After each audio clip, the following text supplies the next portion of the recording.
And a good afternoon, baseball fans. Welcome to historic Golden Park this afternoon as the Chattahoochee Monsters are in for a doubleheader against the Waleska Wild Things, trying to snap a 6-game losing streak as the Sunbelt Baseball League trucks along. We have a couple more weeks left in the regular season.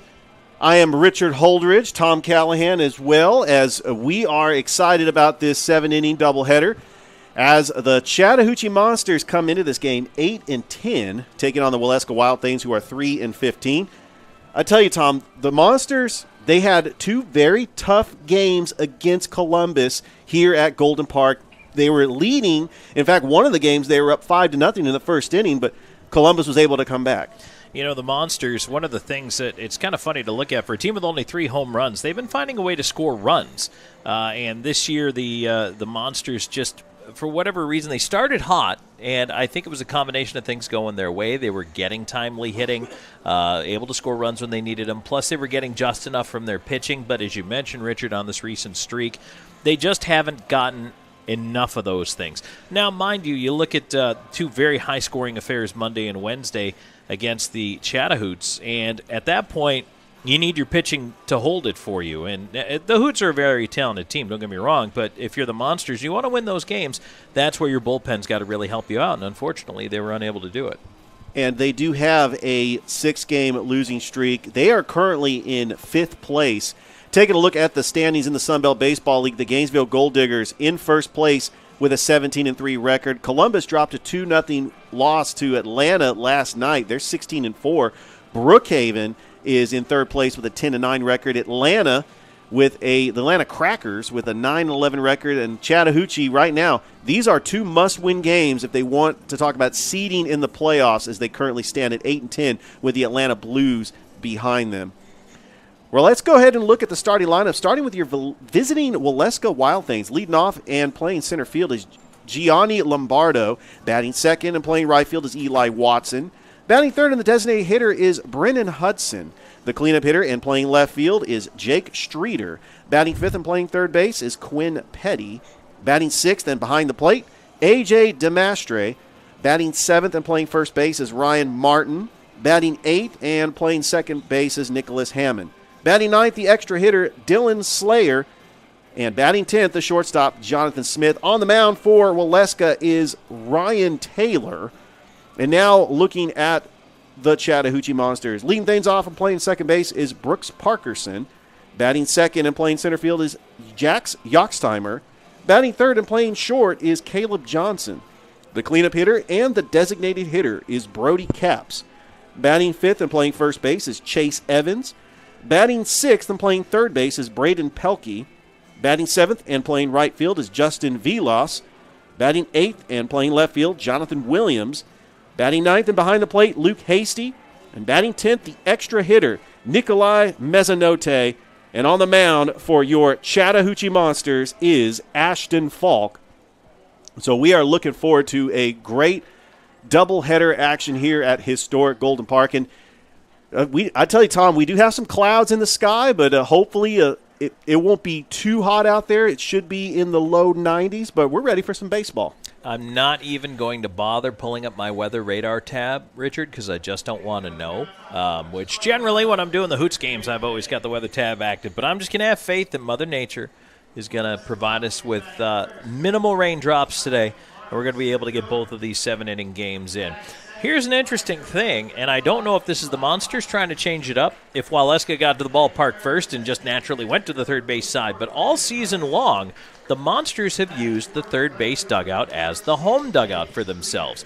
That has just been their side of the park. The Hoots were on the first base side, Hoots on first, but the Monsters have been using the third base side. Well, today, the Monsters have moved it over to the first base side, so I don't know if this is an attempt to kick the losing streak, or what the situation may be, but it's a little different perspective for the Monsters, and maybe, just maybe, it'll help them change things up a little bit.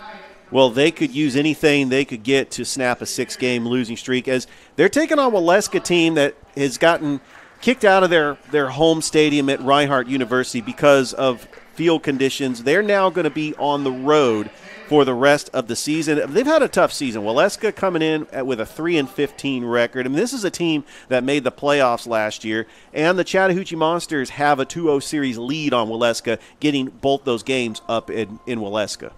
Yeah, and the Wild Things, the reason they are on the road for the remainder of the season is because their home field is being pulled up and replaced, which will be nice, come next year, and perhaps a new turf will be great for them. But in the meantime, it makes it really rough on a team that is already only 3 wins into it this year, 3-15 coming in.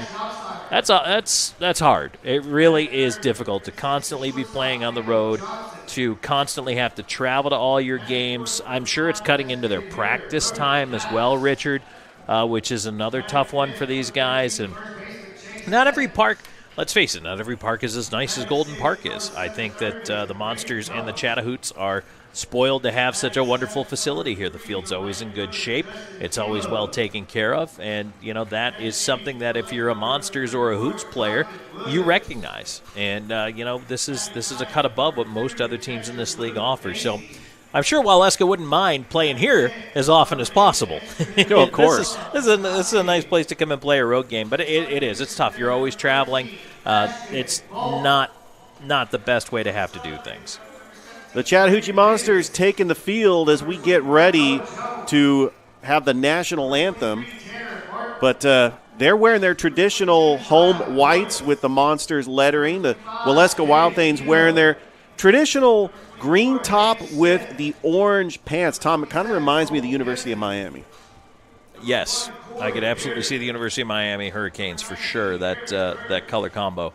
Not my favorite. I don't think it's super flattering, but somebody's got to love it somewhere. Well, if you're a Miami fan, you love it. Yeah. As the public address announcer is calling the players now, we are going to take it down to the field for the national anthem, and then we will get the start of this game here at historic Golden Park. We'll be back as they'll be playing the national anthem.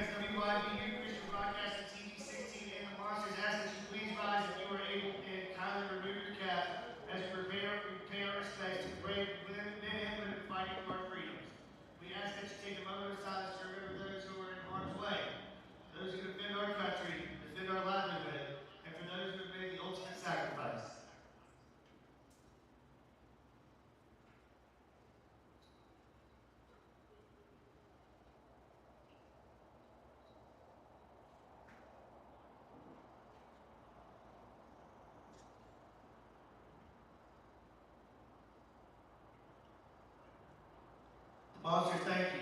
We ask that you please remain standing for the presentation of our national anthem as performed today by our computer.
Third, you're clear.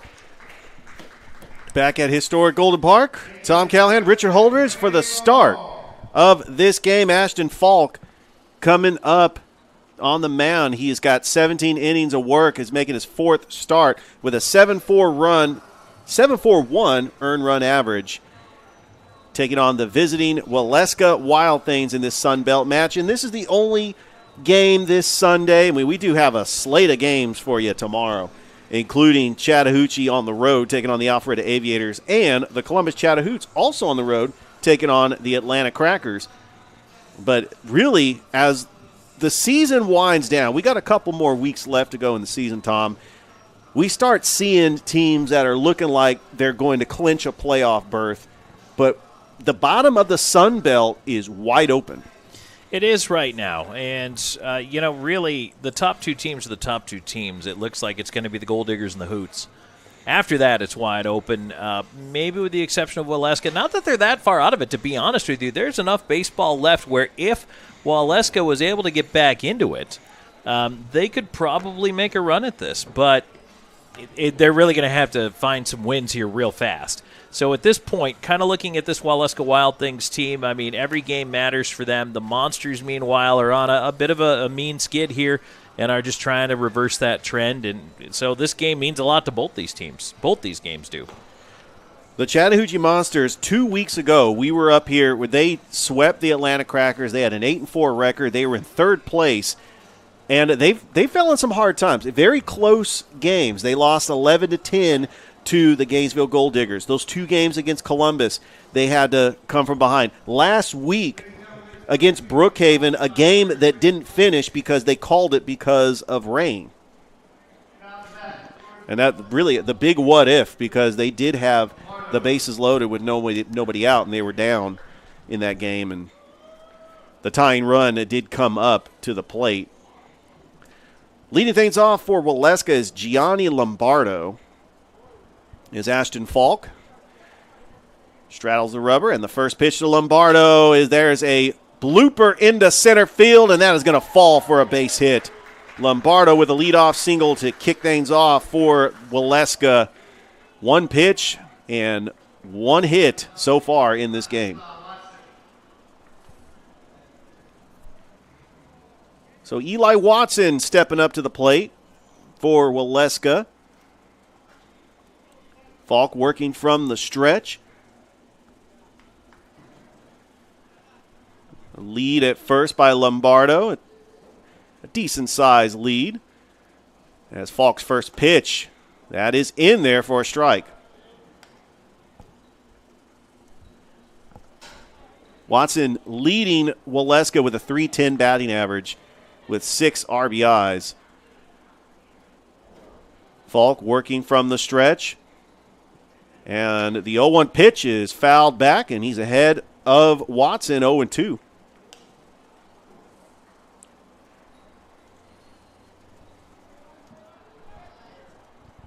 So we do have some action in the major leagues. This is the last day before they have the All-Star break, and we'll get those scores for you.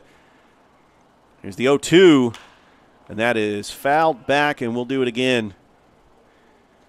Over on the third base side, out of play.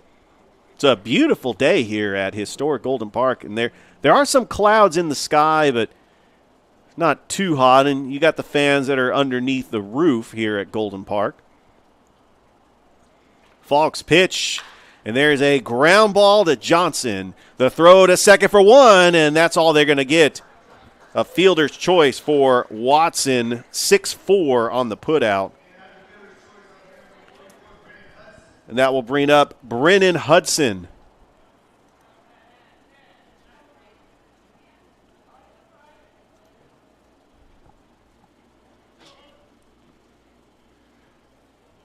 As Falk gets back on the mound. Hudson has only had 2 official at-bats so far. I mean, he's a newer player. He's only played in 1 game. The lefty steps into the batter's box. Falk from the stretch. And the first pitch to Hudson, that is in there on the inside corner, strike 1.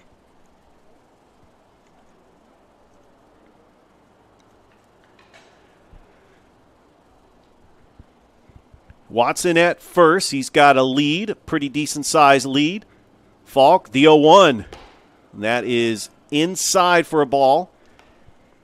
As Hasty had to get out of the way to block that one. But a good job making sure that it didn't get behind him.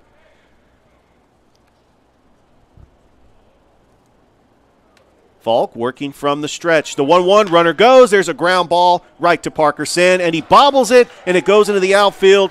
And Watson is going to be over at third, and now Waleska with runners at the corners with one out, and Parkerson is still down, and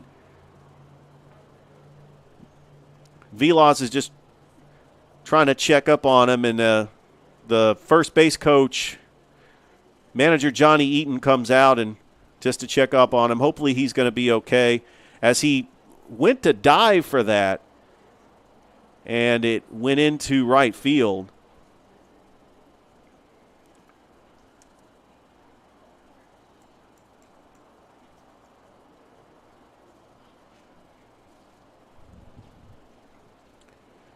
Top of the first inning as we are underway here at historic Golden Park. And Parkerson gets up. So that's a good sign, but he also might have got a hamstring. There, he had to roll over, and hopefully he's going to be okay. It might just be a stinger. I mean, that was a very tough play.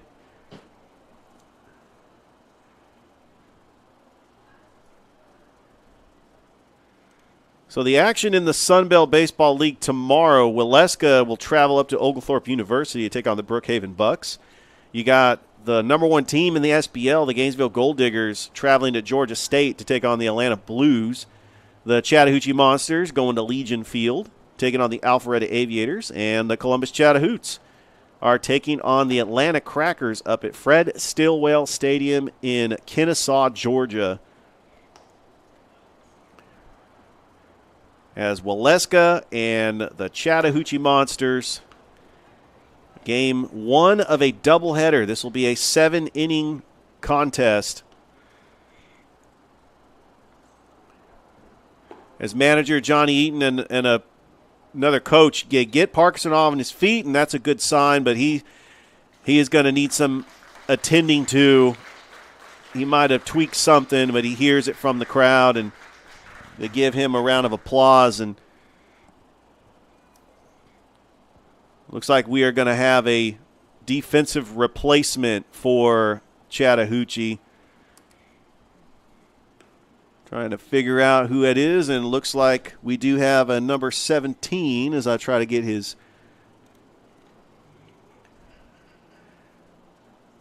roster. And that is Brandon Davis coming in for Brooks Parkerson.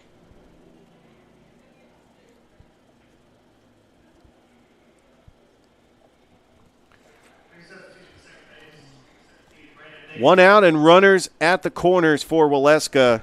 And to the plate is Jake Streeter.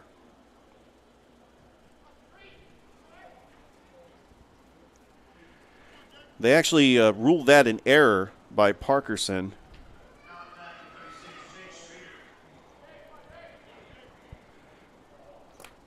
Falk working from the stretch.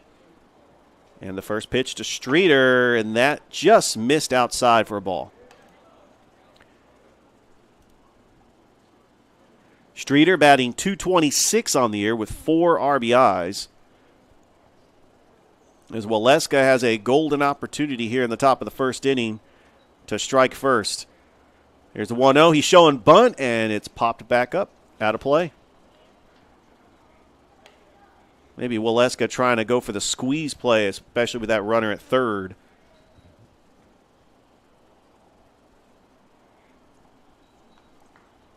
Waleska, 0 runs, 1 hit, no errors.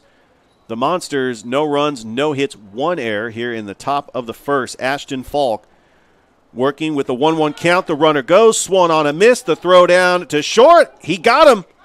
And then the throw not in time.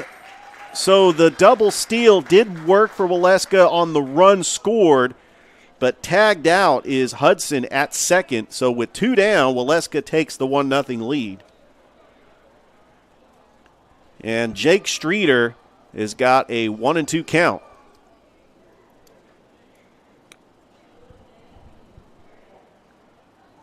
And here's the pitch. That is outside, and it gets past hasty, and it'll be a ball 2-2.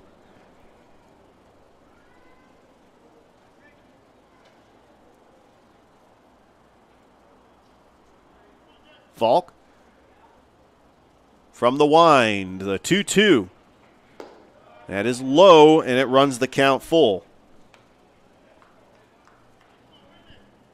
Chattahoochee 8-10 on the season, taking on Waleska with a 3-15 record. Falk from the wind, the payoff pitch to Streeter, and that is outside ball 4. So a 2-out walk. Quinn Petty will be the batter for the Wild Things. Quinn Petty coming into this game, 188 batting average with 1 RBI, and he's also got 6 hits and a double.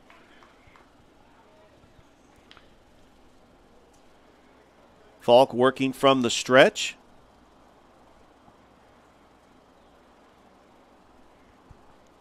And the first pitch to Petty, and that catches the corner for a strike, 0-1.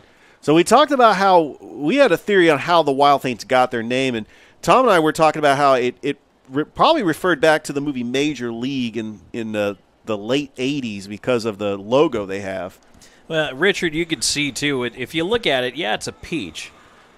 As that gets by the catcher. And that's going to go all the way to the backstop, and that's going to be a pass ball, and Petty.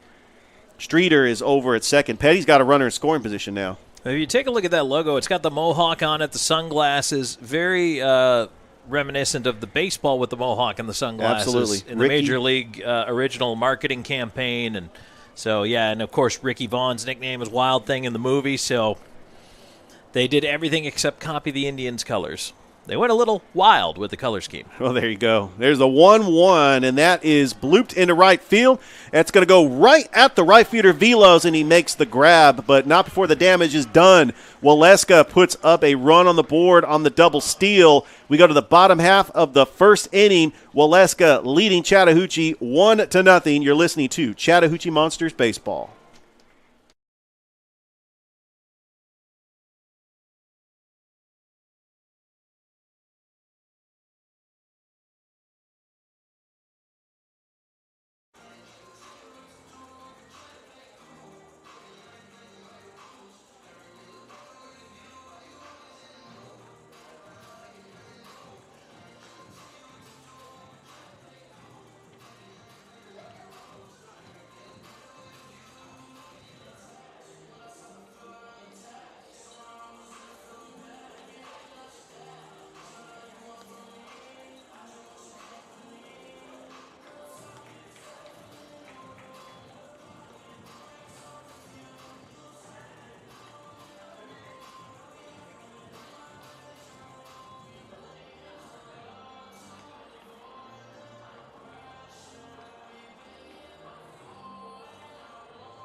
Back at historic Golden Park, Tom Callahan, Richard Holdridge here on the broadcast is Waleska leading the Chattahoochee Monsters 1-0. And leading things off for the Monsters is Brandon Davis, coming into this game batting .235. And the pitcher for Waleska is Ryan Taylor. And Taylor on the year, he's got 16 innings of work. He's got a 7.87 earned run average. Taylor's first pitch to Davis is on the corner for a strike, 0-1. So like I mentioned, this is the last games of the first half in Major League Baseball. We do have some scores to update. There's the 0-1 changeup, and that is outside, 1-1. The Tampa Bay Rays leading the Atlanta Braves 4-0 in the top of the second inning. The Yankees leading the Cubs, bottom of the third, 1-0. And that pitch is inside for a ball, 2-1. The Washington Nationals leading the Texas Rangers, top of the ninth, 7-2. The Oakland Athletics leading the Boston Red Sox, 2-1, top of the third. Here's the 2-1, and it's lined into right field, and that's going to fall for a base hit. So Davis gets good work on a 2-1 and able to knock a single into right field to lead things off for the Monsters. That will bring to the plate Jax Yoxtimer, the former Central Red Devil, coming up to bat for the Monsters.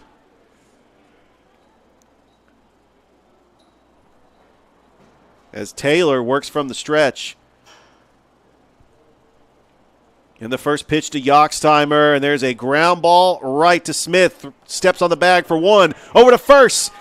And a double play. 6-3 double play. Great job by Smith to tag the bag to get the Monsters out. And a quick double play with 2 outs and nobody on.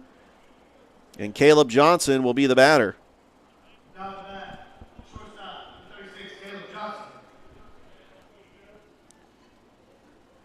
Johnson batting .500. This is his second appearance in a Monsters uniform. He's only had 4 at-bats, but 2 hits. And that first pitch is in there for a strike. Waleska leading Chattahoochee 1-0 here in the bottom of the first inning. Here's the 0-1. That's foul back. We'll bring the count to 0-2.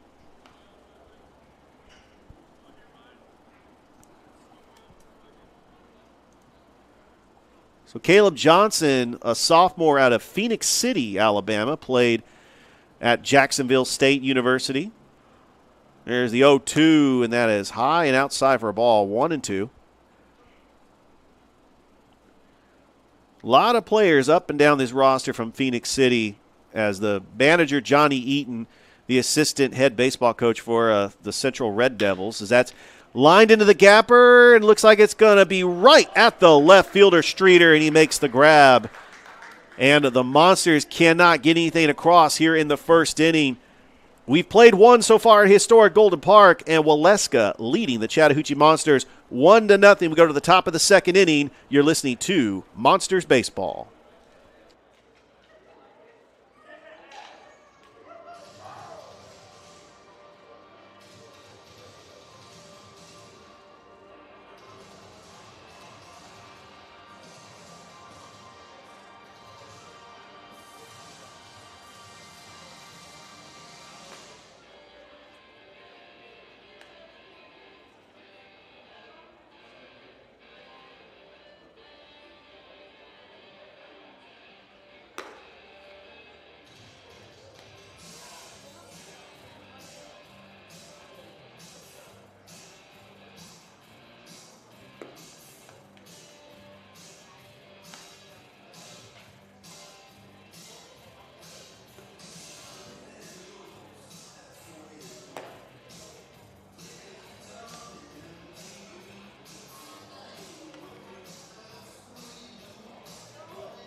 Back at historic Golden Park, top of the second inning we go. Tom Callahan, Richard Holdridge here as Waleska leading the Chattahoochee Monsters 1-0. Ashton Falk to work the second.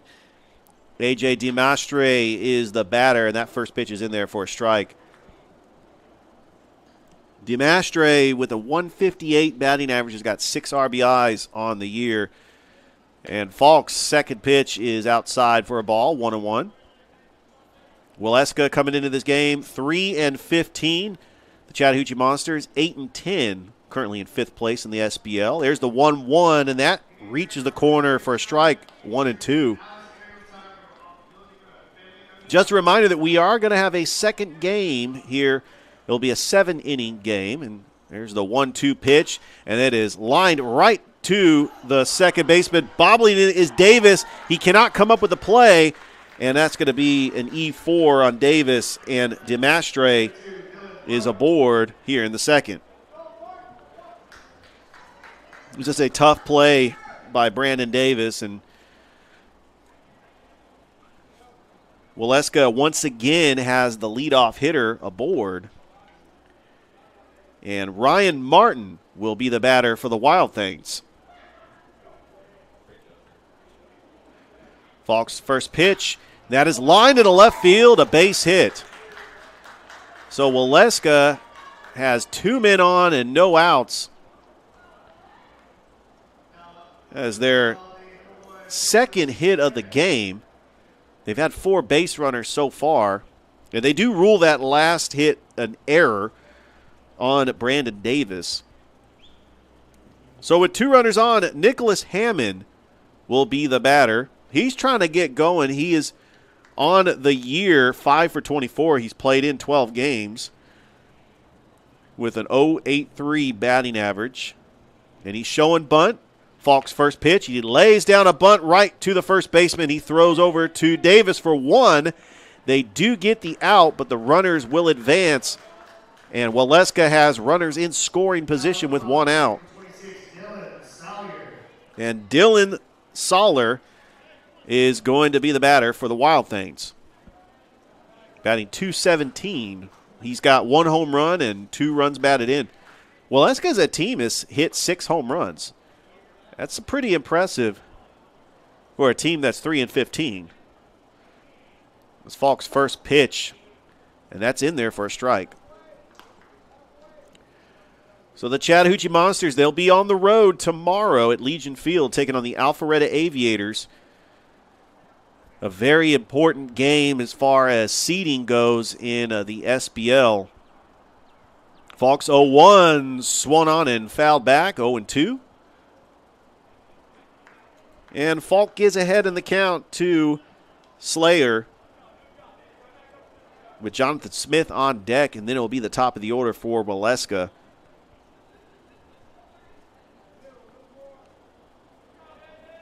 Falk working from the stretch. The 0-2. And that is just slapped foul down the first base line. So the Chattahoochee Monsters trying to snap a 6-game losing streak, but a lot of these games they've been playing very close games. They had a couple of close games last week against Brookhaven. They had the lead against Columbus their last 2 times they faced them. They really like to snap this 6-game losing streak. Swung on a miss, strike 3, a Southern Mosquito Control strikeout for Ashton Falk. And now with 2 down, Jonathan Smith the batter. I tell you, Ashton Falk really needed to get that strikeout. He really did. I mean, that was a big one right there, especially runners in scoring position at this point. This is what I talked about in the pregame, Richard. They need their pitching staff to do them some favors along the way if they're going to win games. Falk's first pitch to Smith is outside for a ball. A good stop by Hasty. Otherwise, DeMastre would have scored on that wild pitch. Waleska leading the Chattahoochee Monsters 1-0 here in the top of the second inning. Boy, the Monsters could really get out of a jam here. That would be huge. And there's a throw back. Did he get him? He got him. What a turnaround and a pickoff move by Ashton Falk to get the runner as he was just left stranded over there. Great play. Well, that you don't see a guy picked off second too often, but we just got it right there. And I'll tell you what, that's a tremendous way to get yourself out of the inning. There's a pitcher helping himself out of a jam. And Waleska leaves two. We go to the bottom half of the second inning. The Chattahoochee Monsters trailing the Waleska Wild Things 1-0. You're listening to Chattahoochee Monsters Baseball.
Back at historic Golden Park, bottom of the second inning as the Waleska Wild Things lead the Chattahoochee Monsters 1-0. 1 run off 2 hits, no errors. The Monsters no runs off 1 hit and 2 errors. And Brody Capps will lead things off here in the second, batting .250 on the year with 7 RBIs. As Taylor was able to get the first 3 batters, and that first pitch is outside. So Brandon Davis led off with a single, and then Yoxtimer grounded into a double play, and then Caleb Johnson with a line shot to left. And that next pitch is in tight, and it runs the count to 2-0 to Brody Capps. The cleanup hitter for the Monsters. Here's the 2-0. That just missed for a ball. Ball 3. So Capps, I think he probably is going to take here at least 1 pitch, because that's huge to try to get the leadoff player aboard, and that one's in there for a strike. So now it's 3-1. Capps is in a hitter's count. As the Monsters trailing 1-0 here in this game, bottom of the second inning. Taylor, 3-1, and that's fouled back out of play, and it runs the count to full. So a good job by Ryan Taylor to battle back and to run the count full to Brody Capps.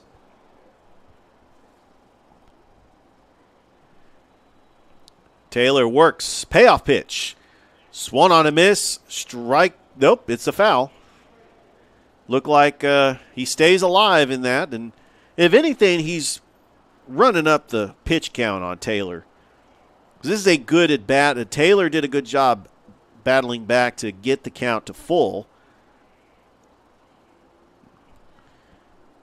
And there's the payoff pitch, and that is lined into left center for a base hit. That is going to be in the gap.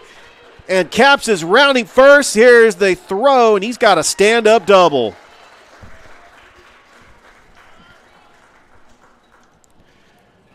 That was good hitting by Brody Capps to take a 3-2 pitch and drive it into left center. And now the tying run is in scoring position for the Monsters.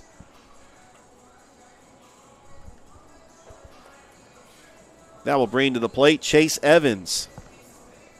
Evans batting .273 on the year. As the lefty steps into the batter's box. Taylor in a little bit of trouble with the runner at second. He checks that runner at second. And the first pitch to Evans, and that's in there for a strike. So Waleska is traveling to Oglethorpe University tomorrow as they will face the Brookhaven Bucks. So they get to enjoy that beautiful stadium in Brookhaven, like a castle. Taylor checks the runner at second. And the 0-1 pitch. That is outside for a ball, 1-1. The Columbus Chattahoochees in action tomorrow, taking on the Atlanta Crackers. And then you have the Gainesville Gold Diggers taking on the Atlanta Blues. And this Chattahoochee Monsters team is going to be taking on Alpharetta. So a full slate of games in the SBL tomorrow. Here's a 1-1. And it is high for a ball, 2-1.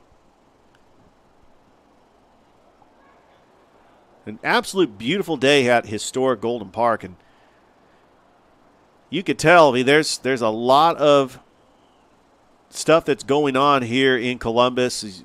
You got the parking lot out there in the outfield, something going on at the Civic Center. There's a 2-1, swung on a miss, strike two. Evans he pulled the back. He was trying to get a gapper and try to score that run. Waiting over there at second base is Brody Capps. He represents the tying run. Taylor's 2-2 pitch.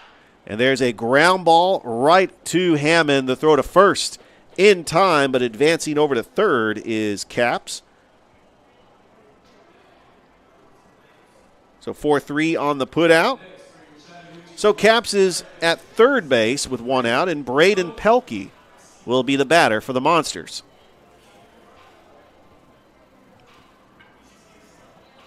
Pelkey batting .148. He's got 4 hits on the season. He's got 5 RBIs. Taylor's first pitch to Pelkey. There's a ground ball, and that is down the line for a base hit.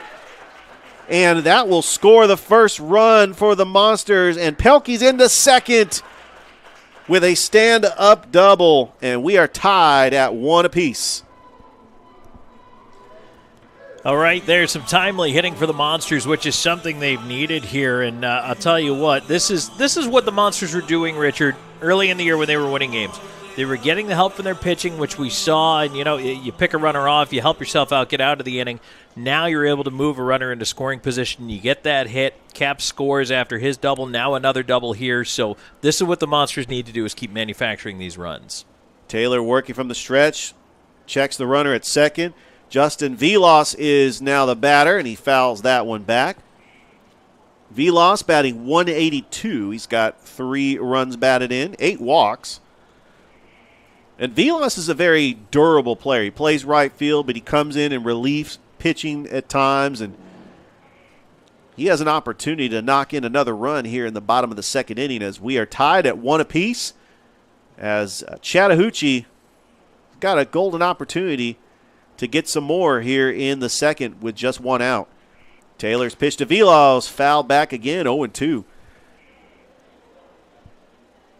So Vilas, he's just underneath it. I mean, he's looking to hit. He's swinging on the first pitch. He's trying to get that runner at second home.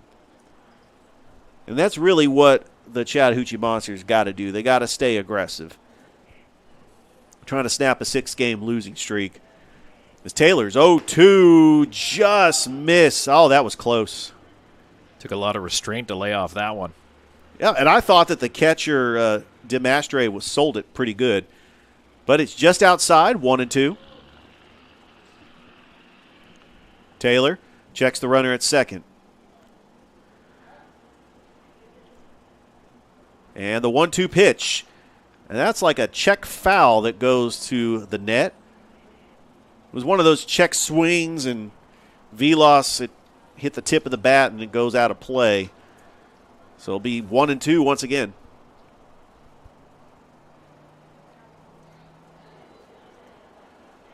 Your out-of-town scoreboard, middle of the fifth, the Cubs and the Yankees all tied at 1. And I did not realize this. The Cubs won at Yankee Stadium for the first time in their franchise history. Wow. Yeah, that's what they said on the broadcast. The 1-2 is outside for a ball. But you also got to factor in that interleague started in the mid-'90s. And I think 1997 was the first interleague game. So, the Cubs don't play the Yankees as often as they did, maybe every 3-4 years. But now you get to play everybody. Here's the 2-2 pitch, and that is outside, and it runs the count full to Vilas.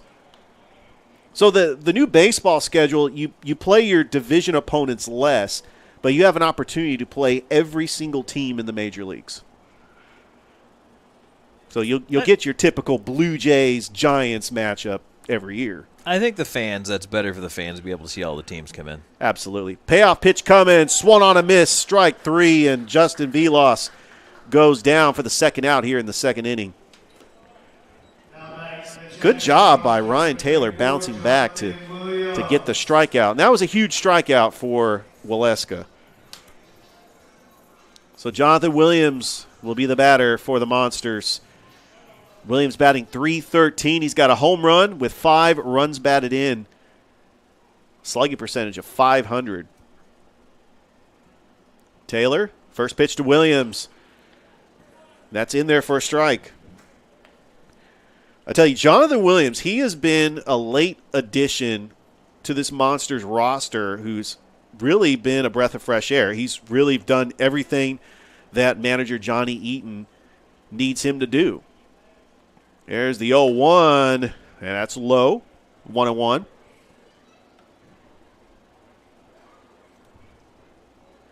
Jonathan Williams out of Sharpsburg, Georgia, goes to school at Georgia Southern.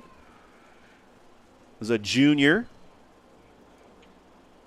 There's the 1-1, and there's a ground ball right to the second baseman, Hammond. The throw to first in time, but not before the damage is done, as the Chattahoochee Monsters tie up the game here at historic Golden Park. We go to the top of the third inning. It's a 1-1 game. You're listening to Chattahoochee Monsters Baseball.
Back at historic Golden Park, top of the third inning, as the Chattahoochee Monsters and the Waleska Wild Things all tied at 1 apiece.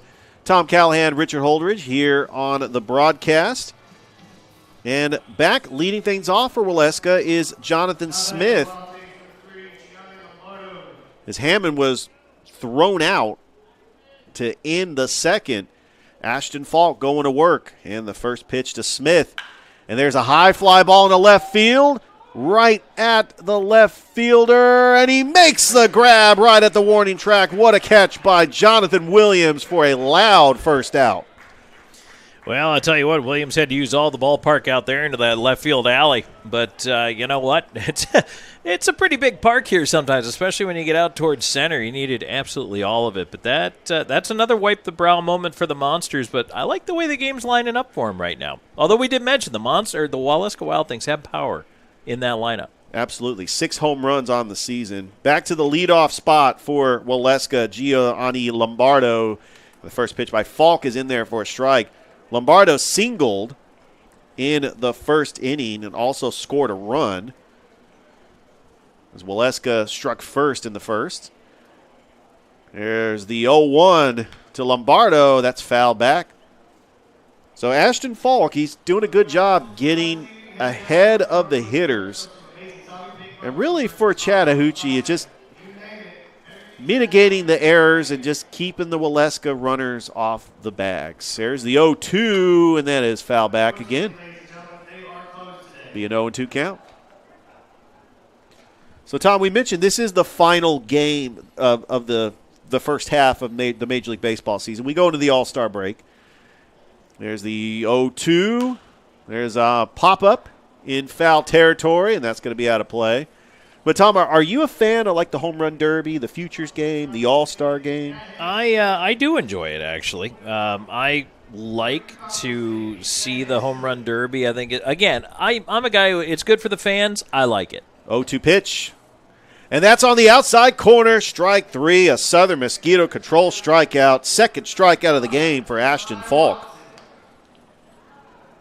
I am, too. I really like the Home Run Derby, and I'm a fan of the All-Star game. I'm not really a fan of, like, the winner of the All-Star game gets home field advantage for the World Series. I'm kind of glad they did away with that. Yeah, I didn't like that one either, especially the one year where we had it end in a tie. And oh, yeah.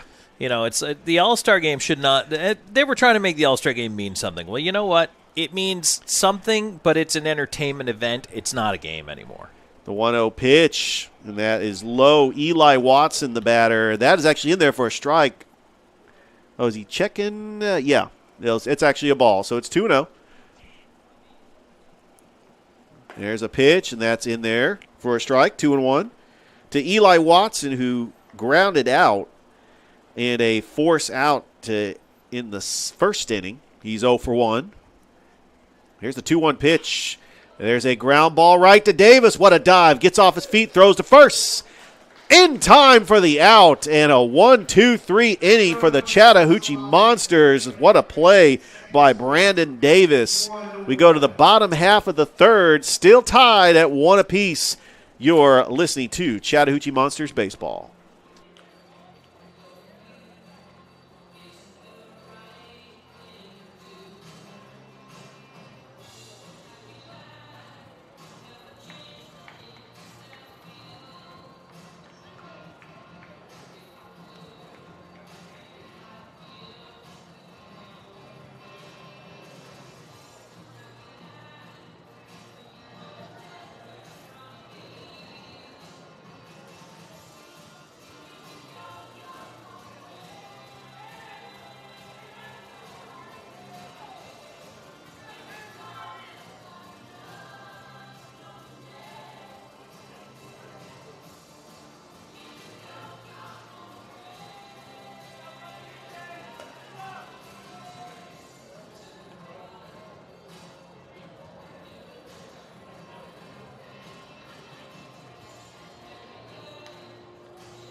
Back at historic Golden Park, Bottom of the third inning as we are tied at 1 apiece. Tom Callahan, Richard Holdridge here for game 1 of a doubleheader. Remember, it's a 7-inning game as the Chattahoochee Monsters coming into this game trying to snap a 6-game losing streak, 8-10 record. Taylor's first pitch is outside for a ball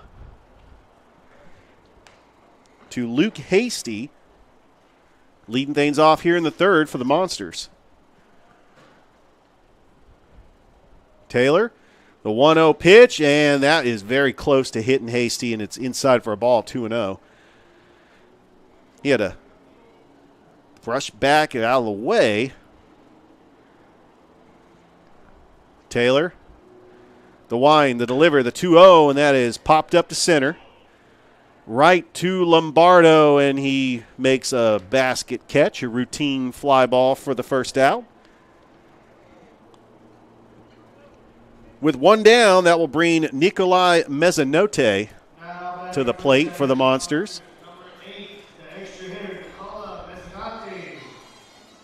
Top of the fourth inning, the Tampa Bay Rays leading the Atlanta Braves 4-1. There's a showdown between the two best teams in Major League Baseball. Mezzanotte to the plate, and Taylor's first pitch is high for a ball. We'll have the top of the order coming up for the Monsters here in the third. There's the 1-0, and that hits the corner. It'll be 1-1.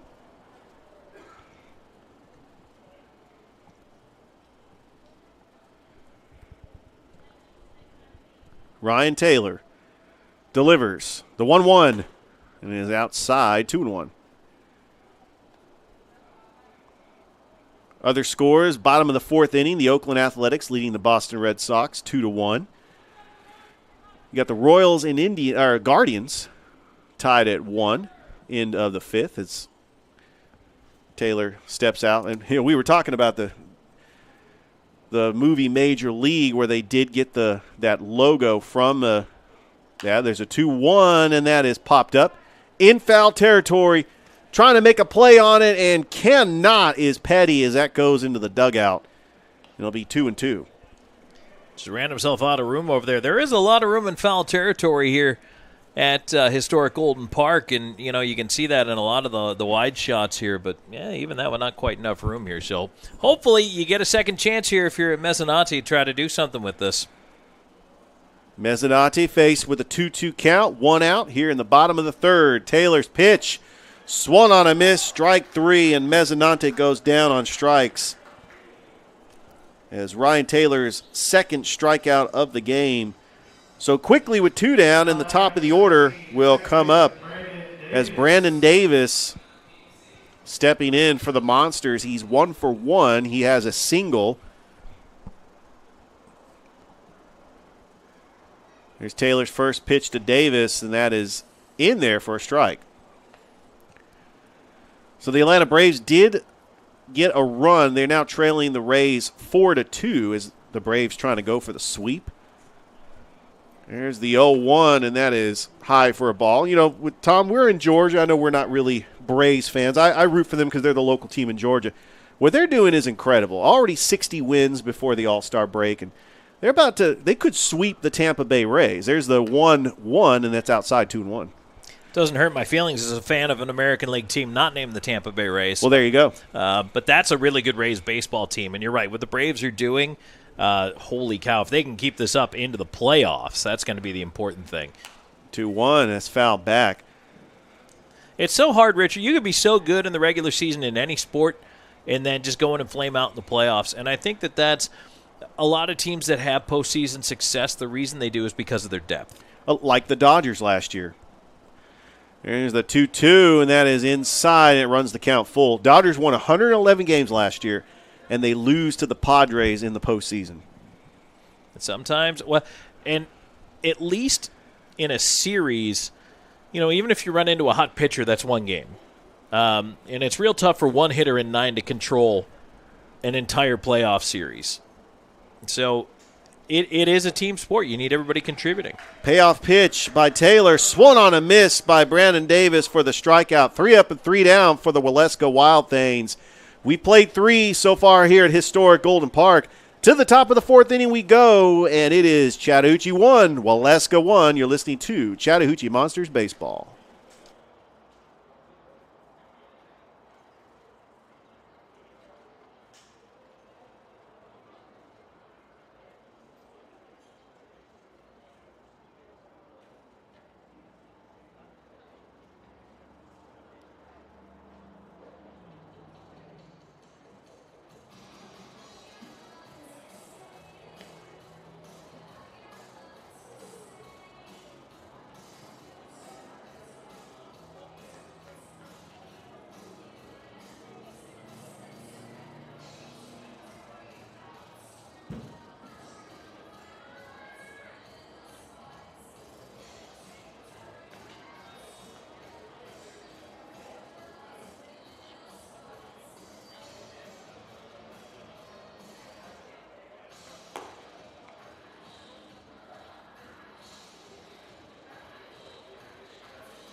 Back at historic Golden Park, Tom Callahan, Richard Holdridge. Here, top of the 4th inning, Waleska and the Chattahoochee Monsters all tied at 1 as Ashton Falk on to pitch the 4th inning. And that first pitch is outside for a ball to Brendan Hudson, the DH, leading things off for Waleska. There's the 1-0. There's a ground ball right back to Falk. The throw to first in time, 1-3 on the putout. So a quick first out. And Jake Streeter will be the batter. He's walked the first time up in the first inning.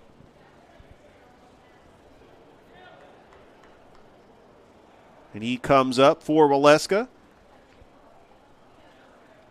As the Wild Things 3-15 on the year, taking on the Chattahoochee Monsters 8-10. The first pitch is in there for a strike to Streeter.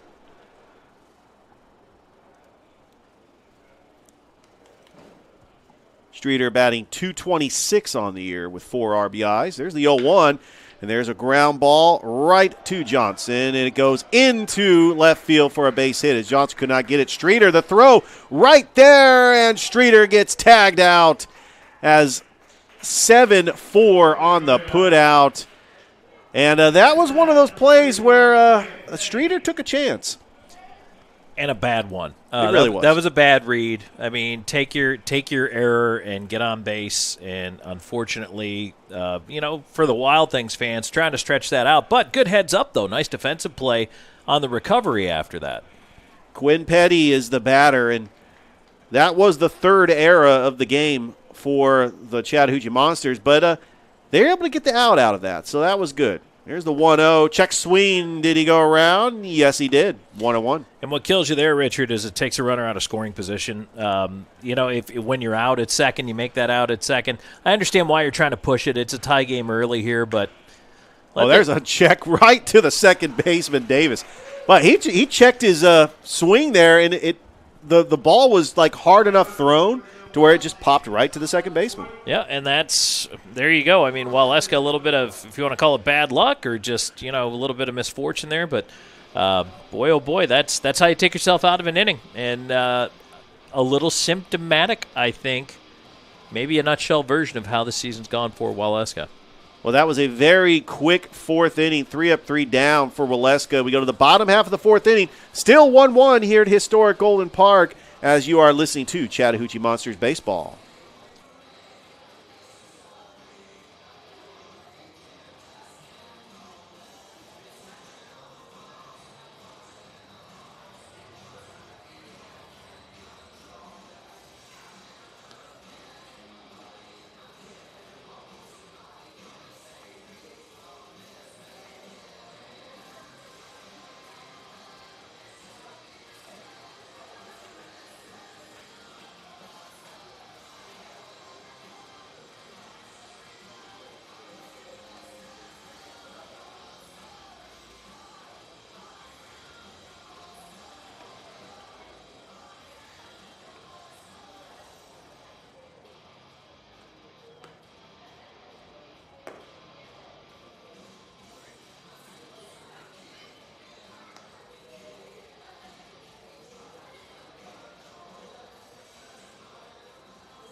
Back at historic Golden Park, bottom of the fourth inning, Waleska and Chattahoochee all tied up at 1. This is game 1 of a doubleheader.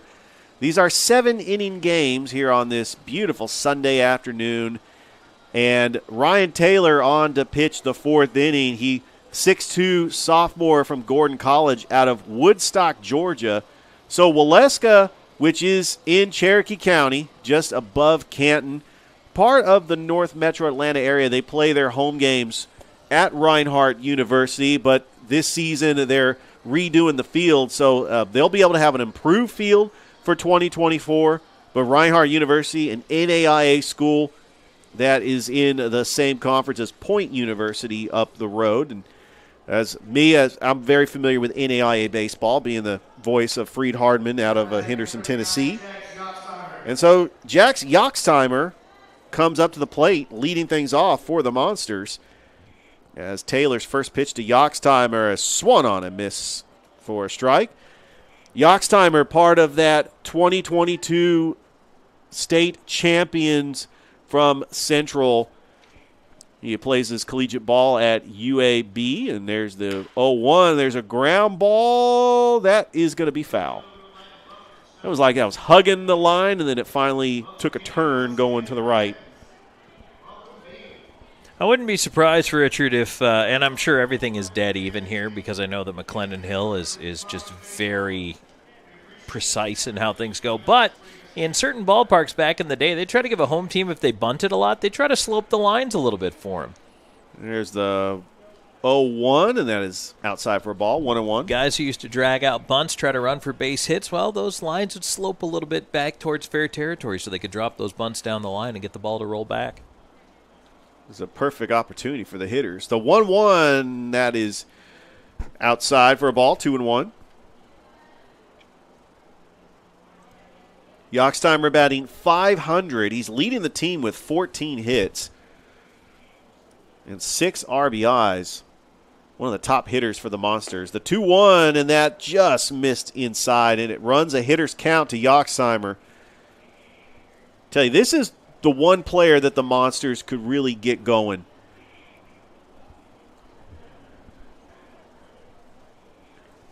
As here is the pitch, and there's a ground ball right to the second baseman, Hammond. The throw to first for the putout, 4-3. And that's the first out here in the bottom of the fourth.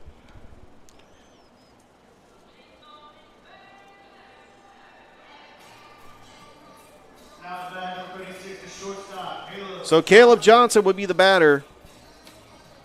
He lined out to the left fielder his first time up. He's 0 for 1. One of the newcomers on the Monsters team. As Taylor's first pitch, swung on and missed for a strike. Ryan Taylor so far 3 innings of work, and he's got 2 strikeouts. He's given up a run. Taylor working from the stretch. Here's the 0-1 pitch, showing bunt and fouled. Caleb Johnson. Waleska 1 run off 2 hits, no errors. The Monsters 1 run, 3 hits off 3 errors here in the bottom of the fourth inning.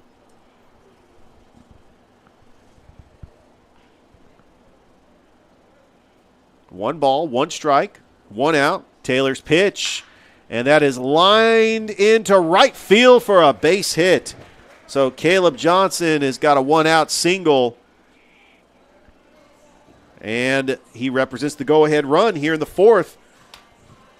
And the heart of the order coming up for the Chattahoochee Monsters, Brody Cap.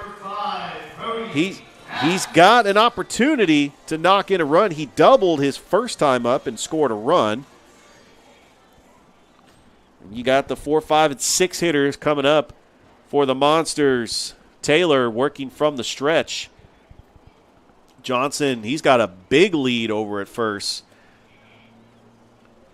And, with Johnson, it's only his second appearance this season.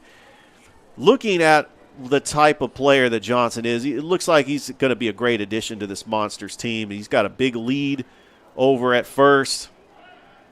And he might be a threat to run. I'm looking at his stats. He does not have a stolen base, but he has been caught stealing. So he's been aggressive. Johnson out of Phoenix City. 1 ball, no strikes, runner goes, and there's the hit and run, and it works perfectly as it's slapped into right center, and Johnson's over at third base. What a job by Brody Capps with the hit and run on, and the runner, the second baseman had to cover the bag, so it left a wide open gap. Richard, that's the way you draw it up, right? I mean, if you're doing it on the chalkboard, it looks exactly like that. And now runner in scoring position on the corners here, and good situation for the Monsters looking to try to move ahead here. Chase Evans, the batter, he grounded to second his first time up. As the Monsters trying to break a 1-1 tie here in the bottom of the fourth. Taylor's first pitch to Evans, and that is popped up. It's in foul territory, but underneath it is Petty, and he makes the catch, and that is a huge out for Waleska. So Braden Pelkey will be the batter with runners at the corners and 2 outs. Pelkey doubled in the second, and he's got an RBI for the Monsters. Monsters 8-10 on the year, trying to snap a 6-game losing streak. A lot of those games really have been close. You look at the 2 games against the Columbus Chattahoochee. They were up in those games, and the Chattahoochee came from behind. And runner goes, and it's going to be a stolen base for Caps, as it could not get out of the glove for DeMastre. And now the Chattahoochee Monsters have runners in scoring position. This would be a golden opportunity for Pelkey to knock in a couple more runs. Taylor working from the stretch. And the 1-0, that's in there. 1-1.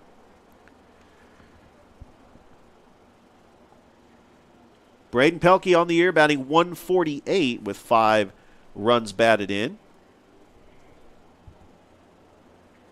Pelkey out of Phoenix City, Alabama, went to Chattahoochee Valley Community College. Taylor's 1-1 to Pelkey, and it's just outside for a ball, 2-1.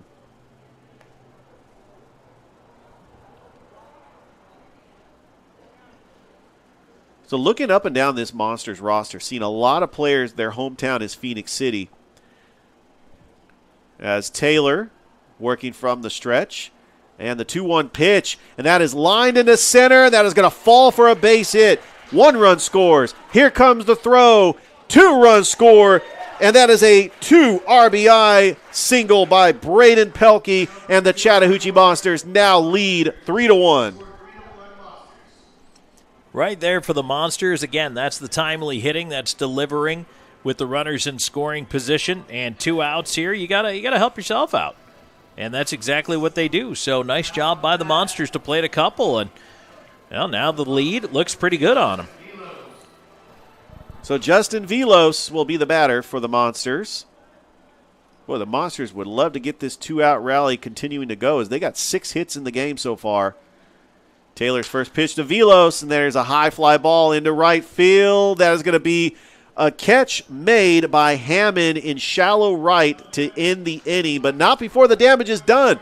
The Chattahoochee Monsters put up 2 more runs on the board thanks to a 2 RBI single by Braden Pelkey.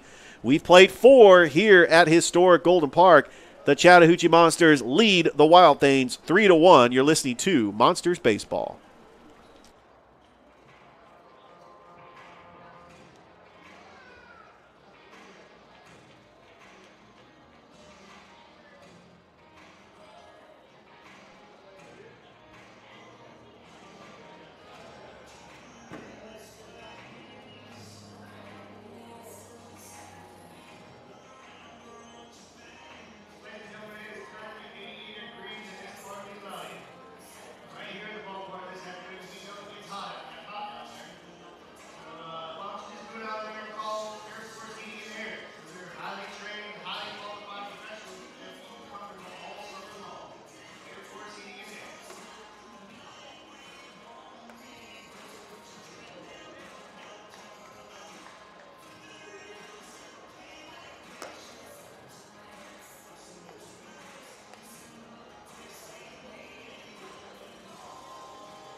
Back at historic Golden Park, top of the 5th inning, and the Chattahoochee Monsters leading Waleska 3-1. Tom Callahan, Richard Holdridge, Ashton Falk to A.J. DeMastre, and that first pitch is a ball, 1-0 to DeMastre, who reached on an error in the 2nd inning. That first pitch, and that's in there for a strike, 1-1.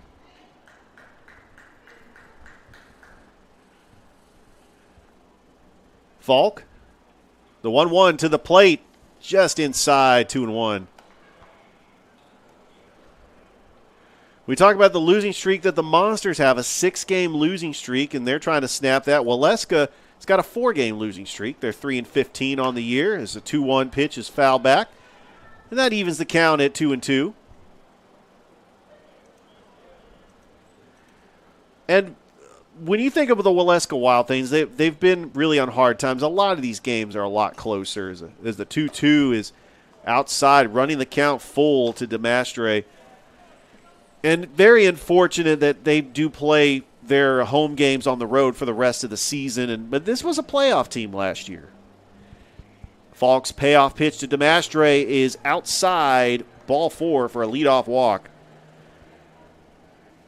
And Ryan Martin will be the batter for the Wild Things. He singled his first time up. As the manager, Johnny Eaton, coming out to have a talk with his starting pitcher, Ashton Falk. We do have some activity over in the Monsters bullpen, as Eaton just calming down his pitcher.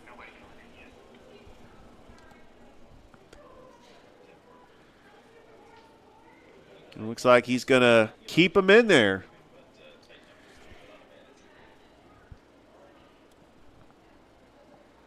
As the Monsters leading 3-1 here in the top of the 5th inning. Don't forget that we do have Game 2. That will be approximately 30 minutes from the duration of this game. It will also be a 7-inning game. Still plenty of seats if you want to make your way out to historic Golden Park and see some Monsters baseball. There's the first pitch to Martin, and that's outside for a ball. And a lot of Chattahoochee fans that don't have an opportunity to see the Monsters were able to see them this past week. That had to have been a great sight to see the Hoots playing the Monsters. And you definitely got these two fan bases. There's the 1-0, and that is in there for a strike. As the first game, July the 3rd, I know they had fireworks really late, but this place was packed. It was a very busy night here, and I know that the game took a little over 4 hours, unfortunately, and it even started a little late. But, Richard, great baseball game, and it was an exciting one for a 4-hour game. Oh, absolutely. Because that pitch is in there for a strike. But it was busy here. It was busier last night, too. The groups that were here had a lot of fun. It was pretty boisterous. The fans were into it, and that's the way it's been. And I'd love to encourage people to come down and watch the Monsters. This is good baseball at this level. Falks 1-2. There's outside. The throw to first, and safe. It was a good heads-up play trying to keep the runner safe, trying to keep the runner honest over there. DeMastre, he's got a big lead as he could be a threat to run. Here's the 2-2, and that's popped up right into the infield.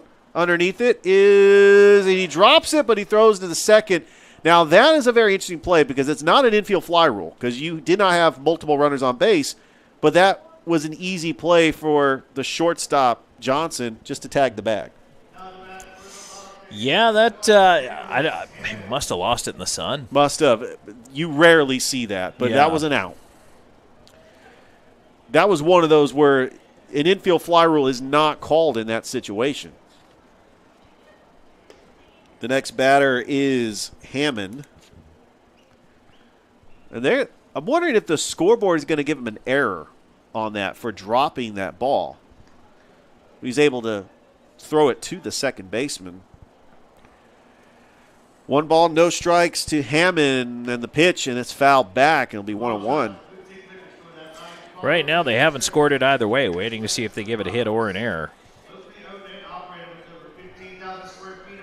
Yeah, the score, the The scoreboard that we have still has it as an error, or only have 3 errors for the Monsters.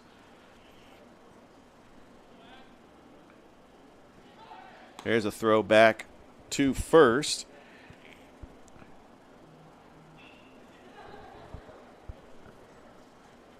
As Nicholas Hammond, the batter.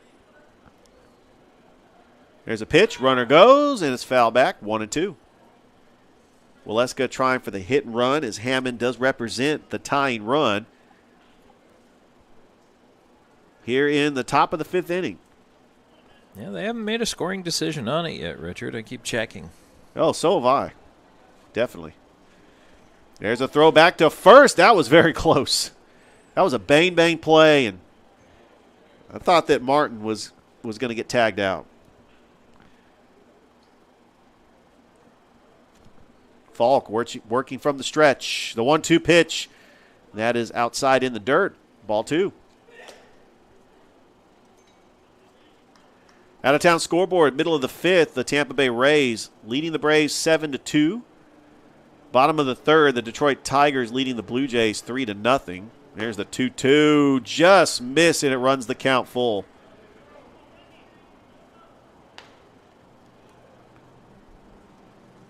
Three balls, 2 strikes, 1 out. Chattahoochee leading Waleska 3-1 here in the top of the 5th. Martin with the lead at first. He goes. There's the pitch, the throw down, and it's going to not matter because it's going to be inside for a ball. One of those where the ump was taking his time on that, and they kind of let it play out with the catcher throwing down to second. I've noticed that about some of the Sun Belt umpires. It's not everybody, but some of them are very slow to make their calls. Yeah, you got to make that call there because it could have been a wild throw. And with Dylan Slayer, the batter, he struck out his first time up. Here's the first pitch. It's in the dirt, and there's the throw down to third and a swipe tag, and he's safe. A good job getting underneath the tag is Ryan Martin. A very close play. Very close, and we saw him coming right into third there, and, I mean, that was, good alert throw down, but just still couldn't quite catch him. And right now, Waleska's trying to set themselves up to get one across here. Well, they have the go-ahead run at the plate as Falk working from the stretch, showing bunt, lays down a squeeze bunt. A runner's going to score, the throw to first, and that's the second out. But the run does score, so a good job by Dylan Slayer to lay down the bunt. 1-3 on the putout, and Waleska cuts into this lead, and they trail Chattahoochee 3-2. Well, you don't see too many of the old squeeze play anymore, and you got to have confidence in your guy to be able to lay down the bunt there, and that was a beauty, and did exactly what it was designed to do. Scores you a run, you give up the out, but you also move a runner over to second. 2 down. You got a runner at second, and the batter, Jonathan Smith. Falk's first pitch is going to be outside for a ball. We are in the 5th inning. Typically in the Sun Belt Baseball League, this is where the starting pitchers start seeing fatigue. You usually don't see a bunch of starting pitchers pitching past the 5th inning, with the exception of Eric Moore a couple of weeks ago pitching a complete game. But this is one of those, I'm wondering if the manager, Johnny Eaton, is going to pull him after this game. He's hoping to try to get him to finish. There's a ground ball right to the shortstop, Johnson, to throw to first in time, but Waleska does get a run across the board. They still trail in this game to the Chattahoochee Monsters 3-2. We go to the bottom half of the 5th inning as you are listening to Chattahoochee Monsters Baseball.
Back at historic Golden Park, Tom Callahan, Richard Holdridge. Bottom of the 5th inning as the Chattahoochee Monsters leading the Waleska Wild Things 3-2 on this Sunday afternoon, game 1 of a doubleheader. And Jonathan Williams coming up to the plate for the Monsters.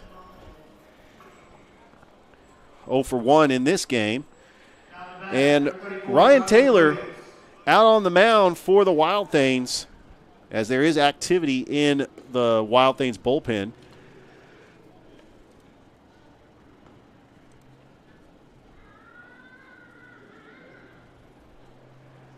That first pitch is outside for a ball, 1-0. And it looks like that hit him. That hit Jonathan Williams, and he is aboard here on first here in the 5th.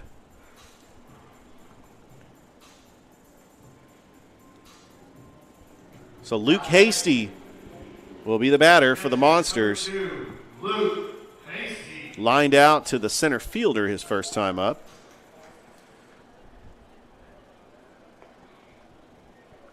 Taylor checks the runner at first, working from the stretch. And the runner almost went, and then he paused for a bit, and then the throw in there for a strike to Hasty.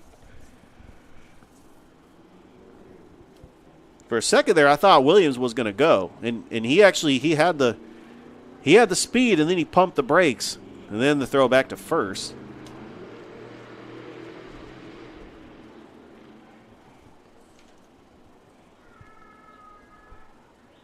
Williams is a threat to steal. He does have 3 stolen bases on the year. But the Chattahoochee Monsters, 54 stolen bases as a team. That's a team that's playing small ball. And that's, again, we talk about it, the Monsters haven't had the home run power. That's not their game. So they do. It's, the death of 1,000 cuts from the Chattahoochee Monsters. Single, double, bunt, move the runner over, steal some bases. And they've only hit 3 home runs as a team. There's the 1-0, and it's fouled back. Hasty with a 1-1 count. So Ryan Taylor, the starting pitcher for Waleska, 2-0 count. Ryan Taylor, the starting pitcher for Waleska, still in the game. 0-2 count. Oh, okay. As I do have the score on there. There is the 0-2. Taylor working from the stretch. And there's a ground ball up the left field for a base hit, and Luke Hasty is aboard. And 2 runners on for the Monsters. And that will bring to the plate Nikolai Mezzanotte. Well, it's nice to see them start to get some hits now, Richard. This is what I think they've been missing, and now this is, I think, it for Taylor. I agree. And that's the 7th hit for the Monsters. And grab me a shot of this meeting. They're leading Waleska 3-2 here in the bottom of the 5th, and we're going to have a new pitcher on for Waleska as Taylor's final totals is he's responsible for these 2 runners on base, but he has pitched 4 innings and has given up 3 runs. Now, some of them 3 runs, as he's also given up 7 hits. And then we'll get that new pitcher in for Waleska. But before, let's go ahead and check the out-of-town scoreboard as the Yankees leading the Chicago Cubs 4-1, top of the 7th inning. Bottom of the 7th, the Kansas City Royals leading the Cleveland Guardians 4-1. Top of the 7th, the Detroit Tigers leading the Toronto Blue Jays 3-0. Bottom of the 5th, the Tampa Bay Rays leading the Atlanta Braves 7-2. As we actually do not have a new pitcher on the mound. That was just a very long conversation. As Taylor is still on the mound, and there's a pickoff right to the shortstop, and they got the batter in a rundown with the third baseman, and he's going to be safe at second, and now the throw over to first. And they've got the runner at first in a rundown, and he gets tagged out. If they're not too careful, they could end up getting a double play here, and that's exactly what they do. They get the double play on the double attempt, a pickoff move that had the runner froze at second, and he went back, and that was a quick 2 outs, Tom. That was a terrible 2 outs. Absolutely. That was a terrible 2 outs. So when you get frozen out as the lead runner, if the guy behind you goes to second, well, guess what? You're now the sacrificial cow. You have to be the out. Your job is to try to make it to third. You need that guy in scoring position to still be in scoring position. Now there's 2 outs and nobody on as Mezzanotte lines it right to the center fielder Lombardo and ends the inning. And that's not how the Monsters wanted to get the 5th inning to work. And now they don't capitalize at all. It's just a very disappointing Absolutely. end to the inning there. That's a tough one. It truly was, and they still have a 3-2 lead as we go to the top of the 6th inning here at historic Golden Park. You are listening to Chattahoochee Monsters Baseball.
Monster fans, let's give a special happy birthday to April Allender. She is turning 44 today.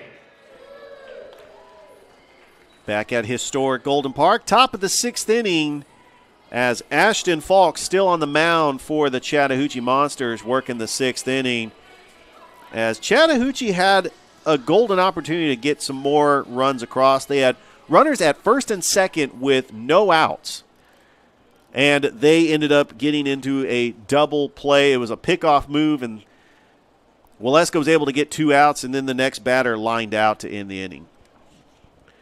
But they still lead 3-2. Ashton Falk in at work in the 6th. And there's a ground ball, hopper right to the first baseman, Evans, and gets the first out. That first out of the inning by Lombardo. So it's 3 unassisted. And so Eli Watson will step up to the plate for Waleska with 1 out here in the top of the 6th.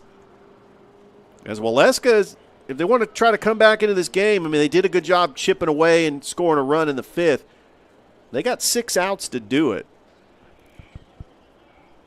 As Eli Watson, the lefty, steps into the batter's box, and Manager Johnny Eaton sticking with his starting pitcher here in the 6th. This Falk, first pitch to Watson, that's in there for a strike. Ashton Falk so far, I mean, he's pitched very well. 5 innings, and he's only given up 2 runs. There's a pitch, and that is outside for a ball, 1-1. And the Monsters do have 3 errors, so one of those runs was unearned. That's outside, 2-1. Chattahoochee 8-10 on the year, currently in 5th place in the SBL. Here's the 2-1 pitch. There's a line drive in a right field. That is going to be on the line, fair ball. And that goes into the corner. And rounding second, it's going to be Eli Watson with a double. A loud screaming double for Eli Watson right on the line.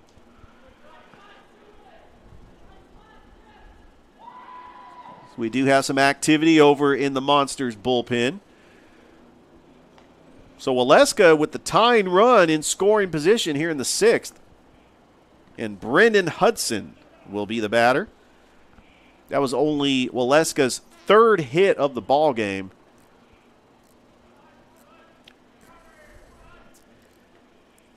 Hudson 0 for 2, as he did reach on an error in the first inning. Falk working from the stretch, checks the runner. First pitch is foul back, 0-1. As we got the heart of the order coming up for the Waleska Wild Things, who 3-15 on the year. They are in last place in the SBL, but they've played very well. They hit home runs as a team. They got 6 as a team. They've just played in a lot of close games. I mean, this is a pretty decent team that made the playoffs last year. Falk checks the runner, throw to the plate, and that is outside, 1-1.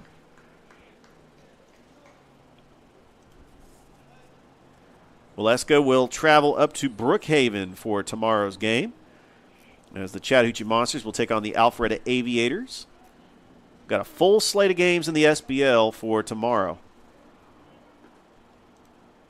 Here's the 1-1. Runner goes. Throw it over to third. The tag. He got him. What a throw by Luke Hasty to Pelkey to get the out. 2-5 on the put out.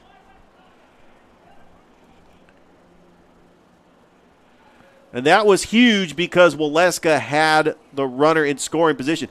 A little bit of a risky move by Waleska, especially with the tying run in scoring position. And that's popped up. That is going to be out of play. Yeah, Richard, a little surprising that, they sent him, and now, as you say, there is 2 outs. I know you're trying to move the runner over, but it also tells me that Waleska doesn't have a whole heck of a lot of confidence in their ability to get that guy home from second. Here's the 1-2 pitch, and that's in the dirt. 2-2.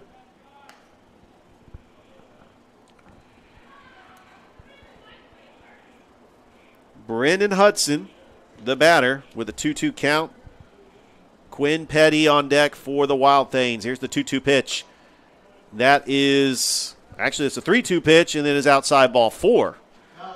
Trying to get the scoreboard updated. It's going to be a 1-out walk to Brendan Hudson, which is huge now. That out was huge because now Waleska could have had at least runners at first and second with no outs, but now there's just a runner at first with 1 out.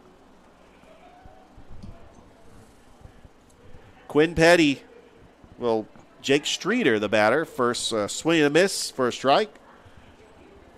Quinn Petty will be on deck. Jake Streeter, 0 for 1 in this game. He walked his first time up. He represents the go-ahead run. And there's a pop-up into shallow right field, right to Vilas. Makes the grab, and that will do it here in the top of the 6th inning, as Waleska could not get any runs across. They still trail the Chattahoochee Monsters 3-2. We go to the bottom half of the 6th, and you're listening to Chattahoochee Monsters Baseball.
Back at historic Golden Park, bottom of the 6th inning, the Chattahoochee Monsters leading the Waleska Wild Things 3-2. Tom Callahan, Richard Holdridge here at the ballpark as Ryan Taylor still on the mound for the Wild Things.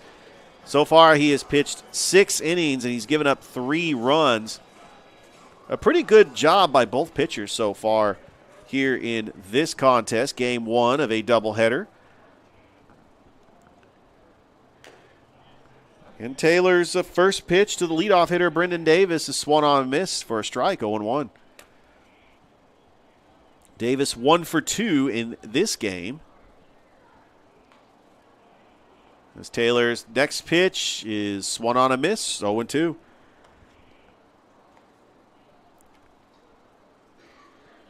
Brendan Davis came on in the first inning. He was a defensive replacement for Brooks Parkerson.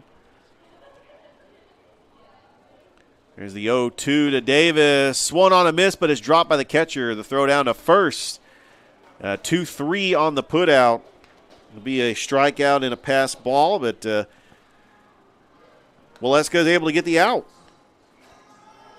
So Jax Yoxtimer coming up to the plate for the Monsters. Here in the 6th inning, is Chattahoochee's got a 3-2 lead. Hoping to get some more insurance runs here in the 6th as Yoxtimer slaps one foul. Yoxtimer 0 for 2. He grounded out in a double play in the first. Grounded out to the second baseman his last time up in the 4th inning. It's Taylor, the 0-1, and that's in the dirt. 1-1. So Yoxtimer, the former Central Red Devil, played on that state championship team led by the assistant coach, Johnny Eaton, who is the manager for the Chattahoochee Monsters. A lot of players from Phoenix City, but you can't all assume that they went to Central. I mean, there's some great baseball in Phoenix City, to include Glenwood, who won a state championship. Smith Station won a state championship. And, of course, the Little League team that went to the World Series back in '99. As Yoxtimer slaps one into left, and that is going to fall for a base hit, and it's all the way to the wall. Yoxtimer rounds first. He's in with a stand-up double with 1 out. Yoxtimer, good hitting, opposite field way, and he's got himself a double. That's, the Monsters really need to cash in on these extra base hits here, Richard. And I know we're talking about, hey, it's the bottom of the 6th, it's a 7-inning game, but the lead is only 1 run. So they really need to produce something here, and we are going to have a pitching change. So that's going to be all for Ryan Taylor, whose final line score, 6 1/3 innings. He's given up 3 runs, 8 hits, and he is responsible for the runner at second. So as we have our new pitcher, it'll be an opportunity to just take a look at the out-of-town scoreboard. Bottom of the 6th inning, the Tampa Bay Rays leading the Braves 8-3. You got the Miami Marlins leading the Philadelphia Phillies 6-2. The Seattle Mariners leading the Houston Astros 3-1, bottom of the 6th. The Baltimore Orioles leading the Minnesota Twins 8-1. The Cubs and Yankees tied at 4 apiece, bottom of the 7th inning. Bottom of the 6th inning, you got the Oakland Athletics tied with the Boston Red Sox at 3 apiece. Top of the 8th inning, the Detroit Tigers leading the Toronto Blue Jays 3-1. The Kansas City Royals leading the Cleveland Guardians 4-1. And in the middle of the 7th, the Milwaukee Brewers leading the Cincinnati Reds 1-0. St. Louis Cardinals leading the Chicago White Sox 2-1, bottom of the 7th. And the Colorado Rockies and the San Francisco Giants they're about to get started. As we do have some more games that are coming up as we're wrapping up the first half of the Major League Baseball season. Tomorrow will be the Home Run Derby, as we also have the All-Star Game up in Seattle on Tuesday. The new pitcher on the mound for the Waleska Wild Things is Christian Harmon from Gordon College. His hometown is Norcross, Georgia. The 6'2 senior bats left, throws right. In relief for the starting pitcher, Ryan Taylor. And Caleb Johnson will be the batter for the Monsters. 1 for 2 in this game. He singled his last time up.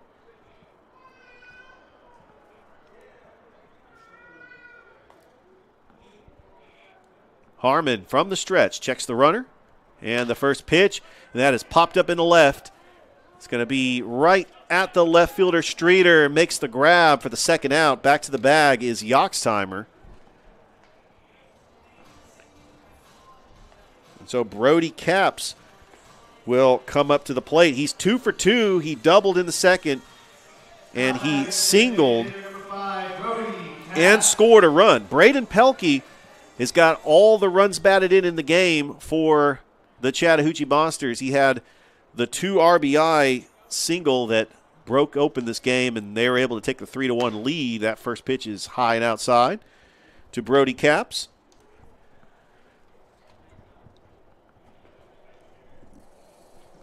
Waleska 2 runs off 3 hits, no errors. The Monsters 3 runs, 8 hits off 3 errors here in the bottom of the 6th. Harmon's next pitch is high for a ball. Be a 2-0 count to Brody Capps, who's batting .250 on the year with 7 RBIs.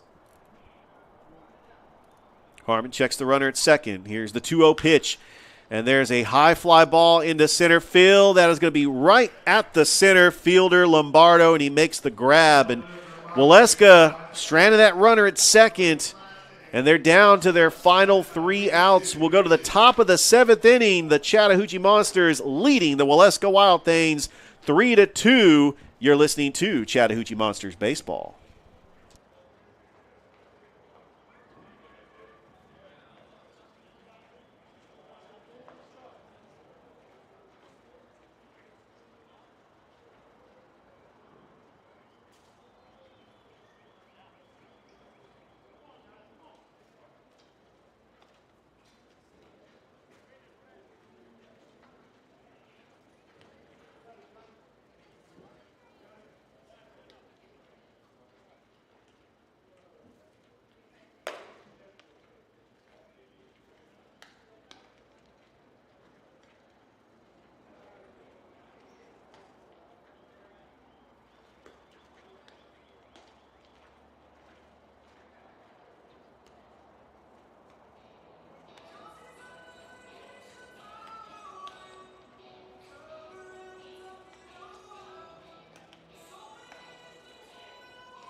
Back at historic Golden Park, top of the 7th inning, as the Waleska Wild Things are down to their final 3 outs. Ashton Falk still on the mound trying to pitch a complete game for the Chattahoochee Monsters, leading 3-2. Tom Callahan, Richard Holdridge. Here on the broadcast, Quinn Petty leading things off as we have the 5, 6, and 7 hitters coming up for Waleska. As both teams trying to snap a losing streak, as the Chattahoochee Monsters, a 6-game losing streak. That first pitch to Petty, that is inside for a ball, 1-0. The Wild Things trying to snap a 4-game losing streak. They find themselves at 3-15, but if they can get some wins here, they can crawl back into the playoff consideration, as that's swung on, and looks like it's tipped, and it'll be a strike, 1-1. Just a reminder that we will have the Game 2 of this doubleheader, approximately 25 to 30 minutes after the duration of this game. As Ashton Falk delivers. There's the pitch, swung on and missed. And it's a 1-2 count. Petty batting 187 on the year.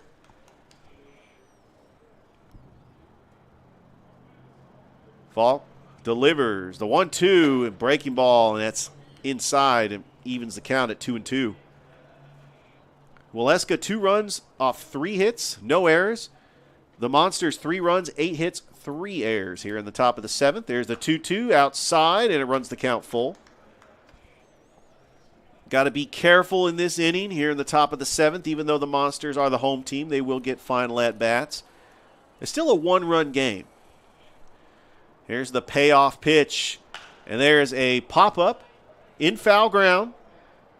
Trying to get it and will not make a play is the first baseman, Chase Evans, as it will go out of play into that fencing area right where Columbus Live is. Speaking of Columbus Live, Tom, you guys having the coaches show for the Columbus Chattahoochee this Tuesday?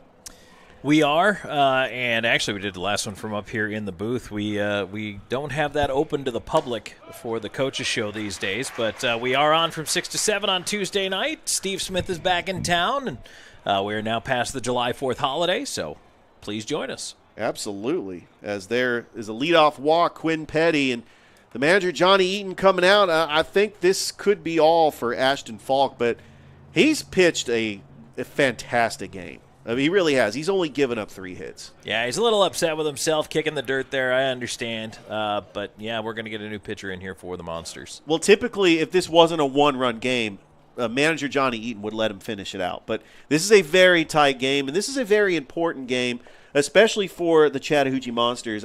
We talked about how these 2 games against Waleska are must-win games if they want to host a playoff game. Yeah, they absolutely do need to get something going here.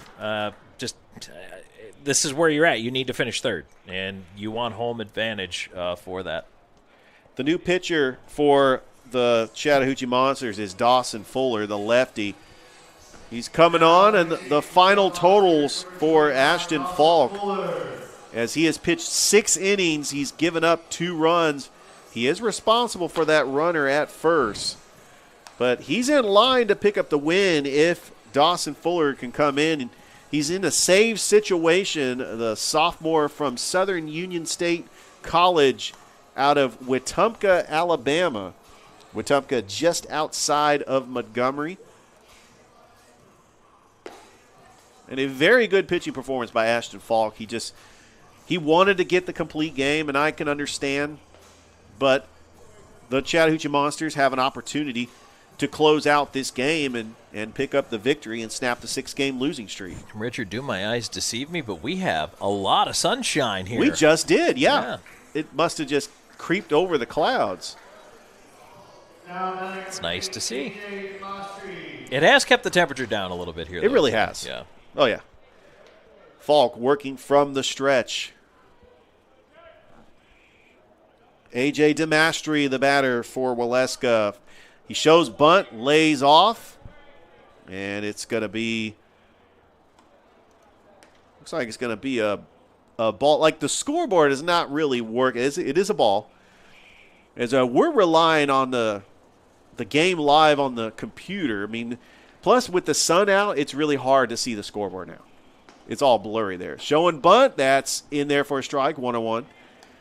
A.J. DeMastri, who's reached base twice. He reached on an error, and he walked.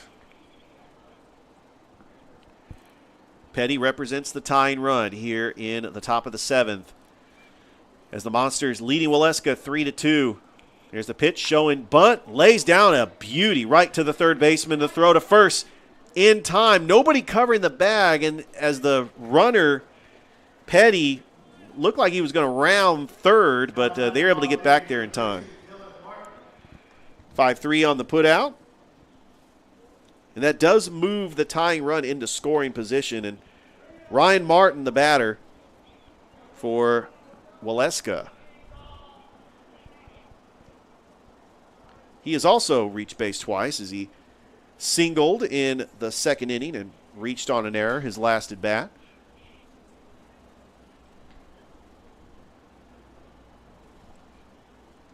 So Dawson Fuller coming on in a save situation for the Chattahoochee Monsters.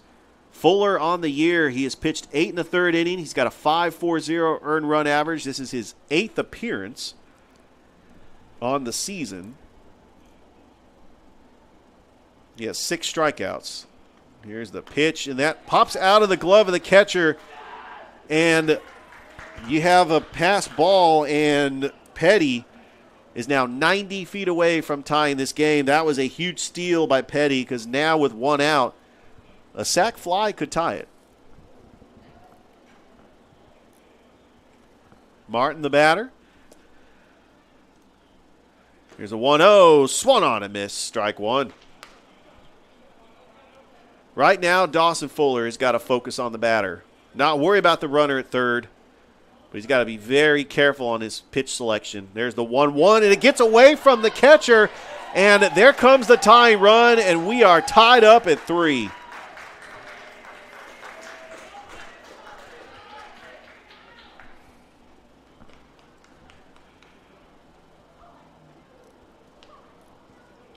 So it's a 2-1 count to Ryan Martin.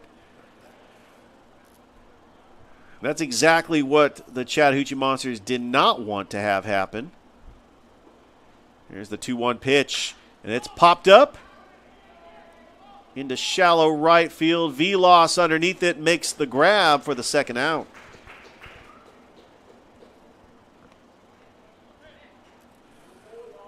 So those couple of wild pitches by Dawson Fuller were costly because it brought home the tying run, and it's a 3-3 ball game here in the top of the 7th. That also means no decision now, and boy, that's a tough one when you pitch into the 7th inning, which is the final inning here in this doubleheader, and then Richard, you come all that way, you have a good outing, you don't get a decision out of it. It's a little disappointing. Absolutely. Pinch hitter in. So we have a pinch hitter for Waleska. It is Brett Lundquist from Ackworth, Georgia. That's fouled back. Plays from Western Kentucky Hilltoppers from the Conference USA. Nice to see these NCAA Division I schools out there representing. Yes, Western Kentucky.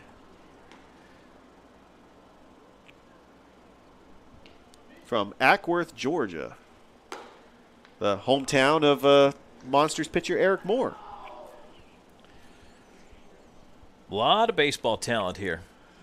Oh, absolutely. Here's a pitch. The 1-1's in there for a strike, 1 and 2. Chattahoochee Valley on both sides, Alabama and Georgia. I mean, you got a lot of good programs here. Fuller.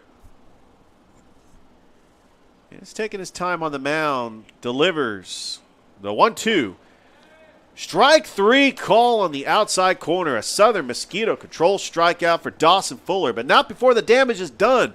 The Waleska Wild Things tie it up here in the 7th. We go to the bottom half of the 7th inning. We are tied at 3 apiece. You're listening to Chattahoochee Monsters Baseball.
Now pitching for the Wild Things, number 43, Jacob McClure.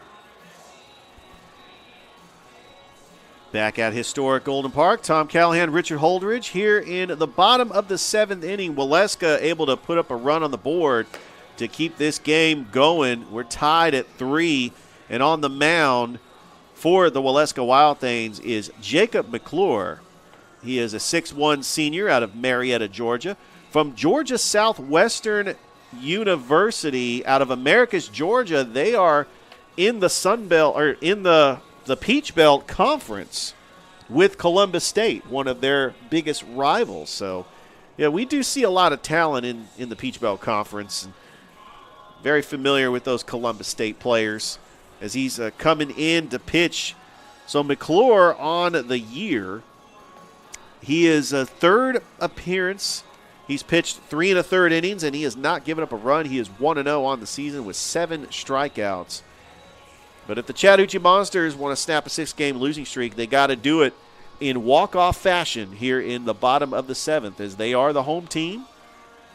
And they are hoping to get that done here this afternoon at Golden Park. Don't forget that we do have Game 2 coming up approximately 30 minutes from the duration of this game, as Chase Evans will lead things off for the Monsters.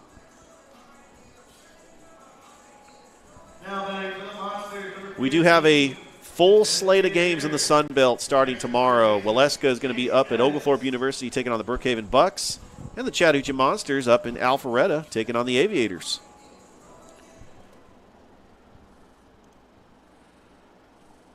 Here's the first pitch to Evans. That is inside for a ball.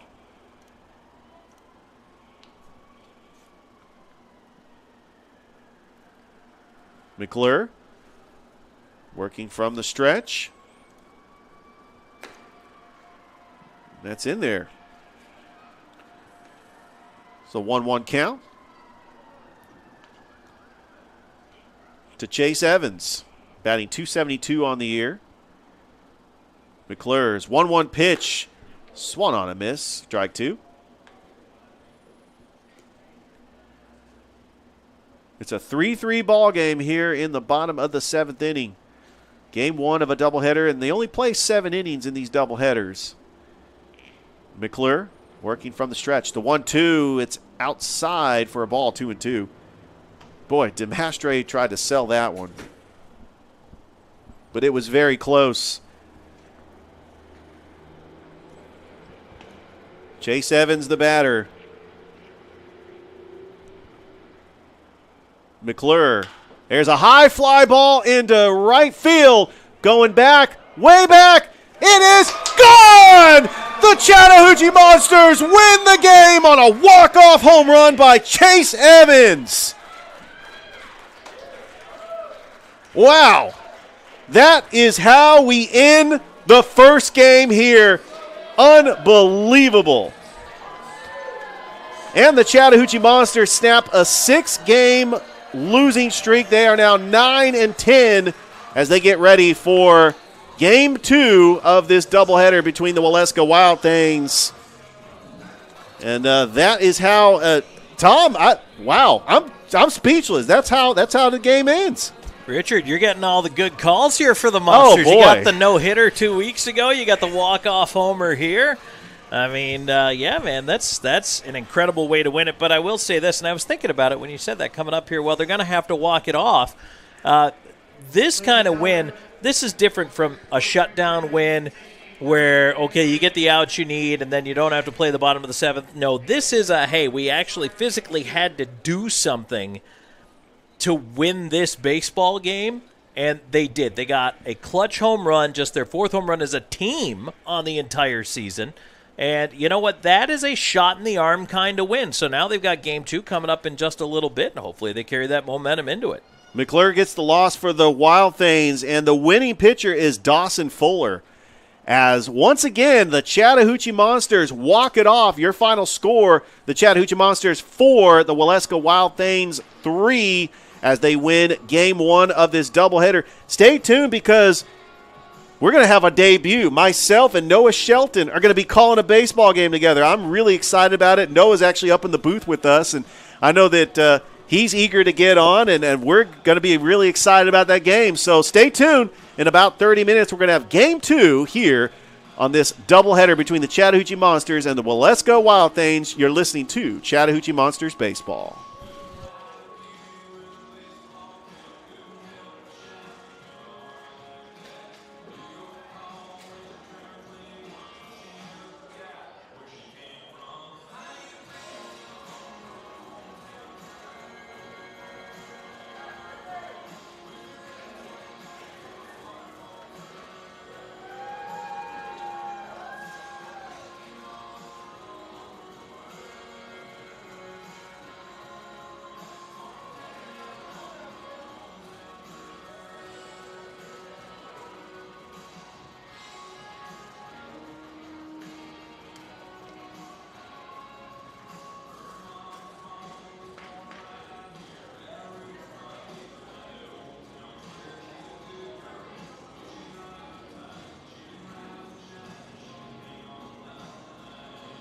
Side balance, home or third? For home plate. Convert.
between the Waleska Wild Things and the Chattahoochee Monsters, right here at Golden Park. This is a reminder, fans, please remember, for the enjoyment of everyone and for the safety of our younger fans, smoking nor vaping is not permitted in Golden Park. Any of our guests who wish to smoke, please do so in the designated smoking area outside the gate by the elevator. The Sun Belt League, along with the National Alliance of College Summer Baseball, aim to support good sportsmanship at all Sun Belt League games. Intimidating actions or derogatory remarks directed at players, coaches, officials, staff, or spectators will not be tolerated and or grounds for removal from the park. With that being said, starting lineups for your Waleska Wild Things.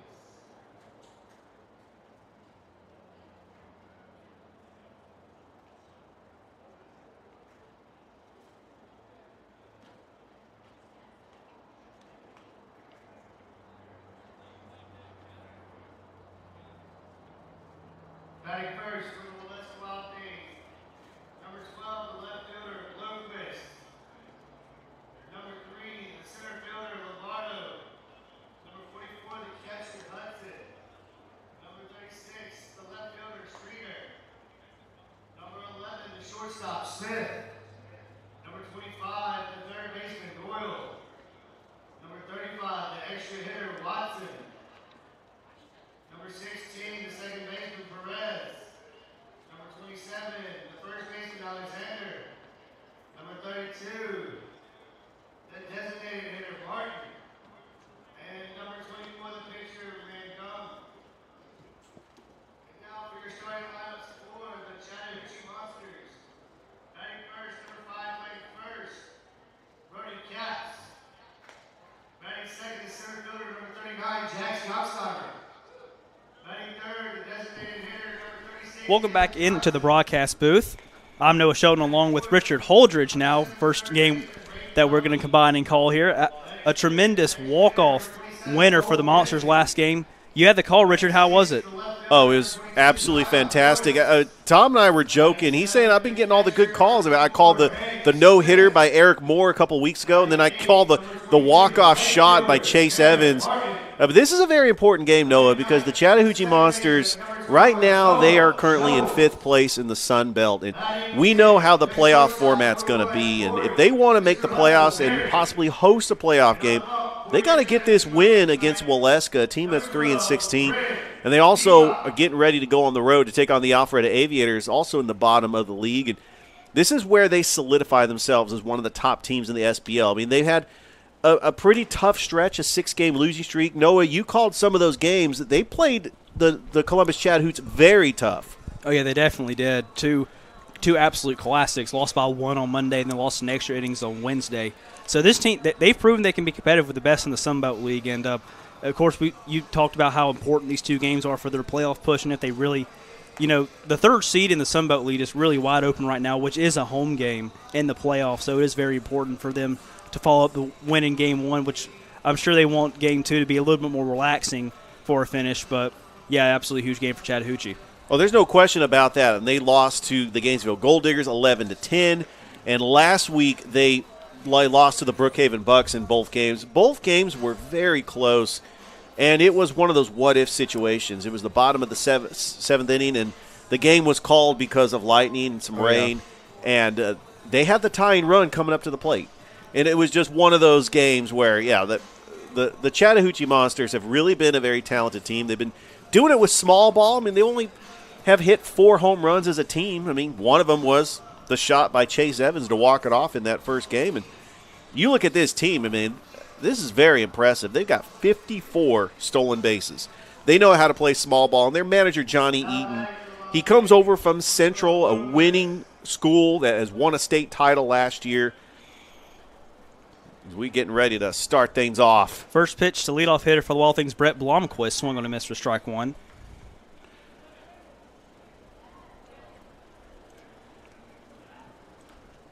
Second pitch on the 0-1, chop down the first base. Alexander pitches it back to the pitcher at first base, and he gets there in time for the first out of the ball game. That was a good play by Byron Peacock, the freshman from Andrew College out of Columbus, Georgia. No, there's a lot of talent from not only Columbus but Phoenix City on this Chattahoochee Monsters roster, because the manager, Johnny Eaton, is an assistant coach at Central. They won a state title in 2022. Noah, you're a Glenwood alum. You know the talent level in Phoenix City. Glenwood's definitely a baseball school. I played Little League in Phoenix City, just very competitive. About every little kid in Phoenix City played Little League baseball, and I think that pitch caught Johnny Lombardo, and he's going to trot down the first base. Hit by a pitch. Lombardo's aboard with a 1-out. Hit by a pitch by Peacock. Peacock on the year, looking at his numbers, he's 6th appearance. He's pitched in 16 1/3 innings. He's got a 4.40 earned run average as the starting pitcher. Ashton Falk actually went the distance in Game 1, and I know that he wanted to get that complete game. Dawson Fuller ended up picking up the win, coming in relief. It was a very close game as Chattahoochee was up 3-2, and Waleska was able to tie it in the top of the 7th. And what a way to finish that first game. And hopefully the Chattahoochee Monsters try to build off that momentum here in Game 2. That will bring up the catcher, Brandon Hudson. He swings at the first pitch, flies it out to left field. Over there and caught for the second out of the inning. Good job by Peacock to limit his pitches, getting the hitters to swing on that first pitch. You kind of limit your pitches, allows you to go the distance in this game. Remember, this is only a 7-inning game. It's part of a doubleheader. And Chattahoochee Monsters, they want to start off strong. They want to try to get the sweep and really build confidence going into this road trip against the Alpharetta Aviators next week.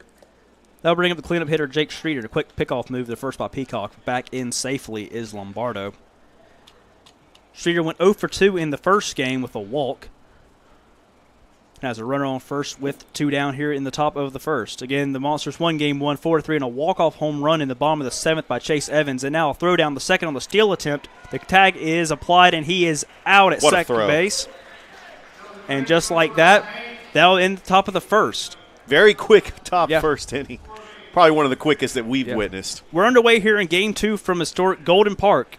Wild Things nothing. The Monsters up to bat for the first time when we come back. This is Chattahoochee Monsters baseball.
Welcome back to the ballpark. Wild Things nothing. The Chattahoochee Monsters come up to the plate for the first time here in the bottom of the first. McCain Mangum will be on the mound for the Waleska Wild Things. And Mangum on the season, he's pitched 15 innings. He's got an 8.40 earned run average. This is his third start, making his 8th appearance.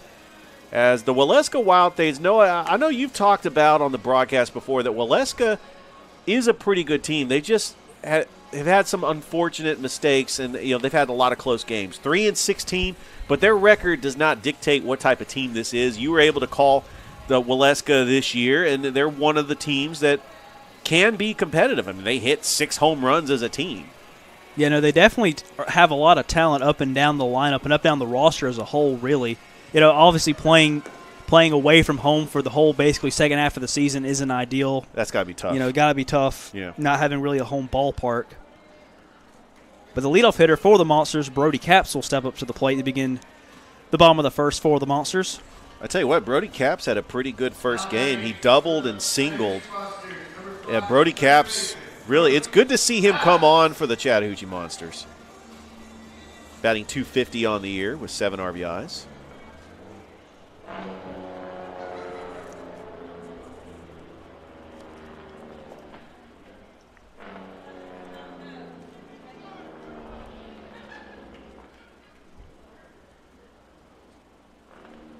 Mangum sets, and the first pitch is in there for a called strike one.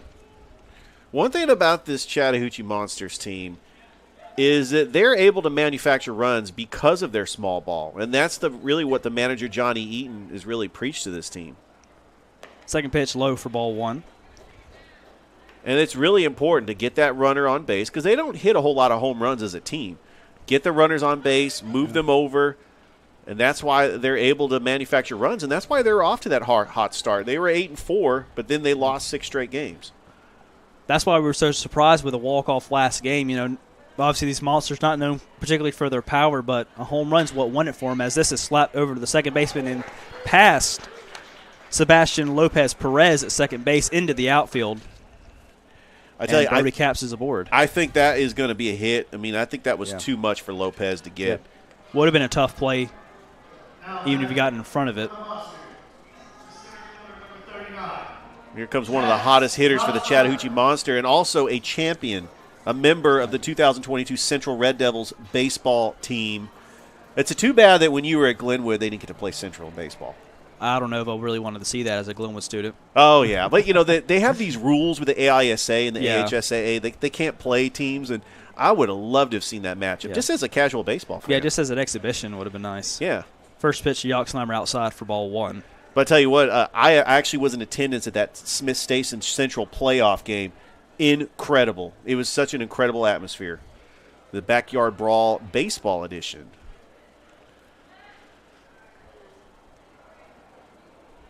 One of the Yoxnheimer is inside for ball two. And, of course, the Glenwood Gators, they won their first baseball state championship led by head coach Tim Fanning, first since 2017.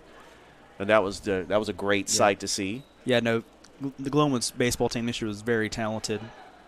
Really was. Most talented, as you said, first state championship since 2017. And pickoff attempt to first, but Brody Capps back in with plenty of time.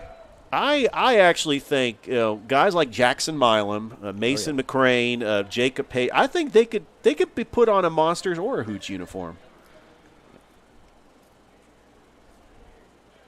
Next pitch to Yoxnheimer, chopped back up the middle.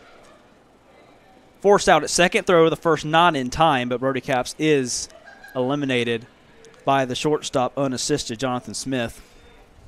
And now one down in the bottom of the first. Mason McCrane also a part of that 2022-2023 state championship basketball team. Oh, with the tip in. Yes, you called that. Yep. They defeated Macon East as head coach Dusty Perdue, also the coach of the Lady Gators as well.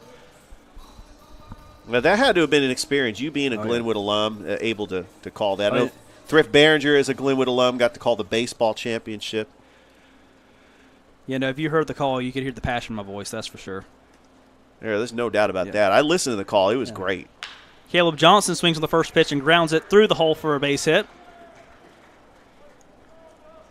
Caleb Johnson interchanneling his Jeff Rancourt. Remember, you as a Braves fan, Jeff Rancourt was very, very known for swinging the first pitch.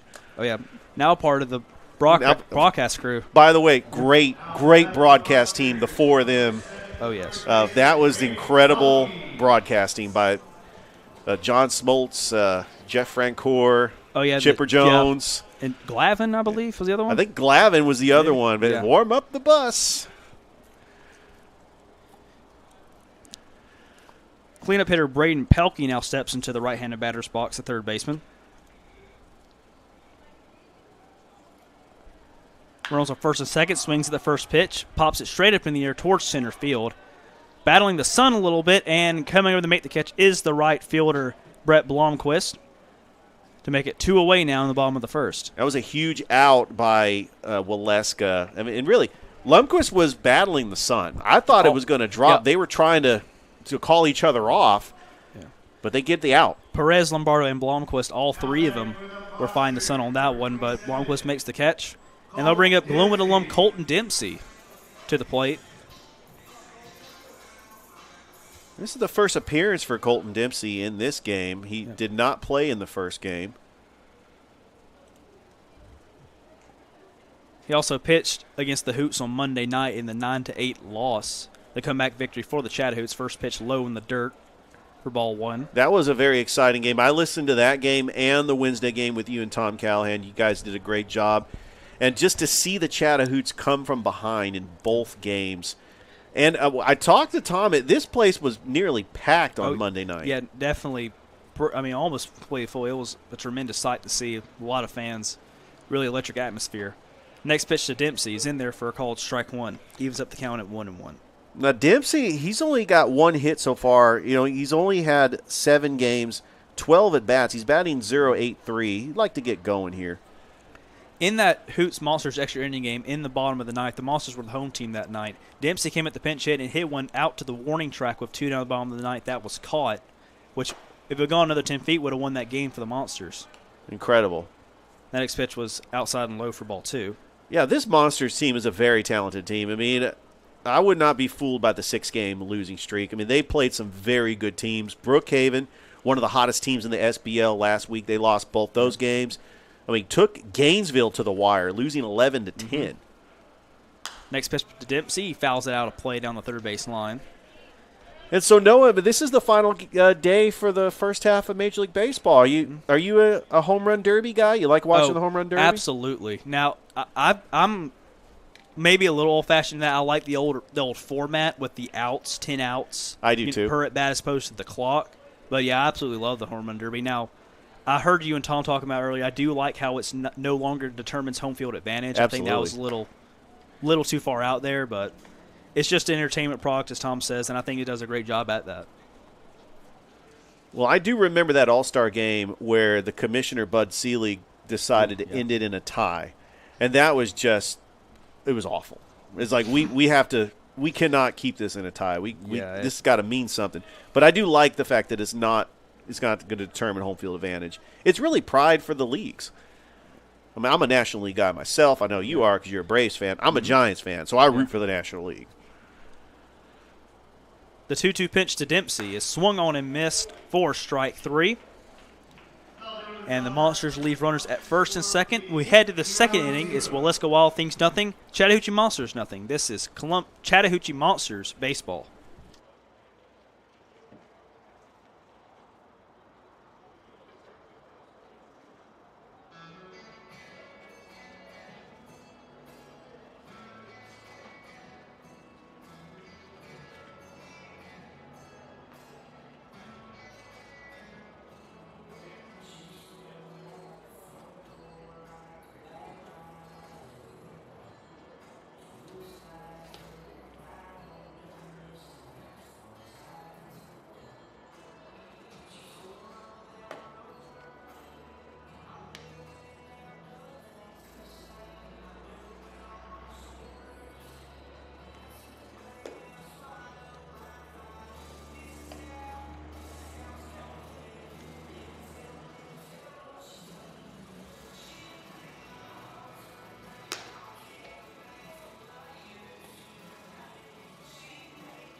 Welcome back to the historic Golden Park. We're here to the top of the second inning. Scoreless tie here between the Monsters and the Wild Things. Jake Streeter will come back up to the plate. He was at the plate when Lombardo was picked off on a stolen base attempt over to second base.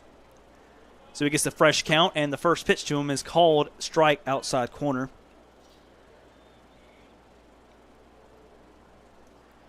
Streeter played in the first game, went 0 for 2, and also had a walk. Next pitch is in there inside for ball 1. Our out-of-town scoreboard, the Tampa Bay Rays did defeat the Braves 10-4, but still 60-29 at the first half. Incredible record for the Braves. 1-1 pitch to Streeter is in there for a call, strike 2.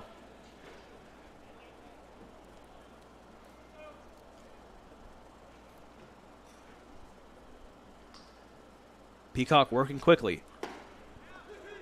1-2 pitch in there for a called strike 3. That's a Southern Mosquito Control strikeout, and quickly 1 down in the top of the second. A nice pitch by Peacock, getting Streeter to freeze up on that pitch for his first strikeout of the game. And that's really what the Monsters want to try to do, is just limit the pitch count from Peacock and just try to play small ball and just get this into a pitcher's duel.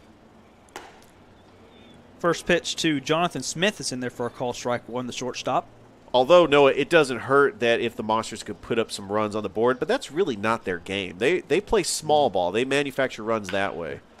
Hit right back at the middle of Peacock. He makes the play, knocks the ball down. He can't pick it up, though. The fire over the first is not in time. Yeah, that's going to be an error on Peacock, but it was a good job of actually a quick reflex of actually fielding it. It's just that when he turned around to try to throw it, it popped out of his glove. Man, he couldn't quite pick it up with his bare right hand as well off the mound to throw out Smith at first. So the Wild Things do have a runner on first. That will go as an E1. And they'll bring up the third baseman, Parker Doyle. Parker Doyle, this is his first appearance in this game. Looking at his stats, he's batting .207 on the year with 3 RBIs. Yeah, did not play in the first game of the doubleheader. First pitch outside for ball 1. And you got to remember, this Waleska team, even though they're 3-16, I mean, they're not mathematically eliminated from the playoffs because Alpharetta's right in front of them. Remember, the top 6 teams in the SBL will make the playoffs, with the first 2 teams getting a bye. Oh, there's a nice fake throw. Yeah. But remember, this Waleska team made the playoffs last year. They lost to the Gainesville Gold Diggers in the semifinals. The 1-0 to Doyle was hit raw off his hands and foul back towards us to even up the count back at 1-1. But, of course, they did away with the divisions. Last year there was 3 divisions, and the Gwinnett Astros are no longer in the SBL. And so you just have one big division, and the top 6 teams make the playoffs.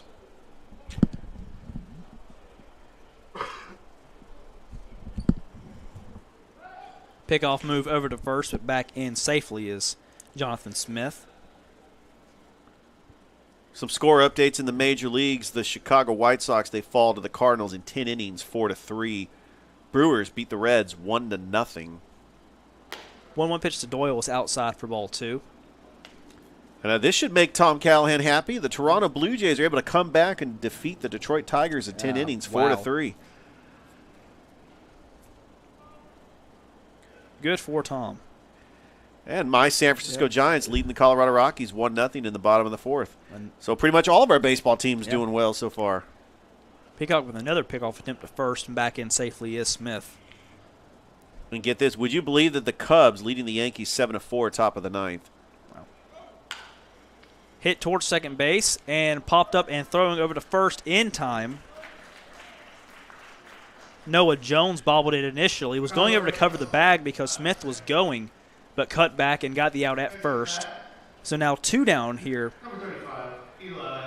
I thought that was a good play by Jones because he was getting ready to cover the bag. It was hit to him, and he was off balance. He scoops it up. He bobbles it a little bit, but stays with the play and throws it to first for a big out for the Monsters. And that will bring up Eli Watson, the extra hitter. Went 1 for 3 and scored a run in the first game. It hits this one over to center field for a base hit. Rounding third and coming home is Smith. He'll walk in without a play. And the first run of the ball game again goes to Waleska Wild Things, and they're up 1-0. So once again, in this game, the Chattahoochee Monsters are going to have to come from behind as Waleska scores. This is the third time that Waleska scored the first run of the game. Remember that second game way back in the first weekend of June where Waleska was up 1-0, but then the Monsters, they put up 8 runs in the inning. But, yeah, the Monsters are known from coming from behind, and now they got to do it again. And Smith reached on an error. So you got to think how big that error is now with the Monsters down 1-0, going all the way around the bases to the plate. First pitch to Sebastian Lopez Perez, high for ball 1. He was not a part of the first game of this doubleheader. That has a chance to increase the Wild Things lead with an extra base hit. Pick ball over the first, close play, and he got him. What a play. What a move by Peacock, throwing it over to Brody Capps, who put the tag on Eli Watson.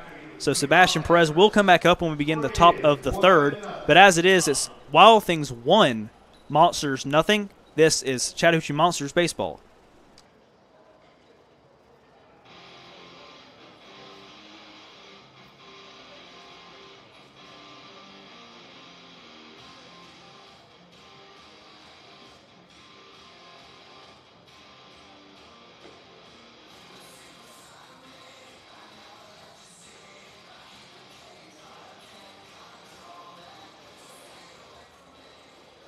Ladies and gentlemen, you need your service work done on your vehicle. Be sure to visit Alex and Ariel's Tire Pro Shop off of Mildred Road, family owned and operated.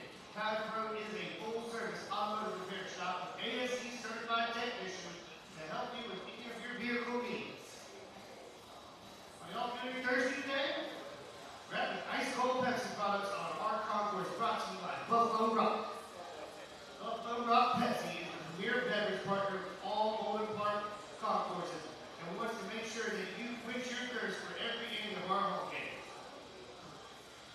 Come join the Columbus Board meeting and Shrine Club for the Shrine Club Bingo every Tuesday and Thursday.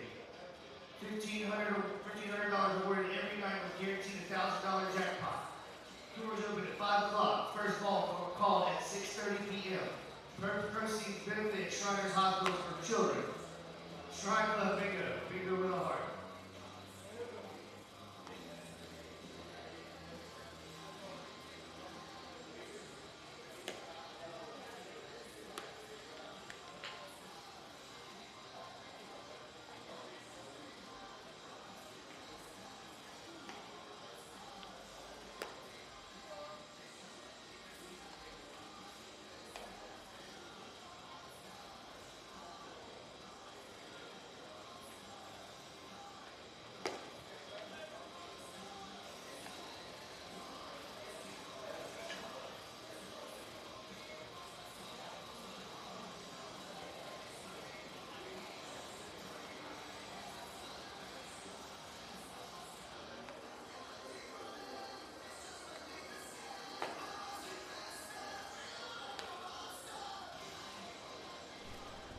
Welcome back to the ballpark. Wild Things up 1-0 after Jonathan Smith goes all the way around the bases after an error by Peacock. Reached first on an error. Monsters, the left fielder number 22, Zion Morris. And was driven in by Eli Watson. And now the Monsters up here with a chance to looking to tie the ball game or maybe take the lead here in the bottom of the second. Zion Morris, the left fielder, will be first up for the Monsters. Batting in the 6th hole tonight. First pitch, swings at it and hits it out for a base hit to right center field. Rounds first pretty sharply, but comes back after Brett Blomquist got over there to cut it off. And one pitch and one runner aboard for the Monsters. That's how you want to get this party started here in the third inning. Zion Morris with a leadoff single, hitting a .323 on the year, and he's also got 6 stolen bases. He's leading the team. I don't know. As a team, they have 54 steals as a team. This is the perfect opportunity for the Monsters to try to get a steal here in the third. Especially with how they play small ball, that's for sure. That will bring up Hank Smith, who's doing the catching duties for the Monsters today. Pickoff move over the Morris. He gets in there safely. Smith batting .045 on the year. He only has one hit, 1 for 22. He'd like to get going 7 walks, though. He's appeared in 9 games thus far. Showing bunt, pulls it back, pitches high for ball 1. That's not a bad move to sacrifice Morris over in second. I mean, you're down 1-0. You got the tying run at first. If any way that the Monsters can manufacture runs to try to get back into this game and tie it up. Might see a little hit and run like we saw last game as well. Oh, they had a perfect hit and run. Morris is going, chopped foul, though, toward the first base dugout, so Morris will have to walk all the way back to first base. One thing I like about the hit and run, Noah, if you place it perfectly, either the second baseman or the shortstop has to cover the bag. You got a wide open hole. Yeah, leaves half the infield open for the ball to roll through. That's exactly what happened in last game. It was the perfect hit and run situation for the Monsters. So now a 1-1 count to Hank Smith. Morris a threat still over at first.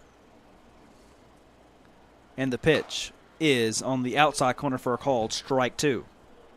That was a great pitch by Mangum.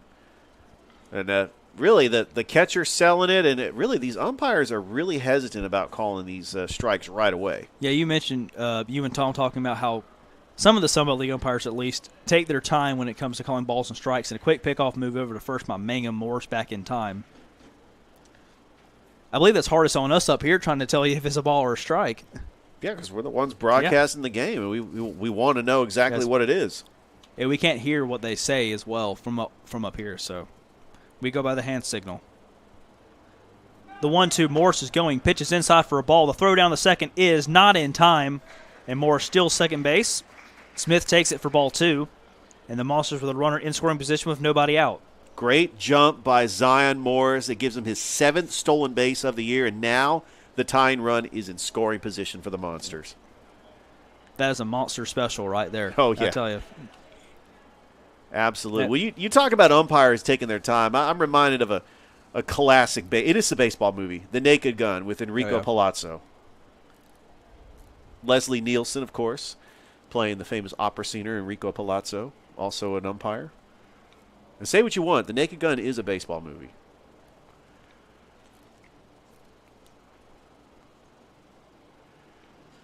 Two pitch to Hank Smith is swung on and foul straight back.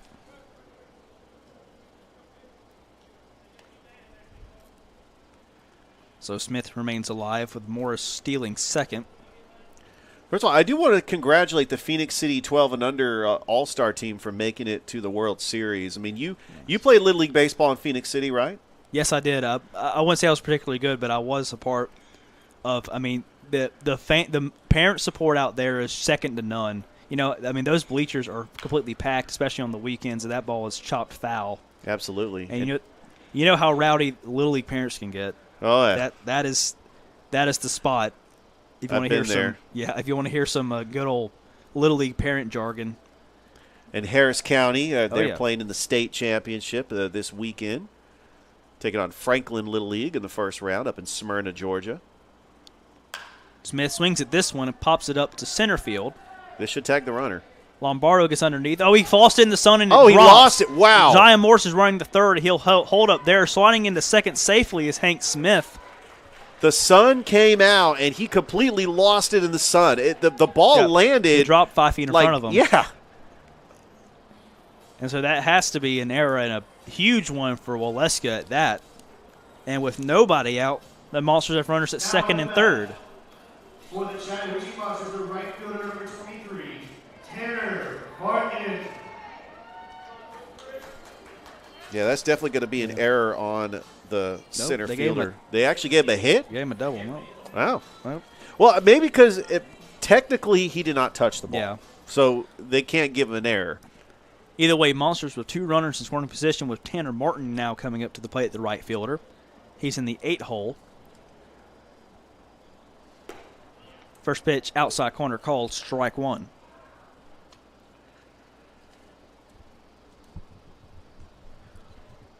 Martin did not appear at the plate in the first game of this doubleheader.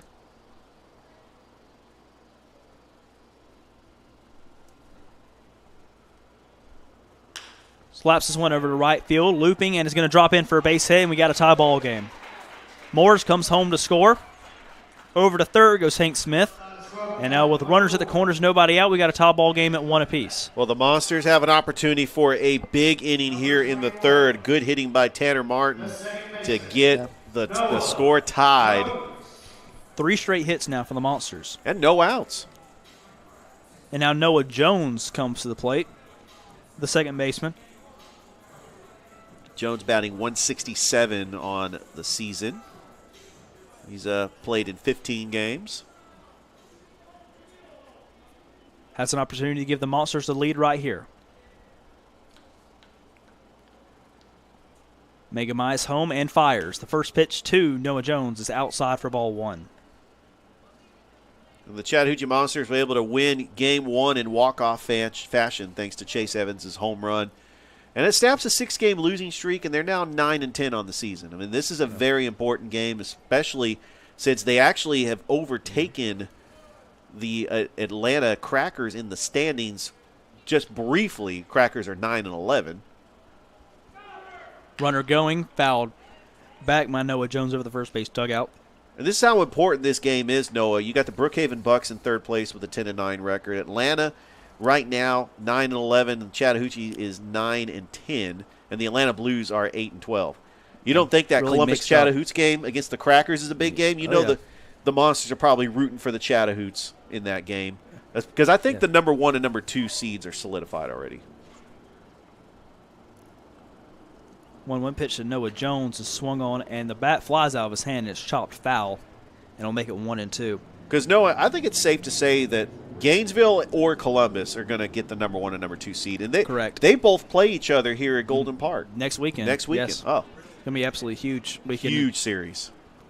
Also, that last game, that last win for the Monsters is absolutely huge. The last 3 games before the first game of this doubleheader, absolute heartbreaking losses. You mentioned the Brookhaven one that was called by weather where they were rallying in the bottom of the 7th inning on last Sunday, and then lost to Columbus when the Chattahoochees came back and won 9-8, and then lost in extra innings to the Chattahoochees 10-8 on Wednesday night. So it was huge for the Monsters to get back on track and break that 6-game losing streak.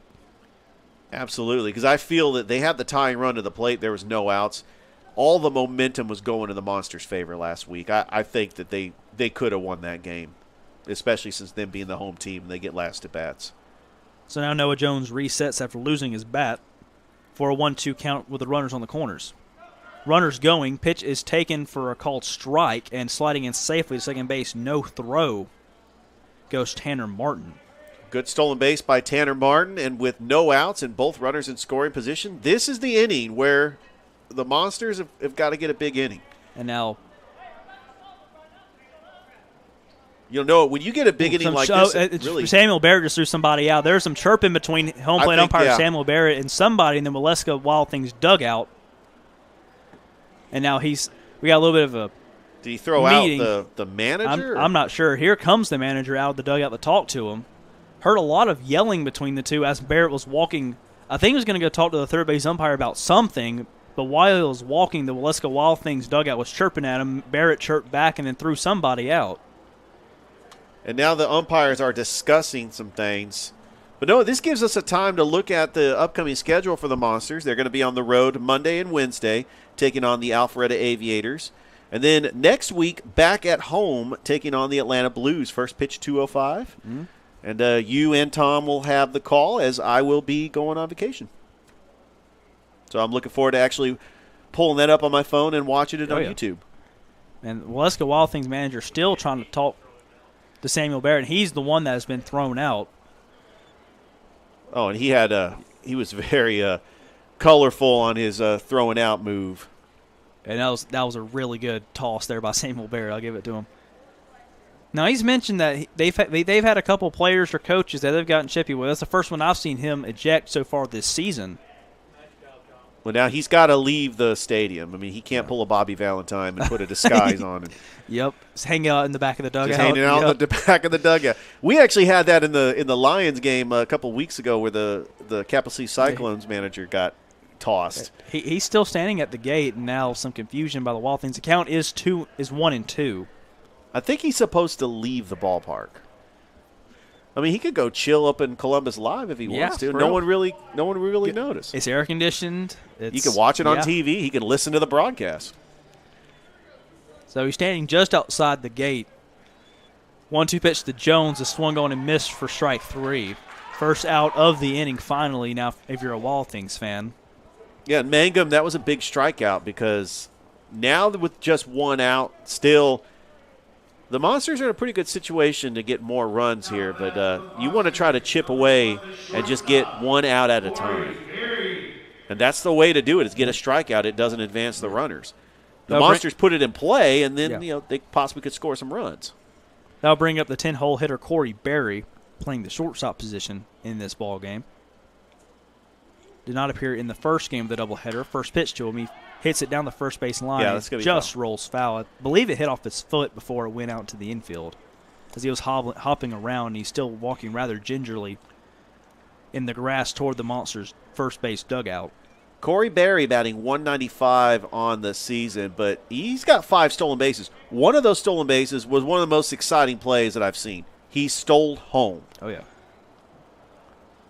It was amazing. So I've got to witness Corey Berry stealing home, Eric Moore throwing a no-hitter, and then Chase Evans hitting a walk-off home run. You should be here for every game. I told Tom, look, because I enjoy you and Tom calling the Chattahoochee, and I've called some Chattahoochee games this year, but this Monsters team, I enjoy calling their games. Oh, yeah. I really appreciate just both teams here in Columbus, and we're rooting for both of them, and definitely in the postseason. And really, what's at stake here is I think that the Chattahoochee Monsters have a shot at hosting a playoff game in the first round. They've got to get this game. Impressive how talented they are, considering how late they relocated from Chakalaka over in Oxford, Mississippi. Quick turnaround. Berry now ready. That pitch is outside and low for a ball. Also, Noah, you look up and down their roster, a lot of players, their hometown is Phoenix City. Now, I don't know for sure if they all played at Central. Some of them could have played at Glenwood. Some of them could have played at Smith Station. Colton Dempsey did. That's the one I recognize. He left-handed pitcher out of Glenwood. Could have played at Russell County. Next pitch outside for ball 2. I think what's fascinating is in the last 20 years, all the schools in East Alabama have won a state title. Russell County started it in 2005 with Tony Rasmus, with the Rasmus brothers, and then Smith Station, Central, and Glenwood. Next pitch to Berry. Hits this over to right center field, and that is going to drop in for a base hit. Coming home to score is Hank Smith, and so is sliding home Tanner Martin. To throw over to second to try to get Corey Berry. He's in there safely. And 2 runners score for the Monsters. Berry over to second, and everybody's safe. What a clutch hit by Corey Berry. And what speed to get to second. He dove in there head first, and it looked like the throw was right there, but Noah, he was under the tag because of his speed and his sliding capability. But knocking in 2 runs, and the Monsters have the lead. Now to bat for the Monsters, number 5 to third baseman, Brody Caps. So that makes it 3-1 now, the score. And back to the top of the order to Brody Caps. Still only 1 down here in the bottom of the second.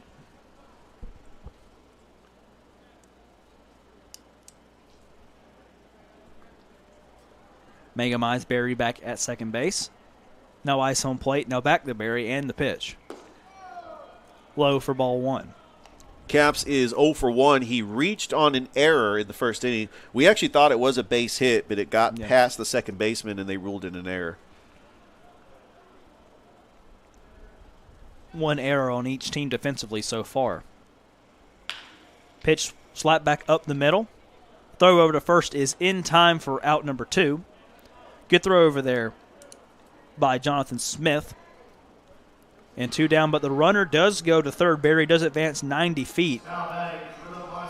6-3 on the putout, and now Jax Yoxheimer is the batter for the Chattahoochee Monsters.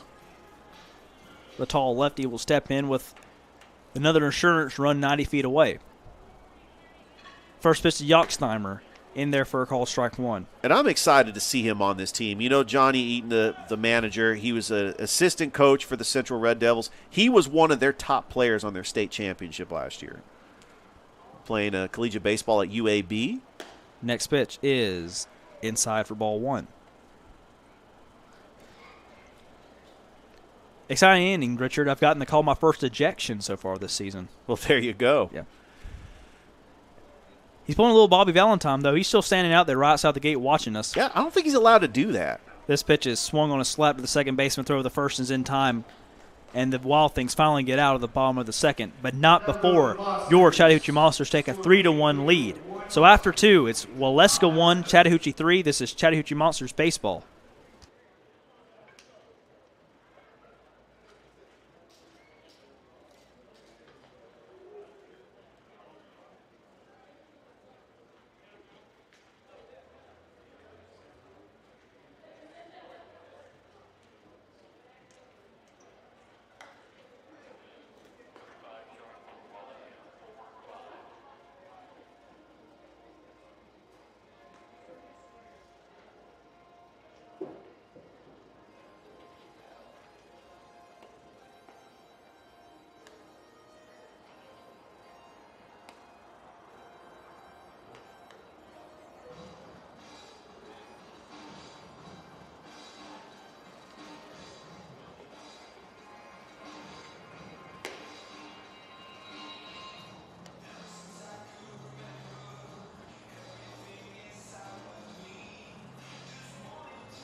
Welcome back to historic Golden Park, where the Monsters just took a 3-1 lead after scoring 3 in the bottom of the second.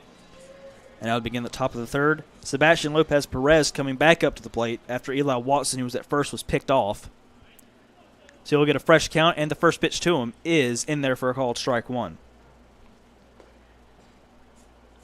Number 16, Sebastian Lopez Perez.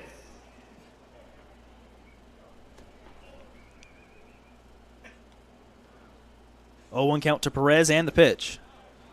A little high for ball 1, excuse me.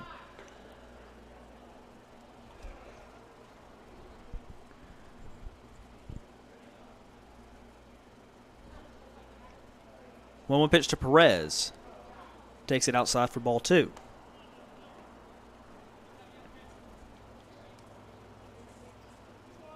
Perez standing in at 5'7", weighs 166 pounds.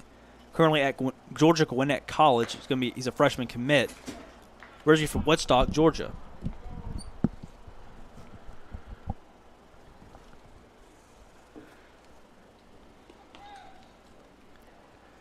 Pitch from Peacock. High for ball 4.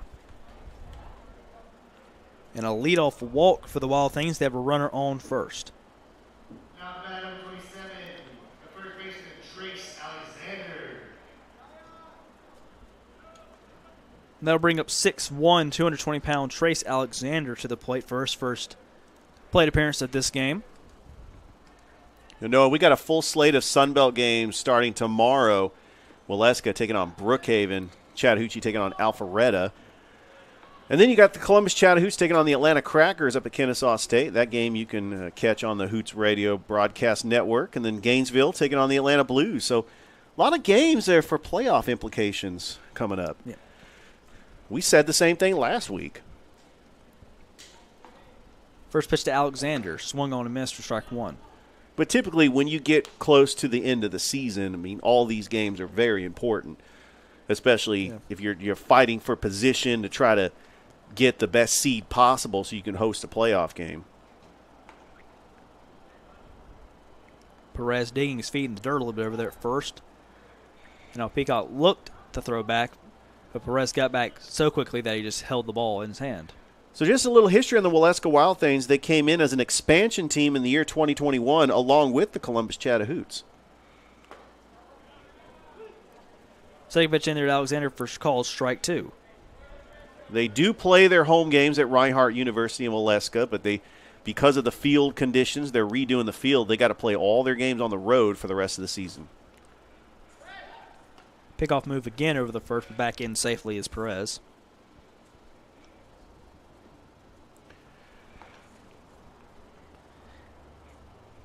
Alexander at the plate facing an 0-2 hole. Peacock fires on the 0-2 high and inside for ball 1. So Tom and I did mention in the first game that we believe that the Waleska Wild Things got their name from the classic baseball movie Major League with Ricky Wild Thing Vaughn, and it's kind of got the same type of logo in that movie. It is a really good logo, I will say that. Absolutely. Their uniforms, kind of looks like the University of Miami. Alexander fought this one off, is going to land in for a base hit down the first base line. Running second going to third is Perez. Alexander's challenging going to second. And the Wild Things with a double off the fist of Alexander. A little looper that just stays fair. And with nobody out, runners at second and third for the Wild Things. Good opposite field contact by Alexander and getting the tying run on base. And I kind of think this is going to be a back and forth game between these two players. Yeah, this is going to be one of those games. Remember, this is a 7-inning game. We got a doubleheader. We do have activity over in Waleska's bullpen. Yeah, Parker Daly was over there pitching for the Wild Things in the bullpen. You got some activity over in the Chattahoochee bullpen, too. First pitch to Dylan Martin is high for ball 1, the designated hitter, in the 10 hole for the Wild Things in this ball game.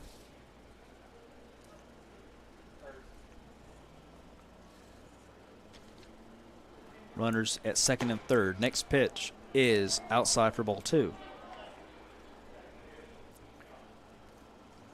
With no outs, Peacock has really got to try to calm down and just try to get it in the strike zone. Next pitch popped up, foul in the foul ground down the first base line. Over there to make the catch is Brody Capps, and he will put it away. Huge out.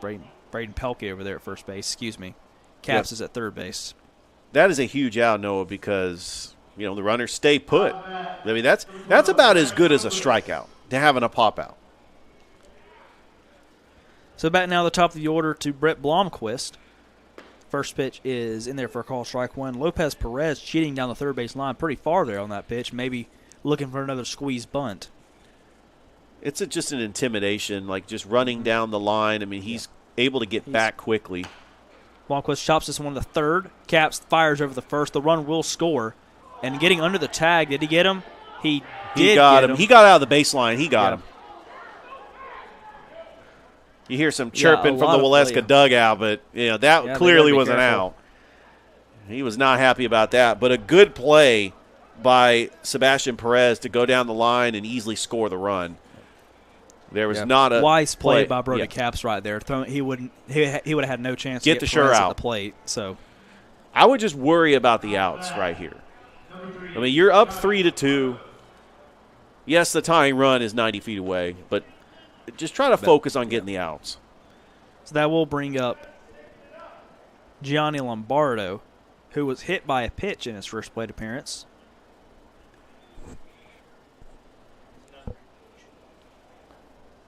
And looks like we may have had another ejection down there in the Waleska dugout. Say it ain't so.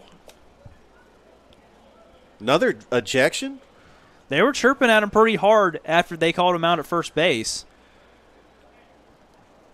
I mean, look, I know there's maybe about 4 or 5 coaches on the coaching staff.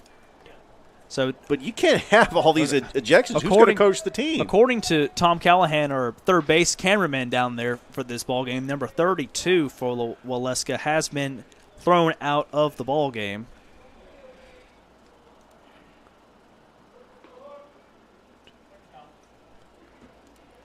That is Ryan Martin, who is not in the lineup for this ball game.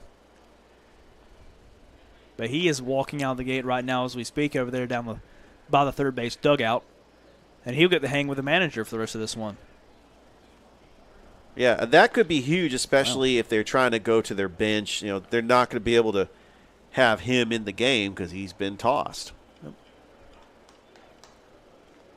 after the delay of the game, ladies and gentlemen, the score now is 3-2.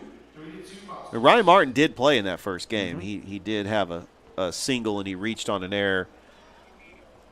But this is what I like about these teams is they do have a lot of depth, and when you play a doubleheader like the Chattahoochee Monsters play every Sunday, you have a lot of depth, and you're able to play multiple people in that second game. So he's being made to go back to wherever the locker room or the clubhouse is for the Waleska Wild Things while the manager still stays. Very interesting that the different rules for the player and the managers. Looks like it. As a third plate umpire was telling him to go, Martin was pleading his case to stay, but Martin has walked away and into the concourse. So finally, the first pitch to Lombardo is in there for a called strike one. Waleska 2 runs, 2 hits, 1 error. The Monsters 3 runs, 5 hits, 1 error. Next pitch to Lombardo, high for a ball. It's game 2 of a doubleheader. The Monsters won the first game 4-3 in walk-off fashion. A solo shot by Chase Evans. 1-1 is fouled over the third base side by Lombardo, 1-2. And I've noticed in my lineup card, Noah, that Chase Evans is taking the game off. He was able to walk it off in that. I think he probably could come in as a pinch hitter. He's probably in Columbus Live partying right now after that shot to win the ball game. Absolutely. Have yourself a day, Oh, yeah. Chase. 1-2 is outside for ball 2.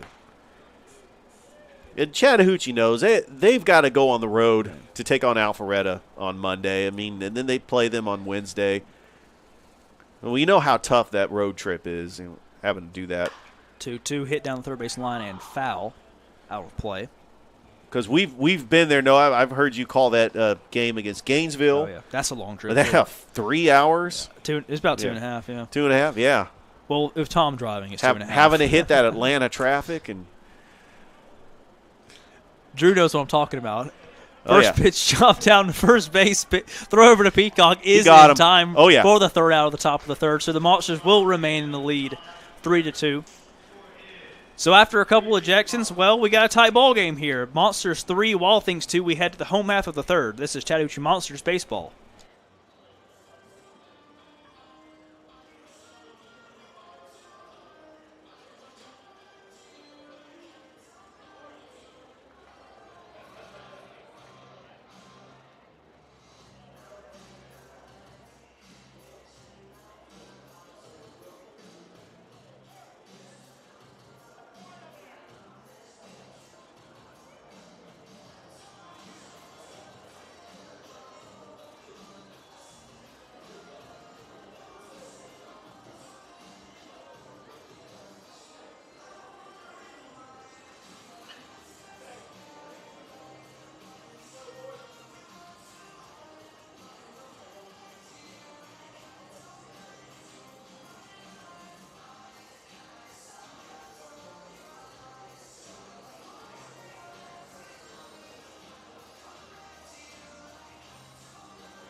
Welcome back to the ballpark. Caleb Johnson will lead things off for the Monsters. Mangum for the Wild Things still on the mound.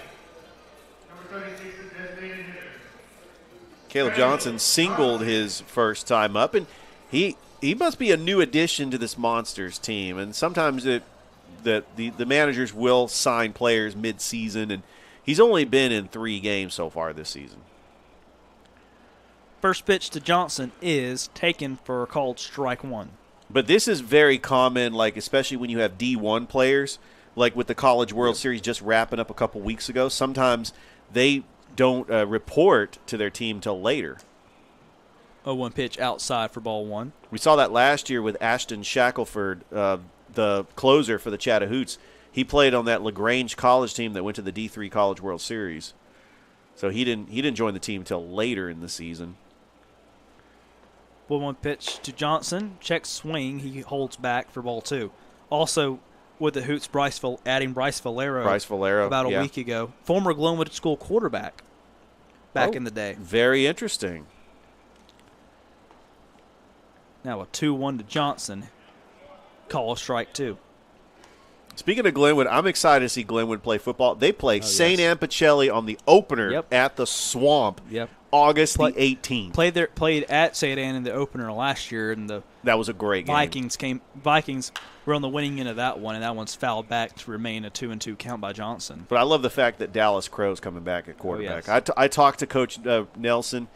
I know that Glenwood, they made it to the state championship against Lee Scott Academy. I mean, they're looking to be one of the favorites in the ISA. That Lee Scott team was built different last year. Stacked. Swung on and missed there by Johnson for strike three, and one down now in the home half of the third. So that'll bring up the cleanup hitter, Braden Pelkey, who flew out to right field in the first inning.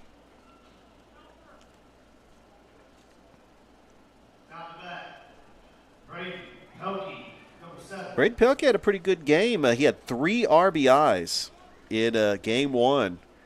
Had a double and a single. First pitch swung on and missed for strike one. So 2 for 2. And I would say he would be the player of the game because he did have 3 RBIs. But, I mean, you can't top Chase Evans. Can't take it away from the walk-off home run. Chase Evans, that would if we were picking players of the game. Next pitch low in the dirt for ball one. But, yeah, on the stat sheet, Braden Pelkey, he had a very good game. Game 1, 2 for 2, 3 RBIs. And that's what we like to call a hot hitter that just likes to keep it going. 1-1 pitch. Swung on and missed for strike two.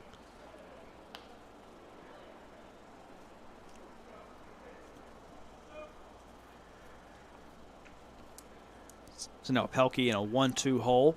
Mangum winds and fires, and he hits this one out to left field and is going to drop in for a base hit. 2-strike single there by Pelkey, and the Monsters now with the runner on first and 1 down. A 1-out single for Pelkey and his 3rd hit of this series. And with a 3-2 lead, I mean, the Chattahoochee Monsters would like to get some more insurance runs here in the bottom of the 3rd. That'll bring up Colton Dempsey, who struck out in the first inning for the Monsters. On the offensive side, first pitch swung on, chopped up the middle. Pitch over to the shortstop, throw over the first for the double play is in time. So it goes 4-6-3 on the double play, and just like that, that's the end of the 3rd inning.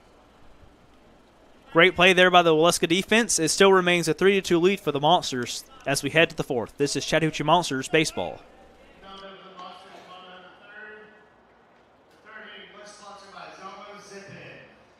The score is 3-2. Monsters.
Welcome back to historic Golden Park. Top of the fourth inning, Noah Shelton, Richard Holdridge as the Chattahoochee Monsters. I almost said it.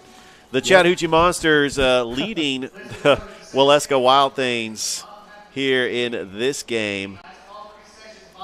As Peacock on the mound for the Chattahoochee Monsters.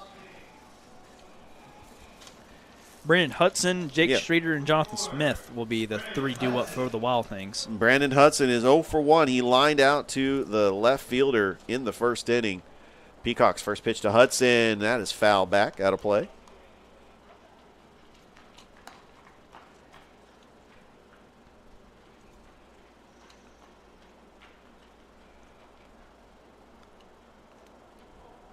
Peacock, the 0-1.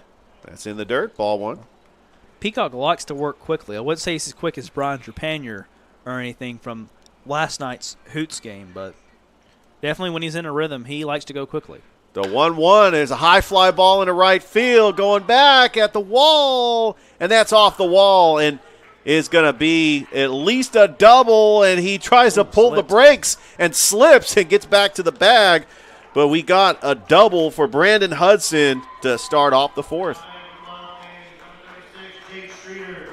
Hey, well, he almost knocked that one out of the park. Great patience on that one. Turned on it, hit it solidly right over Tanner Martin's head over there in right field, and that's what Waleska needed, a runner scoring position with nobody out.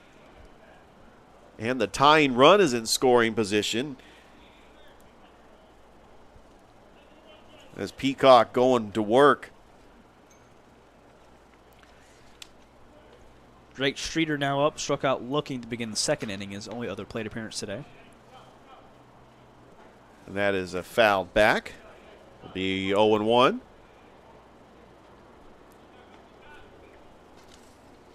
Jonathan Smith on deck for Waleska.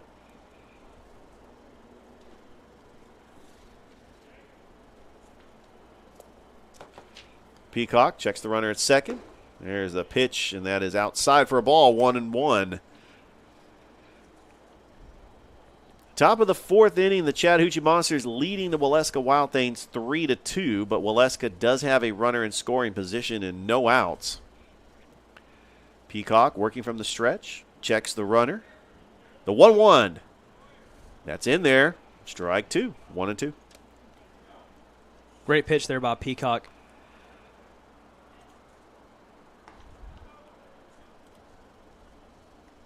Byron Peacock from Columbus, Georgia, plays at Andrew College. And there's a pitch, and it gets behind the catcher. And then the runner's going to advance to third. Had a couple of those late last game to let the Waleska Wild Things tie the game in the seventh inning. A couple balls that went back to the screen guy. Clean up on those if the Monsters want to make sure they win the second one. You absolutely got to clean that up. And that caused the Monsters to bat in the bottom of the seventh. Otherwise, the Monsters had an opportunity to shut the door in the top of the seventh, but Waleska was able to come back, and it was just ill-advised wild pitches that gave Waleska a chance in that game and tied it up. There's a pitch, Peacock, and it's high for a ball. Run him full. Full count. First full count of the ball game so far. To Jake Streeter, payoff pitch, and is fouled back. Jake Streeter from Atlanta, Georgia, freshman at Kennesaw State University. In fact, that's where the Chattahoots are going to be tomorrow, as they will take on the Atlanta Crackers, home of Kennesaw State. That's where the Crackers play baseball. Here's the payoff pitch to Streeter, and it is outside, ball four. So runners at the corners for Waleska, down 3-2. And that will bring to the plate Jonathan Smith. He's got a golden opportunity with no outs to cash in here at the top of the fourth inning. Waleska at 3-16, but they don't play like a 3-16 team. They've played a lot of teams close. If you look at their record and their games, they've been in a lot of close games. There's a ground ball, and that's going to be up the middle for a base hit, and that ties the game here in the fourth inning. Good hitting by Jonathan Smith to get the RBI, and now we are knotted up at 3 apiece. First three hitters now have reached for Waleska, and I think we're going to have a pitching change here. That'll be the end of Brian Peacock's day. That's going to be all for Brian Peacock. His final totals is he's pitched 3 innings and has given up 3 runs, but he is responsible for the 2 runners on base. And so as we have a pitching change, Noah, we're going to go ahead and take a look at that out-of-town scoreboard in the Major League Baseball as the Padres defeated the Mets 3-1. Top of the 8th inning, you got the Giants leading the Colorado Rockies 1-0. Pittsburgh Pirates leading the Arizona Diamondbacks 3-2, bottom of the 6th. And then you have the Washington Nationals defeated the Texas Rangers 7-2. The Chicago Cubs beat the Yankees again in Yankee Stadium. They were talking about how that was the first time ever that the Cubs beat the Yankees in Yankee Stadium by a score of 7-4. So it looks like the new pitcher for the Chattahoochee Monsters is Landon Johnson. He's a sophomore from Enterprise State Junior College out of Ashford, Alabama, the 6'1 sophomore. And we'll get his pitching stats as he is got 13 innings of work. He's got a 3.46 earned run average, and this is his 8th appearance. And he is 1-1 on the season with 12 strikeouts as the righty fires his warm-up pitches. Well, Noah, this is going to be another game where looks like it's going to come down to the wire. Tell you what, these Wild Things are a scrappy bunch, aren't they? Especially with a 3-16 record. You might think they, would think about throwing in the towel, but they definitely haven't done that. Still have a chance to make the playoffs, as we've talked about, with a good run at the end of the season. And pretty important. Also impressive that they're missing their manager and doing this after he got ejected a couple of innings ago.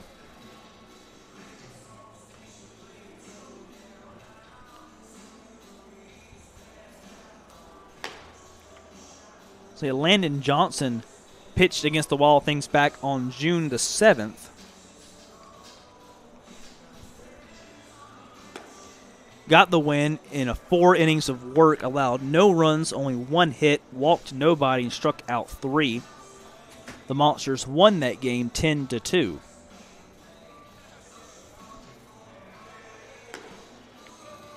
As we are knotted up at 3 here at historic Golden Park. Wild Things with 3 runs on 4 hits, 1 error. Monsters with 3 runs on 6 hits and 1 error.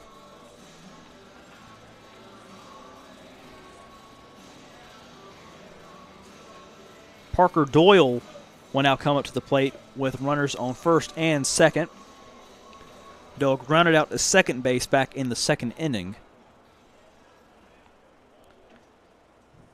And now Landon Johnson is ready. And now we're back in action at Golden Park. 3-3 tie here between the Wild Things and the Monsters. Johnson eyes back at second. And now pickoff move back to second base, but back in safely is Jake Streeter.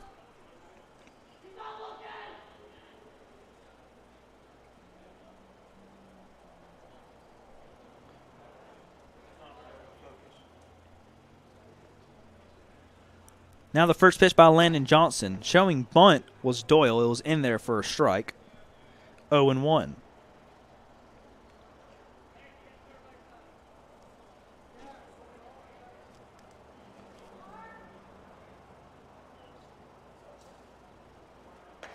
Next pitch is low and outside for ball 1.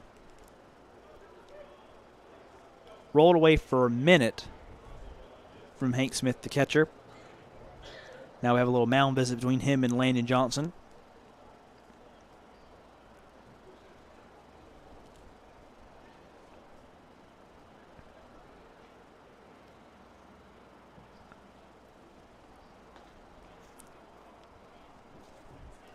Smith squats down behind home plate and we're ready to resume action.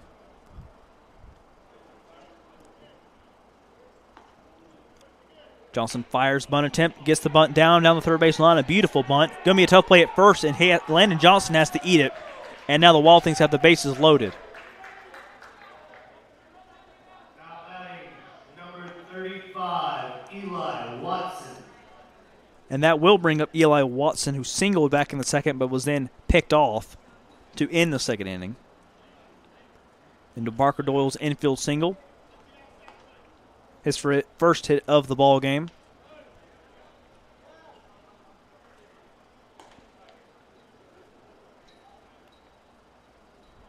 First pitch to Watson. Swung on a miss for strike one.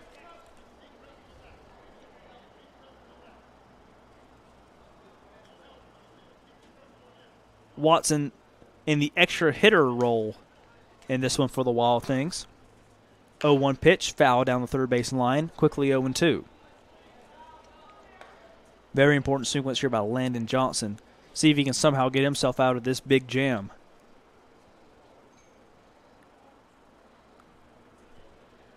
Doyle at first, Smith at second, Streeter at third. 0-2 pitch is outside for ball one.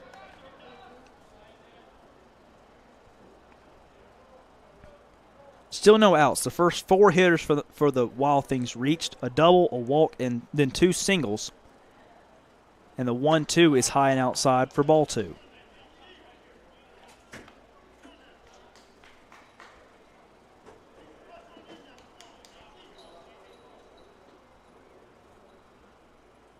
Johnson with runners all around. 2-2 pitch. High and a full count now, 3-2. Still with no outs here.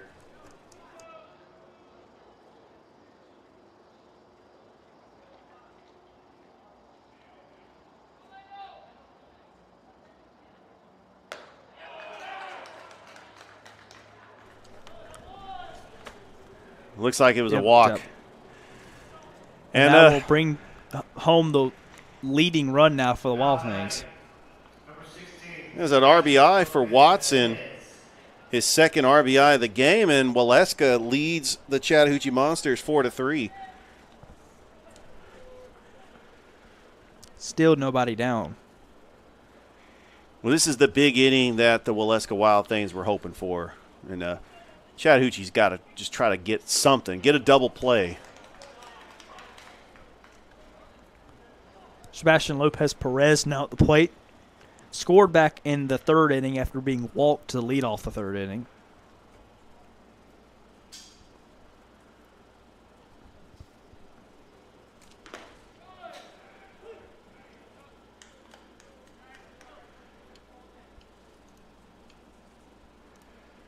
That was a nice pitch by Landon Johnson. Hopefully Johnson can get out of this inning. And that's fouled back.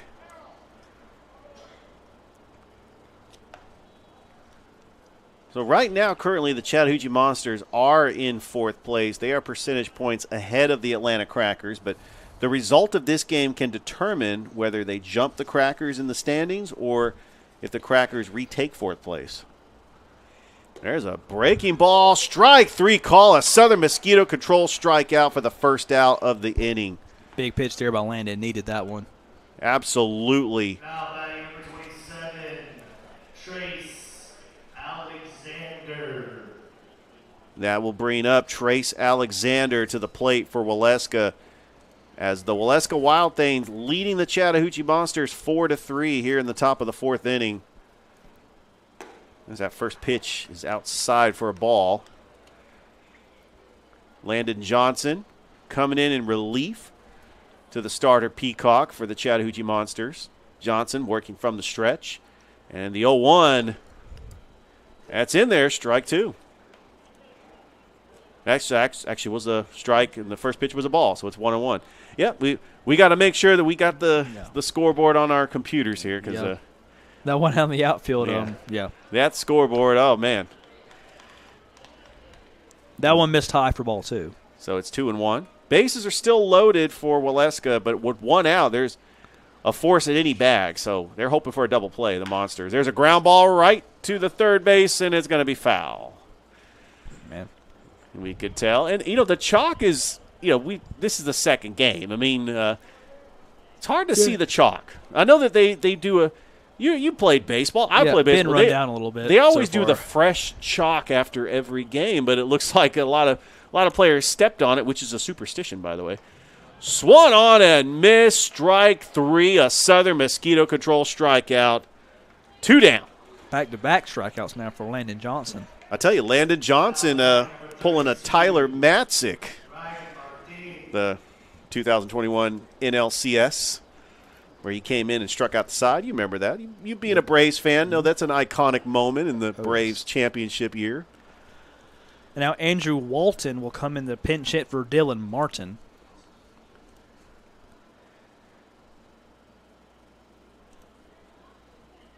Walton is batting .250 on the year. He's had 12 at-bats. He's played in 7 games.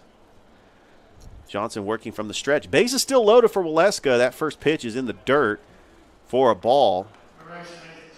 But the Waleska Wild Things have had a big inning, putting 2 across the board here in the 4th.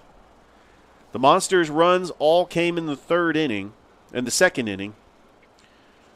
Top of the 4th, as Waleska leading 4-3 as they're trying to get the split in this 2-game series with the Chattahoochee Monsters. Which the Monsters starting to become a tradition here, where they play the doubleheader on Sunday, where we have that first pitch at 2:05, and it's starting to see this is a good brand of baseball. And if you're a big baseball fan, and that first pitch, next pitch is in there, 1-1. Like if you're a big baseball fan and you can't stay late like 11 o'clock at night, I mean, this is the perfect opportunity to come see a baseball game. Yeah, no, it really is. 2 7-inning games. 1-1, foul back. Because originally there would have Monsters games on Saturdays at 2 o'clock and then Hoots games at 7 o'clock. I do remember that. If you want to catch both of those, you got to be here basically all day. So I think it is better for the fans and better for the teams traveling to come down in one trip and then go back playing it truly both is. games. Absolutely. Smart move, I believe, by the management. Johnson, the 1-2, and that's popped up into right field. That's going to be tailing foul. It goes into the Monsters bullpen. That could have been trouble. And I had to lean over in the press box to make sure that was very close on the foul line. Yeah, that one was fair for a long time, but sliced foul there at the end. And there's not a whole lot of wind. I mean, there's really no wind right now. So looks like a golf shot you see at Lakewood Golf Course. Yes, it was slicing to the right. 4-3 as Waleska leading here in the top of the 4th inning. Johnson, the 1-2. Ooh, nearly got him. Just close. It missed. 2-2. Just a little low on that one by Landon. I know he did not get the call that he wanted. I thought that was going to end the inning. That would be huge if Chattahoochee can get out of this with leaving the bases loaded. Here's the 2-2. Swung on a miss. Strike 3. A Southern Mosquito Control strikeout. And Landon Johnson strikes out the side to end the top half of the 4th, but not before the damage is done.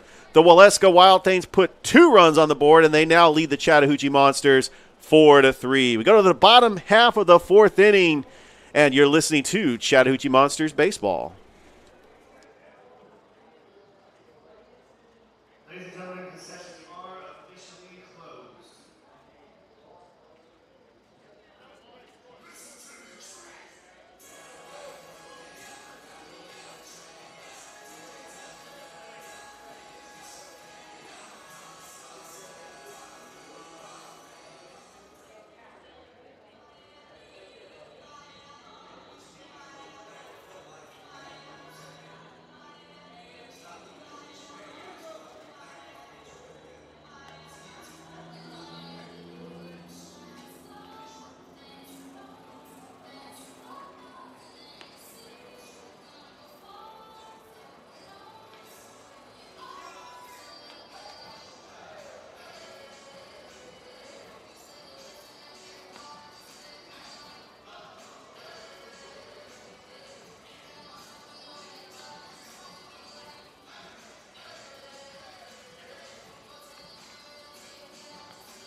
Back at historic Golden Park, bottom of the 4th inning, Noah Shelton, Richard Holdridge, as the Chattahoochee Monsters now trail the Waleska Wild Things 4-3 as the Wild Things put up 2 runs in the 5th. And now up to the plate is Zion Morris, the left fielder, 1 for 1 in the game as he singled in that 2nd inning. And he did score a run. And he's here leading things off here in the bottom of the 4th inning. And that first pitch to Morris that just missed for a ball, 1-0.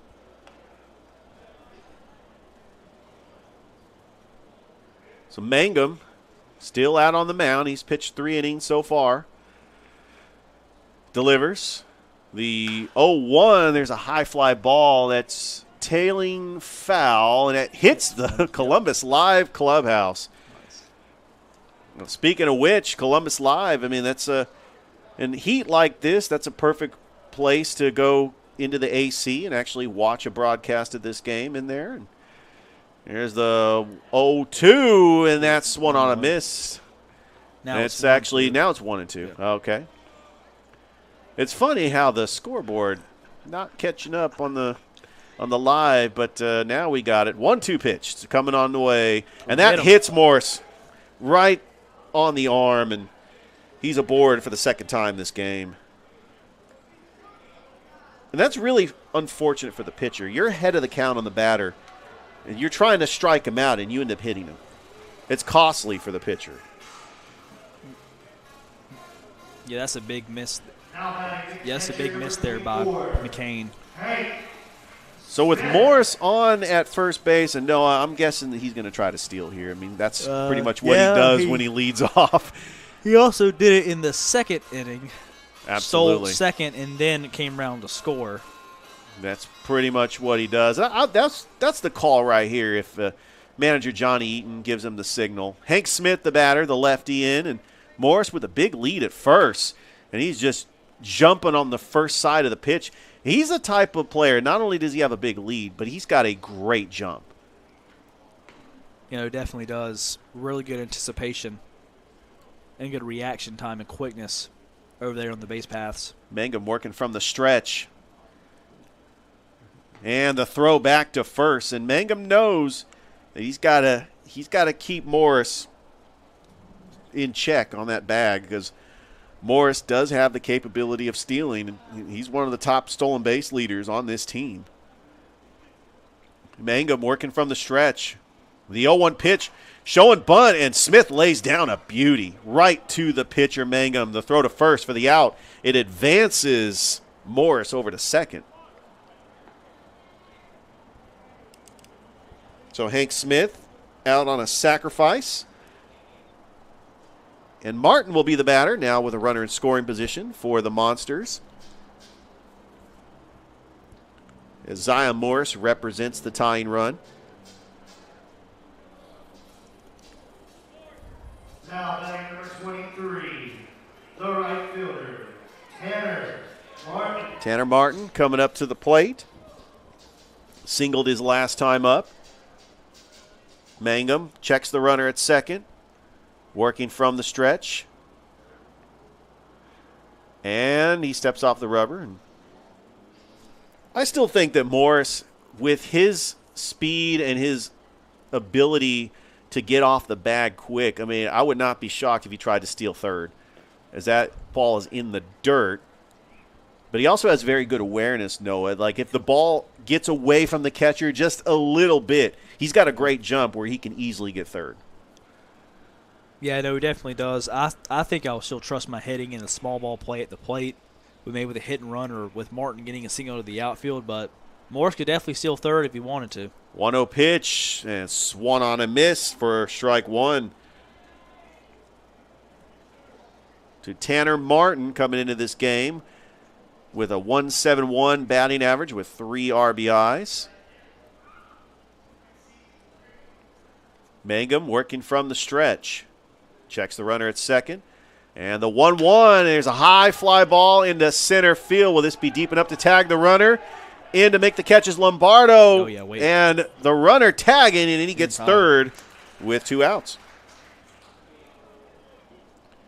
Pretty good fly ball by Tanner Martin. Yeah, solid contact. Just got a little bit too much underneath it. Gave Lombardo plenty of time to come over and make the grab. But now the tying run 90 feet away for the Monsters. And this could be huge for the Chattahoochee Monsters because any wild pitch is going to score Morris. Noah Jones will be the batter for the Chattahoochee Monsters. Mangum working from the stretch. First pitch is outside for a ball. Jones struck out his first time up. And with first base open, I think the safe bet is to pitch around these hitters. But you don't want to do anything wild that can get a run scoring home. That's a good block by the catcher. As it's going to be 1-1. Yeah, good block there by Brendan Hudson. That's something that I've noticed in this game that Waleska struggled with a lot more earlier in the season was pass balls. Had a lot of them against the Hoops, especially in that first opening series, but they've really cut down on them in this doubleheader today. Oh, the 2-0, and that is upstairs for ball 3. So, yeah, with first base open, I don't think Mangum is going to give Jones anything to hit. Even though he's batting 166, but he does have a home run with 2 RBIs. And the 3-0 pitch, that's in there for a strike. Jones is in a hitter's count. So I think anything close, you try to put the ball in play, especially when you're down 4-3 here in the bottom of the 4th. Mangum working from the stretch. The 3-1 pitch, and that is outside ball 4. So a 2-out walk to Jones. And Corey Berry coming up to the plate with runners at the corners, and the Waleska manager will come out and have a talk with Mangum. Now, this is the hitter you want up there. Corey Berry doubled and has 2 RBIs. I mean, this is like a hot hitter coming into this game. I mean, you thought that Braden Pelkey had a big game in game 1. Corey Berry, I know that he's hoping for a big game in this game, already having 2 RBIs. The Chattahoochee Monsters were able to win game 1 over the Waleska Wild Things 4-3. And they snapped a 6-game losing streak. Is he taking him out? No, he's going to keep him in there. Okay. Parker Daly was warming up and standing by the gate to walk out of the bullpen, but he wasn't called. And so Mangum will remain in the ball game. For the Chattahoochee Monsters, number 1, the shortstop, Corey Berry. And Mangum, looking at his pitch count, he's at 64 pitches. So this is something to watch out for here in the 4th inning. This is where starting pitchers could start seeing fatigue. I mean, we've seen pitchers go 80, 90 pitch count. I mean, but yeah, that's something to watch out. There's that pitch count. Mangum from the stretch.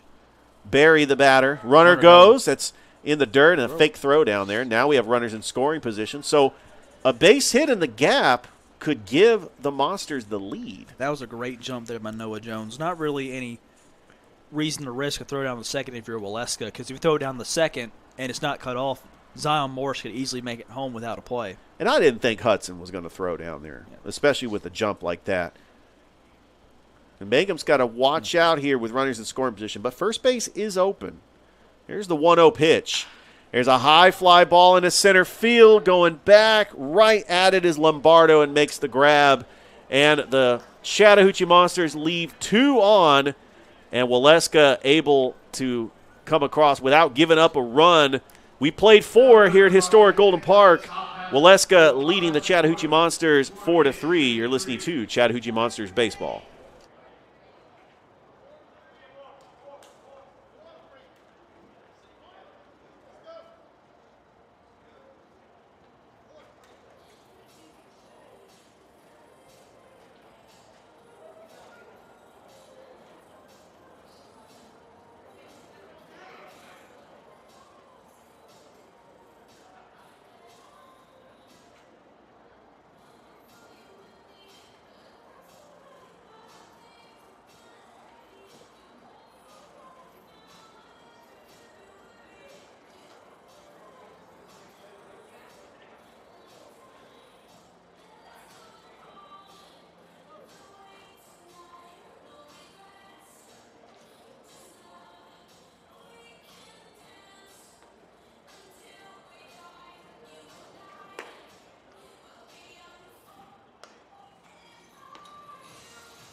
Back at historic Golden Park, Noah Shelton, Richard Holdridge. Top of the 5th inning we go as the Waleska Wild Things leading the Chattahoochee Monsters 4-3.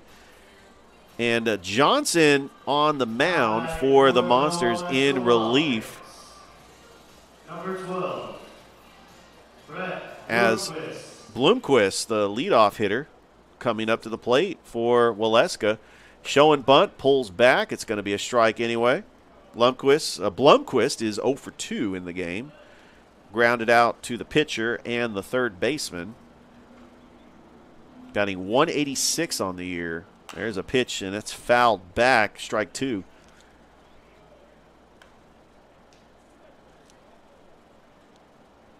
So Johnson, he's pitched 1 inning so far. He came in and he struck out the side for the Monsters. And the 0-2 pitch to Bloomquist, and that is popped up in foul territory. Looks like the first baseman makes a play, and he does. What a job by Caps getting Had the reach actually, over the dugout for that one. trying to think. That was Yeah. Braden Pelkey. Braden Pelkey. Yeah, we Braden got the Pelkey. Yeah. third base and the first base mixed up. Bad handwriting. I know. But you know what? I have it right in front of me. Yep. So, with that, the first out, and Lombardo coming up. He's 0 for 1. So, I got to say, I'm very impressed with Lane Johnson and his ability of coming in relief. Really could have had a lot more damage happen to him last inning, too, with the bases loaded, but had struck out 3 straight batters. That pitch is in there for strike 1 to Lombardo. Yeah, and so Lombardo, he's coming in. He's got a home run with 3 RBIs, batting .285. There's the 0-1, and that is right on the corner, strike 2. Yeah, and I called him Lane Johnson. He's not the right tackle for the Philadelphia Eagles. He's Landon Johnson. Sorry about that. Waleska leading 4-3, and there's a pitch that's outside for a ball. That was 1 and 2. Good pitch there by Landon. It Did not quite get the call. Top of the 5th inning here. Waleska leading 4-3. There's the 1-2 breaking ball, and it's high and upstairs. 2-2. Lombardo, the starting center fielder, he's had some work out there in center field.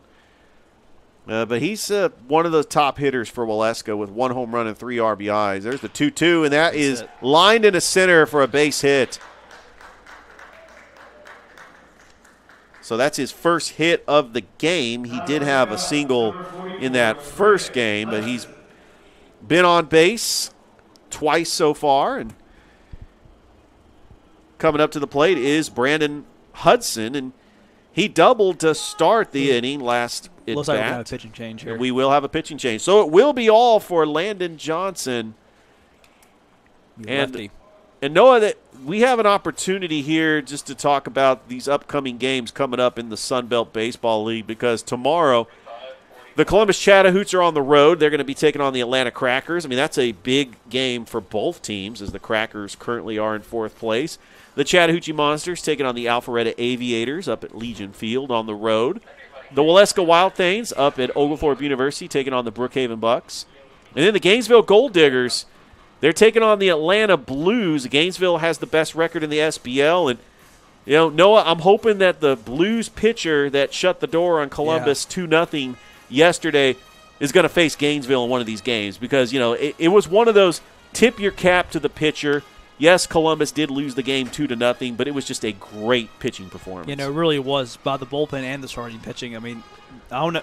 We saw after the game on Friday that they were laid into pretty hard by their head coach. And apparently that motivational speech or degrading speech, I don't know what he said, but apparently it got him fired up and got him ready to play the next game. And what a pitching performance it was by the Blues last night. And you know what? I've called 2 Blues games. You've called 2 Blues games. We've seen this team face the Columbus Chattahoochee all 4 times this year. And the Columbus Chattahoochee are 2-2.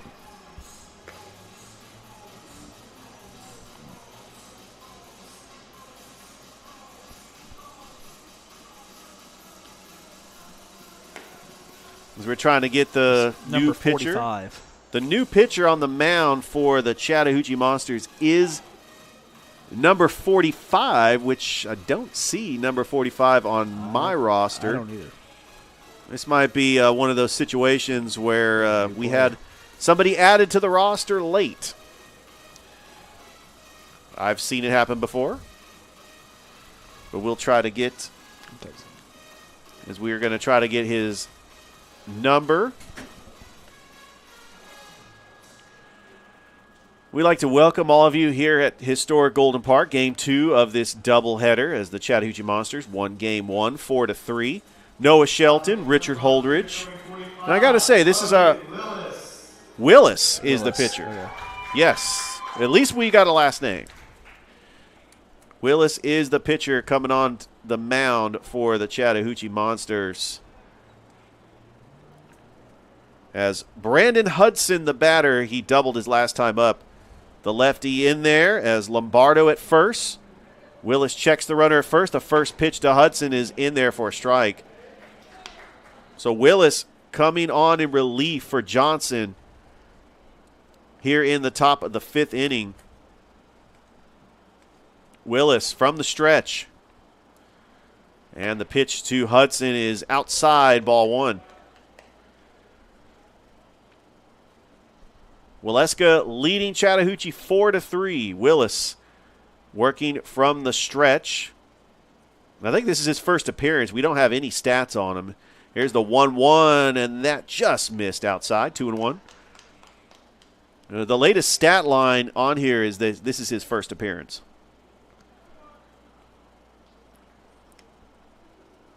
Willis working from the stretch. Here's the 2-1 to Hudson, and it is popped up, and it's going to be out of play. This is Logan Willis. Logan Willis from Waverly Hall. Probably played at Harris County. Right up the road. Absolutely, and is a senior at LaGrange College. Of course, they went to the D3 College World Series last year. Willis working from the stretch. Here's the 2-2, and it's popped out of play. That's out of historic Golden Park and over in that grass over by the Chattahoochee River. It's a beautiful ballpark. I mean, this is the home of the 1996 gold medal game between USA and China. I remember Lisa Fernandez with that incredible pitching duel. There's the 2-2 pitch, curveball, and there's a bounce right to the first baseman. He's going to go to short for 1. The throw to first, not in time, but it is 3-6 on the put out. They do get the lead runner at first, which is huge. They're trying to go for the double play, but Hudson is grounded out in a fielder's choice, and Jake Streeter will be the batter.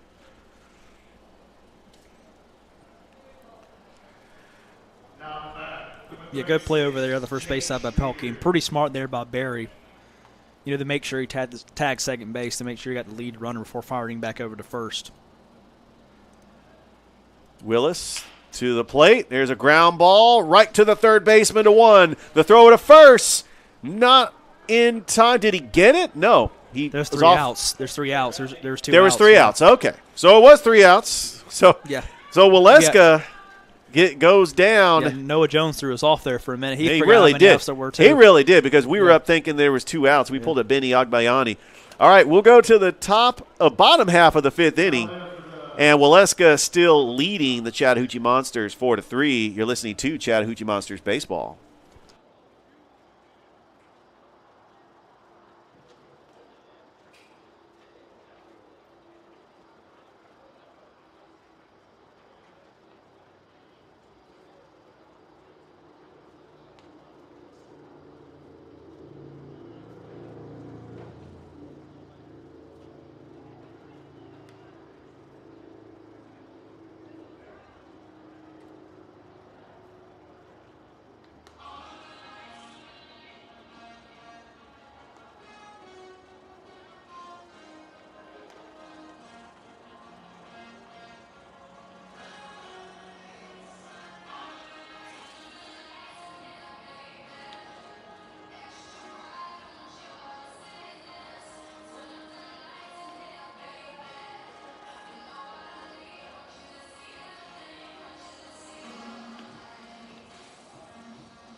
Back at historic Golden Park, the Waleska Wild Things leading the Chattahoochee Monsters 4-3. Noah Shelton, Richard Holdridge here on the broadcast. Happy to be here in this game 2 of this doubleheader. As the Monsters coming up to bat, we got a new pitcher for Waleska. It's Parker Daly, the sidearm pitcher from Alpharetta, Georgia, from North Park University. He is a sophomore, and he's coming up to face Brody Capps, leading things off for the Monsters. There's that first pitch to Capps. It's in there for a strike. Capps grounded out to the shortstop in the second inning and then reached on an error to begin the game in the first. Capps has got an 0-1 count, and that's outside for a ball, 1-1. So if the Monsters want to get anything going, it's time for the top of the order to start producing down 4-3. They put up 3 runs in the second. There's the 0-1, just missed high upstairs, 2-1. That could have been a borderline strike. That was right at the letters, but the umpire has a very favorable strike zone for the hitters. That's Daly, 2-1. Ground ball up the middle and is caught by the third baseman. The throw to first. What a play. What a throw. What a throw by Parker Doyle to get to his knees. I thought it was going to be in the outfield for a base hit, but Doyle actually robs Capps of a hit and throws to first for the first out. So 5-3 on the putout, and Jax Yoxtimer is going to come up for the Monsters. 0 for 2 in this game. Ground into a fielder's choice in the first, and then grounded to second his last time up. First pitch to Yoxtimer is outside for a ball.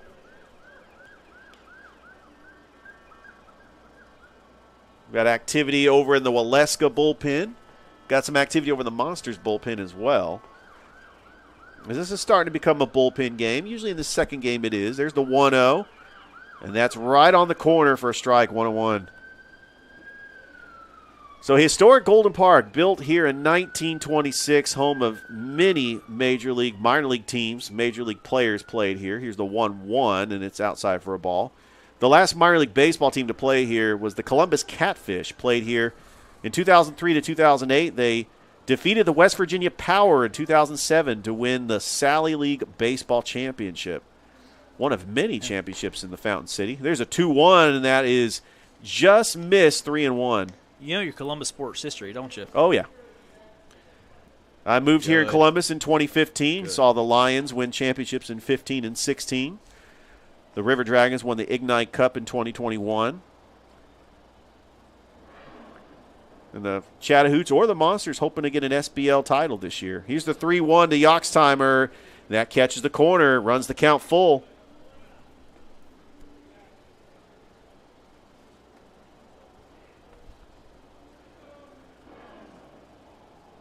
Daly, he's got a full count on Yoxtimer. Here comes the payoff pitch. It's outside, ball 4, and Yoxtimer with a 1-out walk.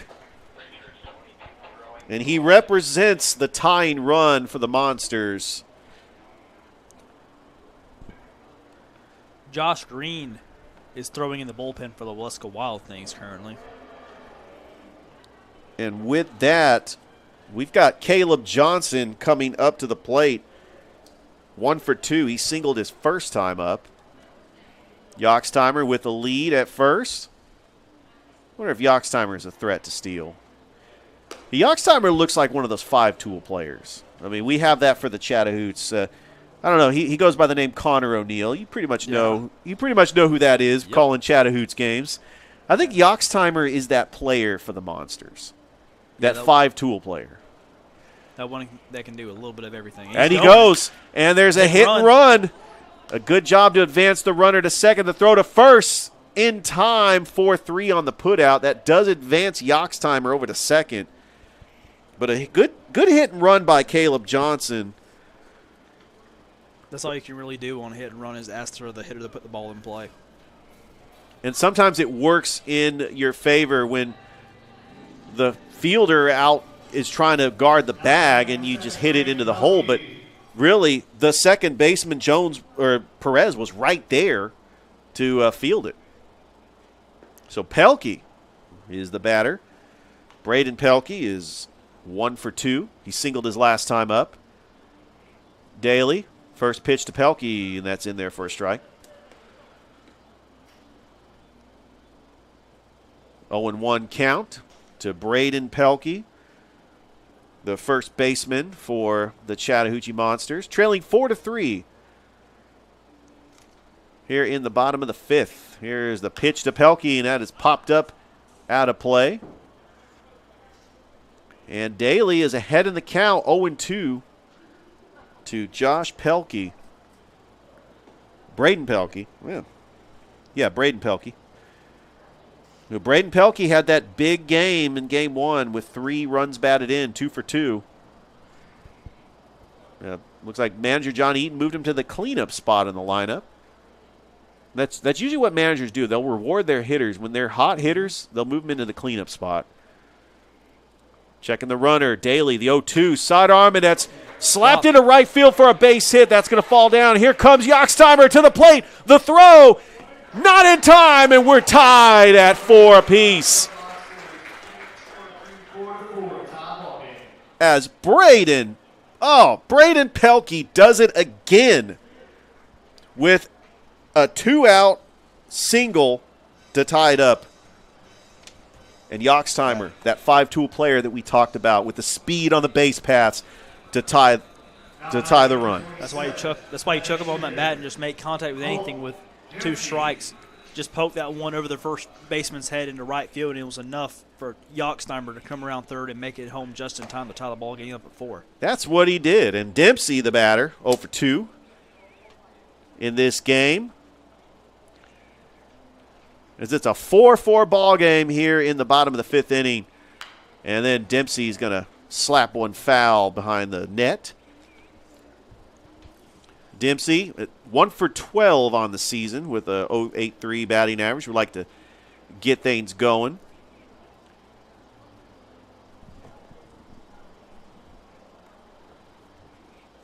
Daly, the 1-1 pitch. That's high and outside for a ball, 2-1.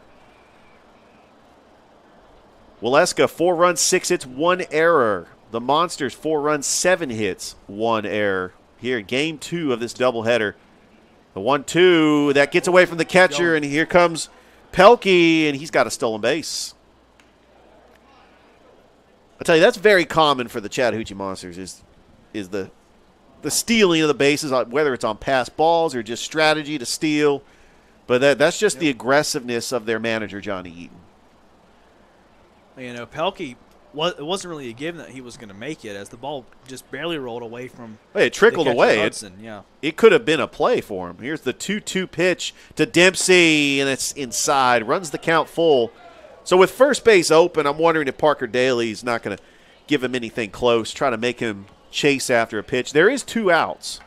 But this could be a big inning for Chattahoochee with 2 outs, as they already put up 1 run here in the 5th.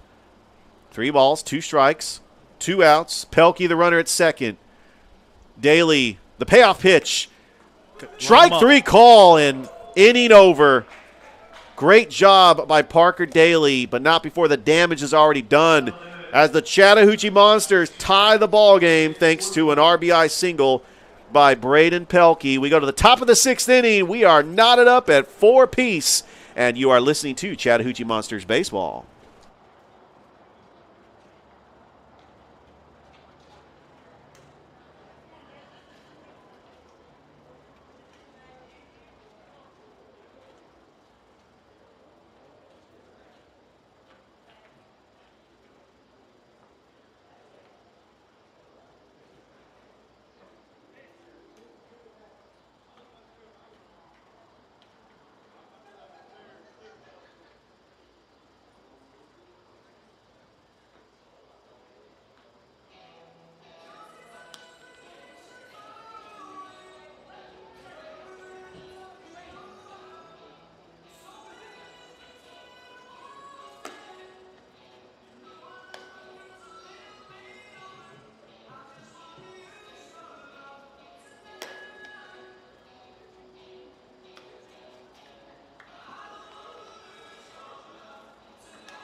Back at historic Golden Park, top of the 6th inning, we are tied at 4 apiece.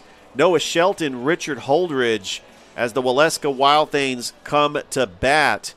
And back out on the mound for the Monsters is Logan Willis. The first pitch, that is in there, strike 1. To Watson, the batter, as he singled his first time up. Well, he had a hard. And then there's a high fly ball. And it goes out of play in the Waleska bullpen. No, we actually do have a pinch hitter. So it is Jonathan Smith. Not a pinch hitter. Jonathan Smith, who singled his first time up. 1 for 2 in the game. So he is the number 5 hitter, the shortstop, who does have an RBI in this game. And he's down in the count, 0-2. Willis delivers the 0-2 breaking ball, and that's fouled back as Smith stays alive.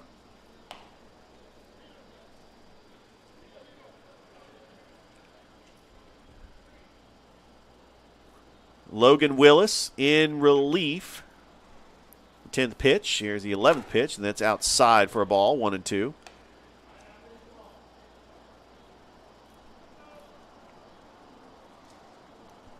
Willis delivers the 1-2. And there's a line drive into left field. That's going to fall for a base hit and a leadoff single for Jonathan Smith. And he's got his second single of the game. He's reached every time he's come up to the plate so far today. Absolutely. And they got him batting .666 too. I mean, that's pretty amazing for this game. But that will bring to the plate. It's like Watson. I believe it's Parker Doyle. Parker Doyle. All right, Parker Doyle. Watson is actually on deck. Parker Doyle, who's 0 for 2. He grounded out to the second baseman and the third baseman in the inning. Willis. There's the pitch to Doyle. That's in there for a strike, 1-1. 4-4 is your ball game here, top of the 6th inning. Logan Willis. Got a runner at first. That is Smith. There's the 1-1. Swung on and missed. Strike 2. A 1-2 count. No outs here in the top of the 6th as Jonathan Smith led the inning off with a single. As John Eaton, the manager for the Monsters, gives it back to the catcher. John Eaton, assistant baseball coach for Central High School, part of that championship team that won the 7A AHSAA state title back in 2022, where they defeated Hewitt-Trussville. Had to actually come back from elimination to win that game, and they actually went to the championship game this year, but fell to I want to say Vestivia Hills. There's the 1-2, and it's back to the bag. Willis back to the bag. And, Noah, I happened to call a Glenwood game when they were taking on Lee Scott Academy. You know who the manager is for Lee Scott Academy? Tim Hudson. Tim Hudson. There you go. Former Atlanta Brave, Oakland Athletic, and San Francisco Giant. And Glenwood Gator. That's right. Was part of that team that won the state title back in 1991. He actually played baseball at CVVC before he came over to Auburn. 2 balls, 2 strikes, no outs. Logan Willis. And the pitch. And it's popped up. Out of play.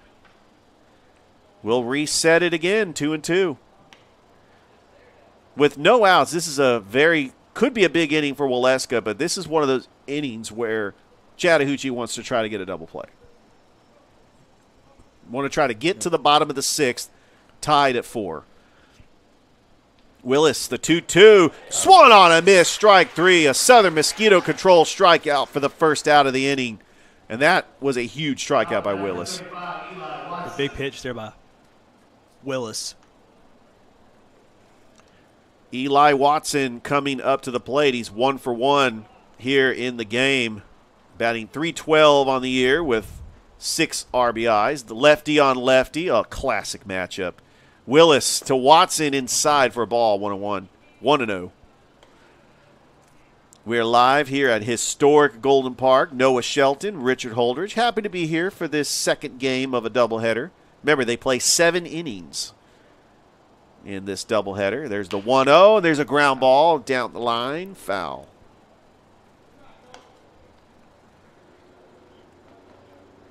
Watson's reached both times he's come up to the plate tonight, had a single in the second and walked in the fourth. And the go-ahead run is at first base for him. Willis, the 1-1 pitch, and that is blooped foul. Does the third baseman have a play? No, it's going to be out of play. Look, the Waleska manager is still just standing there. Yep. He has not moved from that position as he goes and retrieves that foul ball. One of my most favorite things about coming to the ballpark is these little kids actually chasing these foul balls. They're very eager to try to get a foul ball. I remember when I was a kid, I was doing that. Willis, he's got a 1-2 count. Here's the pitch. Runner goes. It's popped up.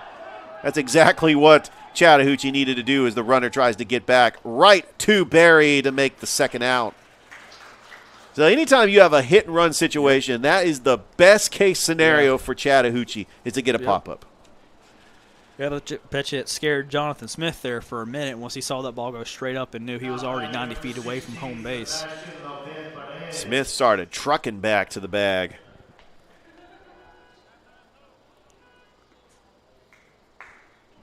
So it looks like Sebastian Perez is going to be the batter, or do we have a pinch hitter? Let me see. It's Sebastian. It is Sebastian Perez. He walked his first time up. 2 outs here in the top of the 6th inning. 4-4 is your score. Willis working from the stretch and throw back to the bag.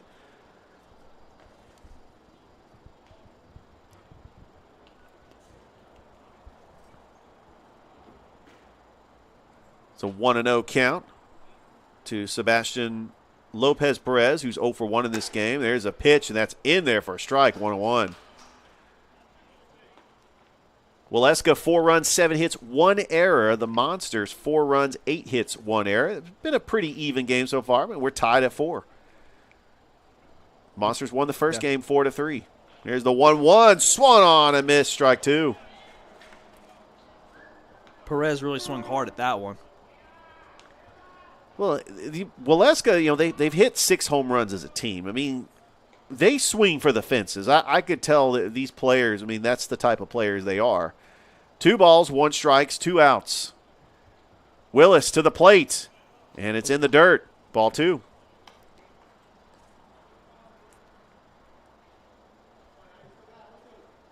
Two balls, 2 strikes, 2 outs. This is what we call deuces are wild here on the broadcast, as Willis working from the stretch. Runner at first, and the pitch, that's inside, and it runs the count full.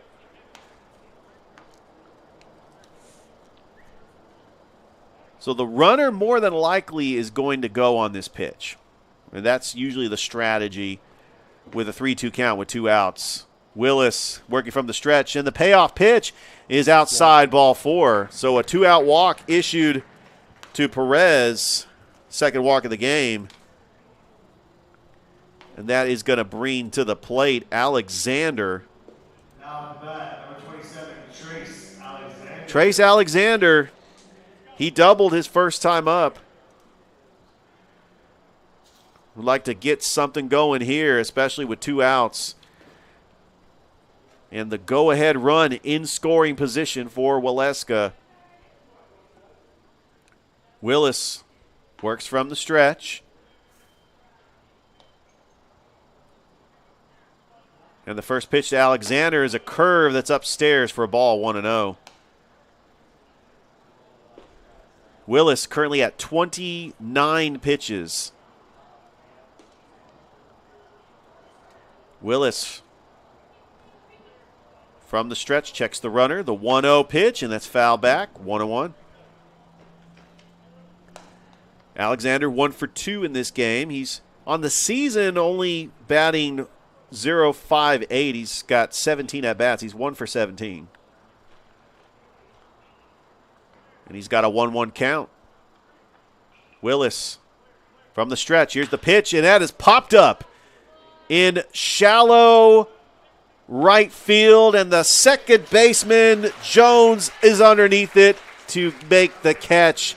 and Waleska strands 2 runners on base. And so the Chattahoochee Monsters get out of the inning. We go to the bottom half of the 6th inning.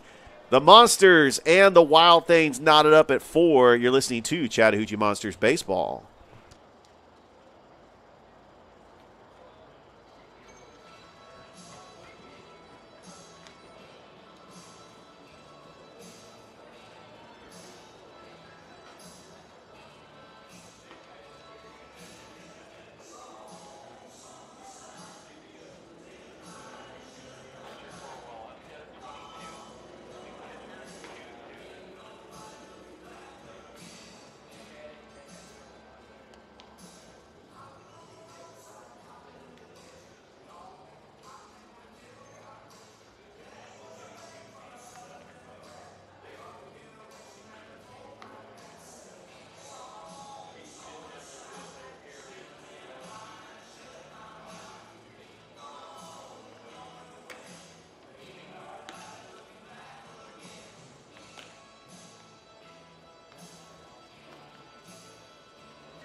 Now pitching for the Wild Things, number 22, Josh Green.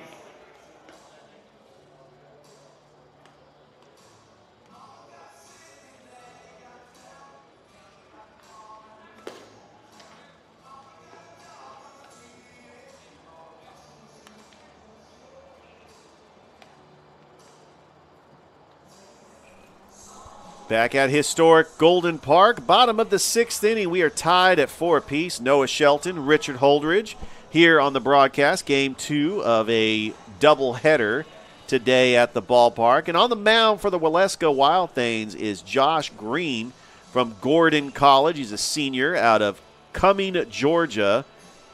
And then Green's stats on the year, this is his 10th appearance. He's got 11 1/3 innings. He's got an 8.73 earned run average with 12 strikeouts, 17 walks. And he's in relief, just trying to mitigate the damage, trying to keep it at a 4-4 game. Remember that the Chattahoochee Monsters are the home team. They will get last at bats, and they want to try to get some runs in the 6th inning because they don't want to have a situation where they come up into the 7th inning like they did last game. It worked out pretty well. It worked out. Fortunately, Chase Evans walked it off, but they gave up that run to Waleska in the top of the 7th. But this is where they want to try to get the runs. And what better way? Zion Morris coming to the plate. He's been on base twice for the Monsters. He was hit by a pitch last time up, but he singled in the 2nd inning.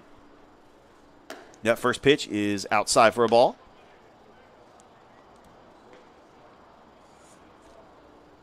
Green. The 1-0 pitch to Morris is outside, ball 2.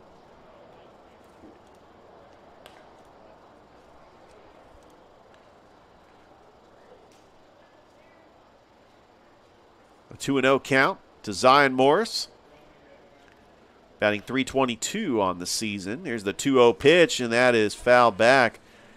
And I tell you, Zion Morris is one of those players, like he's an aggressive hitter. If he sees something in the strike zone, he's going to swing for it, as he was just underneath that pitch. Yeah, it really speaks to the whole Monsters team, really, as a nutshell. He's also aggressive on the base passes we've seen, but for good reason. Definitely a 5-tool player. 2-1, and that is lined into the gap, and that is going to fall in for a base hit, as Perez was trying to dive for it, but it goes into right center. And Morris is aboard with a leadoff single. That's his 2nd hit of the game. And Hank Smith coming up to the plate. He is 1 for 1, as he did have a sacrifice his last time up, so he has 1 official at-bat. He actually doubled his first time up, but we thought it was an error, because it just fell right into the center fielder, and he had the sun. Don't have to worry about the sun now, because the sun is tucked in the clouds. It has been for most of the day. We're getting close to like getting the lights on the stadium, which is unheard of on a Sunday afternoon game. But that's exactly where we are, bottom of the 6th inning. The go-ahead run on board for the Chattahoochee Monsters. Zion Morris, the runner at first. Hank Smith, the lefty, stepping into the batter's box. Green working from the stretch, and the first pitch to Smith. Ooh. There's a high fly ball into right field. That is going to fall in for a base hit, and it's to the wall.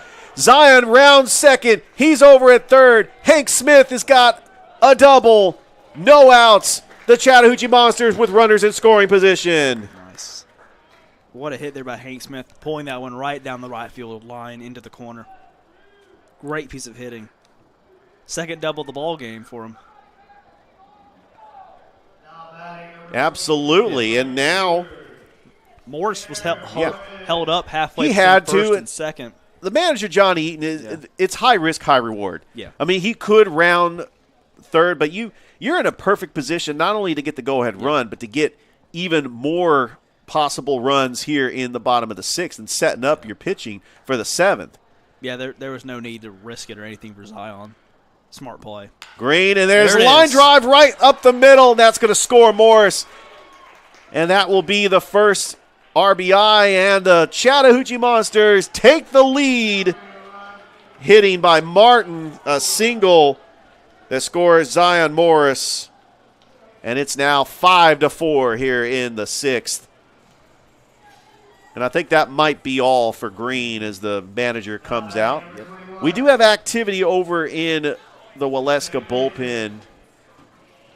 But I tell you, timely hitting, no outs, 3 straight hits to start this game. It's incredible. A single by Morris, a double by Smith, and a single by Martin. And I tell you, Tanner Martin's had a pretty good game. He's 2 for 3. Mm-hmm. I tell you, this is exactly why the Chattahoochee Monsters are a team that just does not quit. They stay in games. And looks like we are going to get a new pitcher, Noah. It'll be Jacob McClure. Jacob McClure, as we try to get stats on him. So Jacob McClure, trying to see if that's number 43 out of Georgia Southwestern University, out of Marietta, Georgia. He did pitch in the first game and came in relief.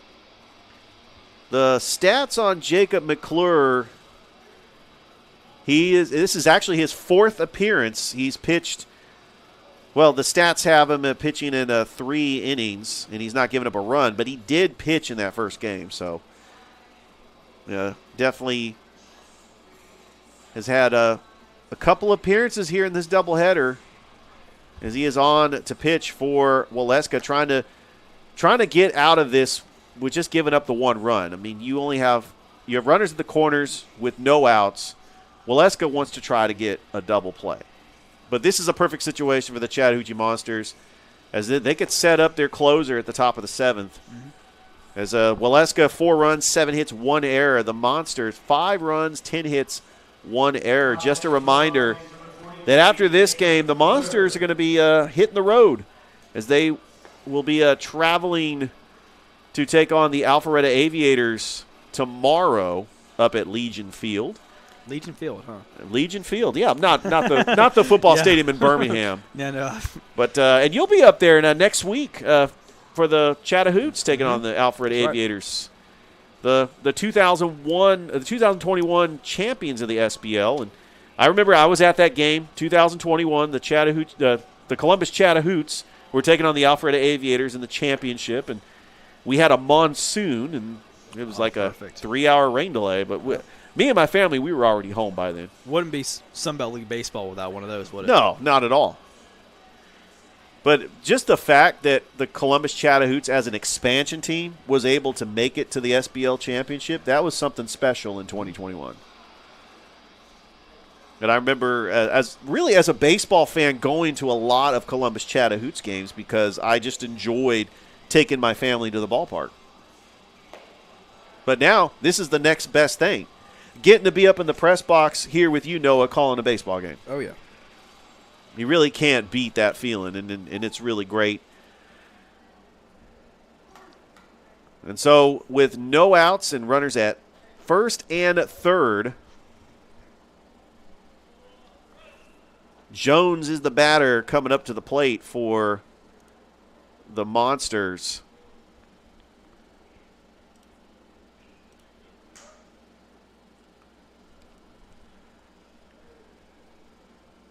As McClure working from the stretch. And the first pitch to Jones. He's showing bunt. He pulls back. How the squeeze on there look like? I think Waleska tried the squeeze play on the Chattahoochee Monsters earlier in Game 1, and it did pay off. So that could be – that's actually a pretty good play with no outs. Jones 0 for 1 in this game. There's a hit and run on, and he fouls that back. So it'll be a 1-1 count as the Chattahoochee Monsters have taken the 5-4 lead here in the bottom of the 6th. Able to claw their way back in here. They were down 4-3. They put up a run in the 5th and a run in the 6th, and they're trying to go for the 2-game sweep over the Waleska Wild Things. Try to push their record back to 500.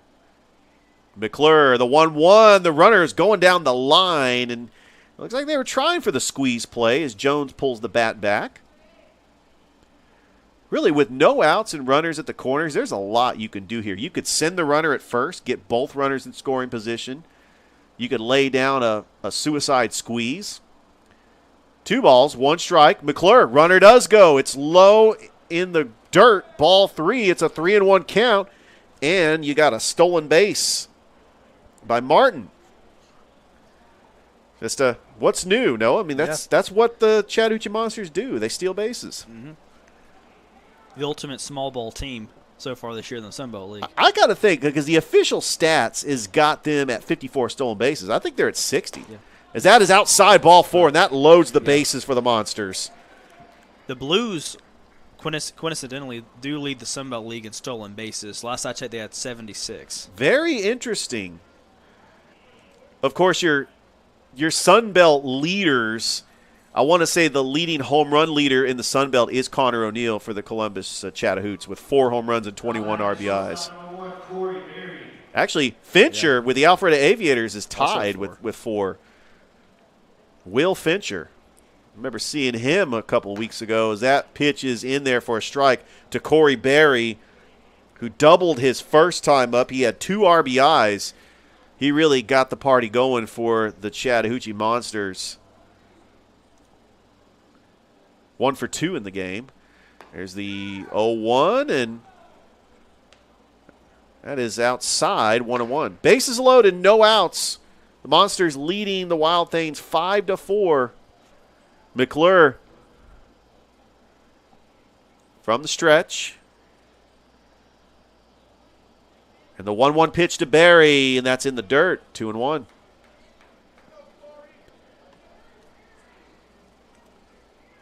So Corey Berry, in my mind, he will be forever known as the player who stole home. Mm-hmm. What a play. Out of my hometown, Ackworth, Georgia, Wallace Community College, a freshman too. You know, he could possibly be in a 2-1. That's fouled back, 2-2. He could possibly be in a Monsters uniform for quite some time. We've seen Brian Chapranier in his 3rd season with the Chattahoochee. A lot of these young players, we could see them in a uniform for the Monsters and the Hoots for at least 3-4 seasons. Mm-hmm. 2 balls, 2 strikes, no outs, bases loaded. Here's the pitch to Barry. Swung on a miss, strike 3, and that was a huge strikeout for Waleska as McClure gets the strikeout with 1 down and the bases loaded. And that was huge because now a force is at any base, and Waleska can get out of this inning with a double play. Back at the top of the lineup now with Brody Capps. And Brody Capps, one of those hitters for the Monsters, one of their top hitters. He did reach on an error the first time he was up. Bases still loaded for the Monsters. 1 down. McClure's first pitch to Capps, and there's a pop-up. It goes out of play. Oh, looks like it hit the bleacher. It hit the bleacher. Yeah, those bleachers out on the ends, they really make a very loud sound. Yeah. This is a beautiful ballpark. There's really not a bad seat here. I mean, you have the suites to our left. There's suites over on the right. I mean, this is just a perfect atmosphere. Here's the 0-1. That's in the dirt. It gets behind the catcher, and in comes a run to score for the Monsters, and they now lead 6-4.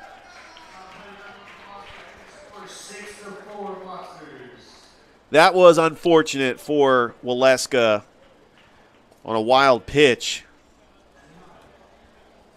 by McClure, and it's a 6-4. I mean, the scores could rule that a pass ball. It actually did get behind the catcher, Hudson. Caps still at the plate. He's 0 for 3 in this game. Here's the 1-1, and it just missed. 2-1 count to Brody Caps. Batting .282 on the year with 7 RBIs. McClure working from the stretch.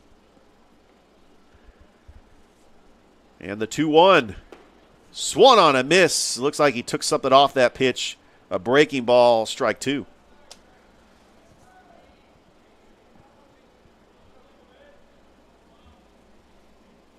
Two balls, 2 strikes, 1 out.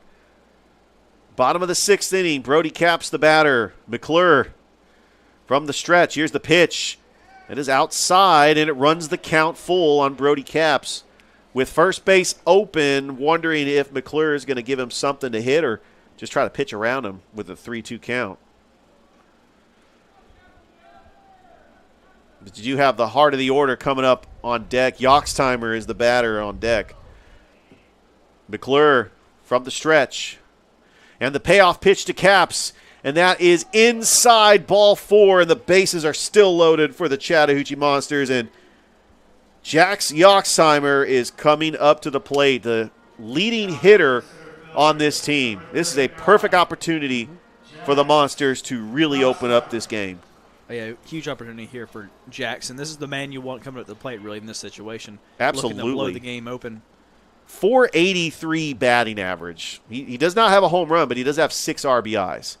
There's the first pitch to Yoxtimer right down the middle for a strike.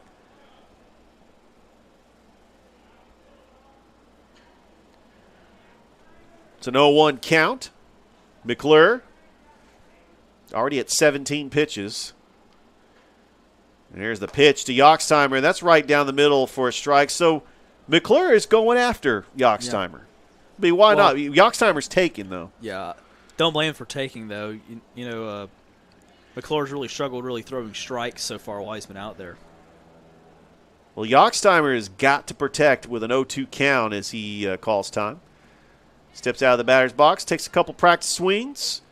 Yoxtimer, a member of that state championship team in 2022, the Central Red Devils, in the 7A, as Doug Kehoe was their manager. Johnny Eaton on that staff, and that's slapped foul and hits the bleachers over to our left.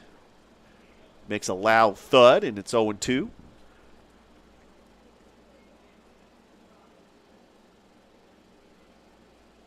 One out here, bottom of the 6th inning, as the Chattahoochee Monsters leading Waleska 6-4.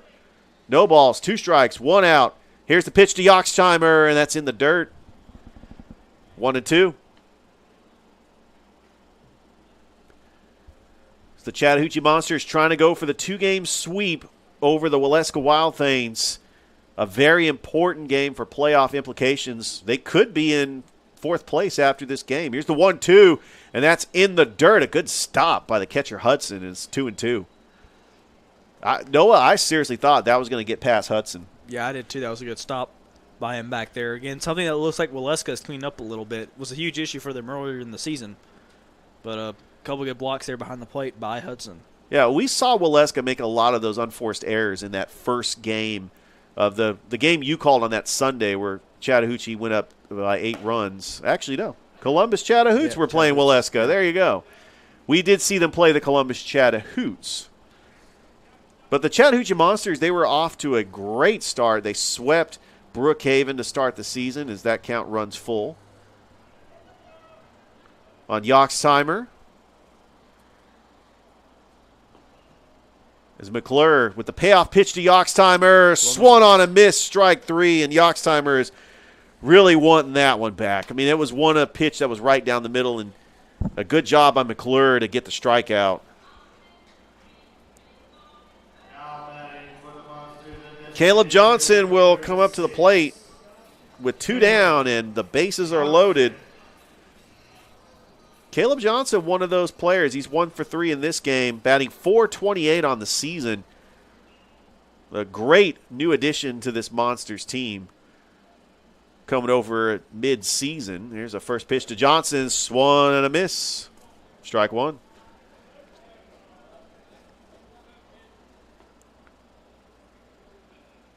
You got Pelkey on deck for the Monsters. McClure, the 0-1 pitch, breaking ball, and there's a ground ball right to the short. Smith, the throw to first, in time, but not before the damage is done, as the Chattahoochee Monsters put up 2 runs on the board, as Waleska is down to their 3 outs. We go to the top of the 7th inning. Noah Shelton will be back for the play-by-play, as the Monsters leading the Wild Things 6-4. You're listening to Chattahoochee Monsters Baseball.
Welcome back to historic Golden Park. Monsters lead at 6-4 after 2 clutch runs to the bottom of the 6th to take the lead.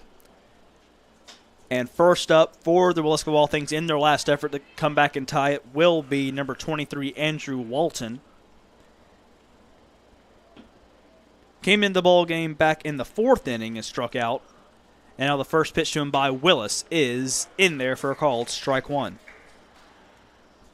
Well, if the Waleska Wild Things want to come back into this game, this is the inning to do it, like they did in the first game, top of the 7th. 0-1 inside for ball 1. But, of course, if you're Chattahoochee, you're happy that you're up 6-4. You were hoping to get more insurance runs. 1-1 pitch, slap foul, and out of play 1-2. But the Monsters are in a pretty good position as the home team. And I like the fact that Logan Willis is out there to finish this game. I mean, you could have easily went to your closer, but a lot of these teams have closers by committee. The 1-2 pitch, low and inside for ball 2. We do have activity over in the Waleska bullpen, just in case. No activity over in the Monsters bullpen. That's a good sign. They trust Willis. The 2-2 hit right back up the middle for a base hit into right center field. It was a good job by Walton just to slap it into right center field, just to lead things off. Good 2-strike hit right there by Andrew Walton. And back to the top of the order for the Wild Things with Brett Blomquist. And now we're going to have a mound visit here and a pitching change. And we will have a pitching change. And number 36. That is Caleb Johnson, who was in the game as an extra hitter, coming out to the mound for the Monsters. And it looks like he's ready to go. Like he didn't need any warm-ups. We'll see. Well, he's going to get some warm-up pitches here, but he wasn't throwing in the bullpen. Correct. Well, let's see a look at Caleb Johnson's stats. Do not see any stats for him. This could be his first appearance this season. As a pitcher, I believe it is. We saw the Blues do this too, with having an extra hitter come in and pitch. They do this a lot. A lot of these players that play college baseball, they're athletes. I mean, they can pitch, they can field, they can hit. I mean, this is really what they do. I mean, they're able to come in relief, and to have Johnson come in making his first appearance for the Chattahoochee Monsters, he's got an opportunity to get his first save of the season. Well, he was 1 for 4 at the plate, and now he's going to come in and try to close things out on the mound for the Monsters, leading by 2. The Waleska Wild Things have a runner on first with nobody down. Waltz in with a leadoff single. Now the lights finally have just come on. The ones behind home plate. Ones in the outfield are still dim. Well, at least it puts some light on the subject. No pun intended. Oh. I was waiting for that one. Once the lights came on, I was waiting. I was waiting to do that one. Nice. You and Tom and that dry humor. Oh, gets me every time. It's I've been around for a while. I mean, people know I've seen it all. Heard it all too. And heard it all. Yeah. Yes. We do have some scores, final scores in major leagues, as the Baltimore Orioles put up 15 runs on the Minnesota Twins. They win 15-2. The Giants beat the Colorado Rockies 1-0, and the Padres beat the Mets 6-2. The Houston Astros fell to the Seattle Mariners 3-1. Man, that was a pretty quick warm-up for Caleb Johnson. Yeah, he didn't need to take a whole lot of warm-ups. Maybe he was thrown in the dugout down there. We couldn't see him. But I got to tell you, he looked ready when he came out. People say that July is a very slow sports month. I mean, we're going to see the Home Run Derby, the All-Star Game. We're not going to be able to see baseball for a couple of days in the major leagues. But I tell you, this is really a time just to unwind and relax. But also, we've got Sun Belt baseball to focus on, because we have pretty much a playoff race going on down to the wire. 3 weeks left in the season. So Brett Blomquist, who is 0 for 3 tonight, will step into first pitch is outside for a ball. And I'm wondering if Johnson is that ground ball pitcher, if he can get Blomquist to ground into a double play, and I think that's why he's in the game. Pitch by Johnson, high ball 2. But I remember the best ground ball pitcher I've ever seen in my lifetime was Derek Lowe. He had just a great sinker, and he was just one of the, and he played for the Braves for a little bit. I remember when the Braves signed him to a big contract. Also known for winning Game 7 in the ALCS back in 2004. 2-0, swung on a miss by Blomquist for strike 1. That was a good pitch by Johnson to get back there. He was down 2-0 in the count. He goes right after Blomquist with a strike down the middle.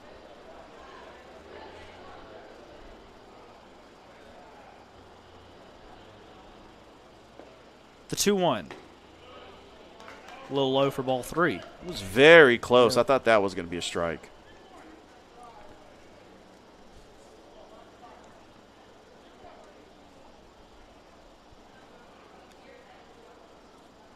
Caleb Johnson now sets and delivers on the 3-1. Swung on and fouled back. The bat flew out of Blomquist's hands. Not the first time we've seen a Wild Things player do that tonight. But it did not break for a Harvey Lumber broken bat. They'll get a free shout out right there. Yeah, and absolutely. A full count now for Blomquist. I wanted to make sure that bat didn't break, but still a shout out to Harvey Lumber. Just slipped out of his hands.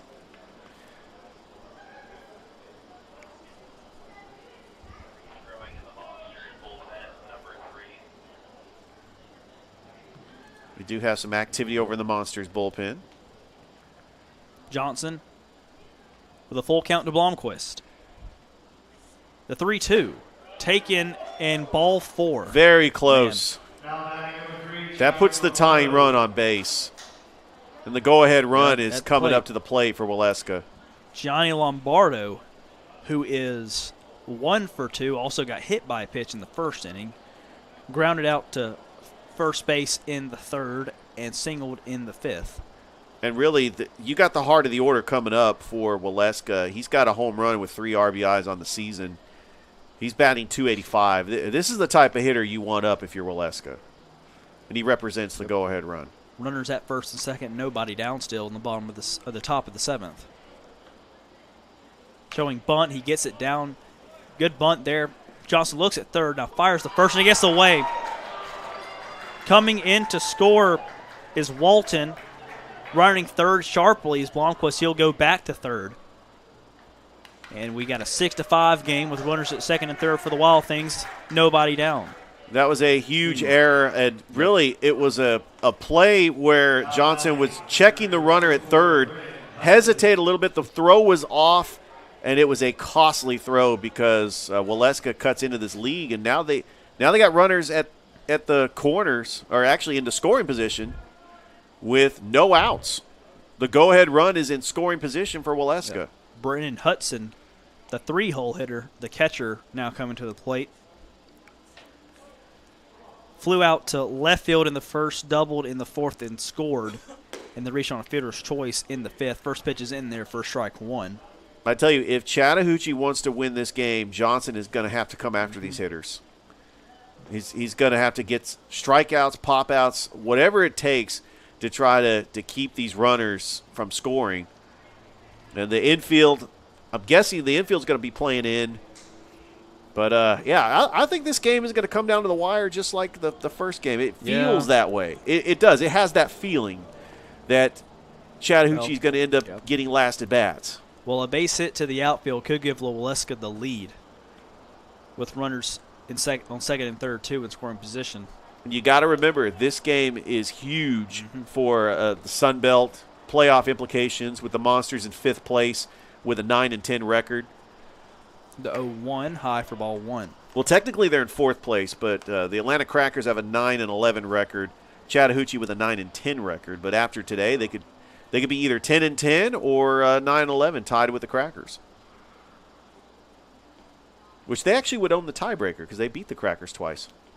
1-1, load inside for a ball 2-1. Yeah, that was a couple of weeks ago. In fact, that was the last time they won a game, or before they won the Waleska game today on that walk-off.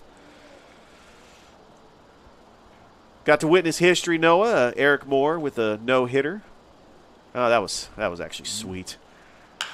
This one's hit the outfield. It's going to drop in for a base hit. Tying run comes in to score, and the lead run is going to come in to score as well. And Waleska, with nobody out, has taken a 7-6 lead here in the top of the seventh. This has been huge for Waleska. They were able to come back, and they put up 3 runs here in the seventh inning to take the lead. And this is where it goes back to those insurance runs for the Chattahoochee Monsters when they had the bases loaded. They did not capitalize, and this is exactly why. This Waleska team is going to come back, and they're going to take advantage of your pitching. First pitch to Jake Streeter is fouled over toward Columbus alive. I mean, you got to remember, this Waleska team is playing with house money. They're playing aggressive. They're able to capitalize. They're swinging at first pitches, and they're doing timely hitting. That's why they were able to get back in this game and take the 7-6 lead.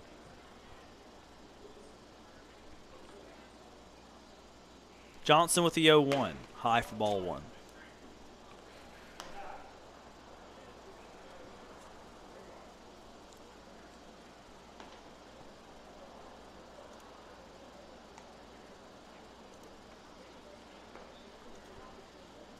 Streeter struck out looking in the second and walked in the fourth, came around and scored, and then reached on a fielder's choice, showing bunt, and he went around for a called strike two. So looking at the remaining schedule for the Chattahoochee Monsters, they're taking on the Alpharetta Aviators for 2. Then they're back at home next week for the Atlanta Blues, first pitch 2:05. And then on the road against the Crackers, and then they wrap up the regular season taking on the Gainesville Gold Diggers. All these games, huge and important. That pitch is fouled straight back, remains a 1-2 count. Yeah, pretty much everybody that the Chattahoochee Monsters are playing, they have something to play for.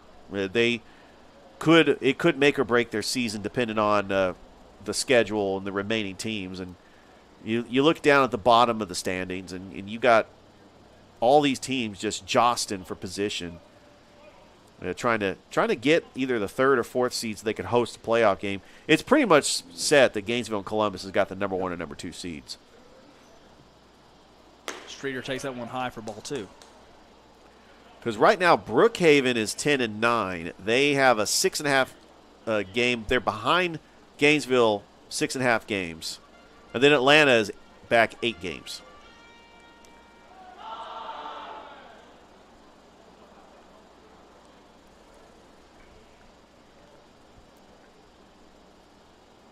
Two count, the pitch by Johnson. High for ball 3.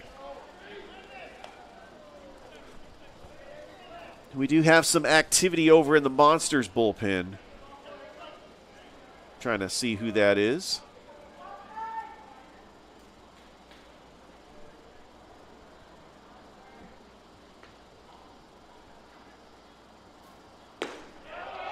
That one's low, and he walked him. And Coach Johnny's going to come out, and that might be the end of Caleb Johnson. And that is going to be the last pitch that Caleb Johnson throws in here tonight. Yeah, it's been a rough outing for Caleb Johnson. I know that's asking a lot for your position player. Little surprised they pulled out Landon Willis when they did. I actually am too. I thought that Landon Willis was going to finish the game, but that's asking a lot. You're asking a position player who played in the first game, that's playing in this second game, to come in relief. We saw this with Justin Velos last week when they were taking on the Brookhaven Bucks. He had to come in relief after playing in right field in Game 1 and in Game 2. And that is who's coming in. And, you know, we've seen this last week. Justin Velos is coming in relief. But he does have some good stuff. I mean, this is a type of pitcher. He's a big-time pitcher. This is the type of pitcher you want on the mound if you're Chattahoochee, to shut the door. Velos coming in. He's pitched in 11 innings. He's got a 4.90 earned run average with 6 strikeouts. He has started 1 game, and this is his 7th game of relief. But he's definitely an athlete. You know, he plays the position, and he also bats. And he comes in and pitches. A lot of these young players, I mean, that's just the type of player they are. They have a lot of range, that they're able to come in relief and pitch and also play the field and bat. And I love his pitching music. It reminds me of Mariano Rivera coming on the mound. As you hear Enter Sandman, that is incredible. It's a very imitating song. It's for a pitcher to come in.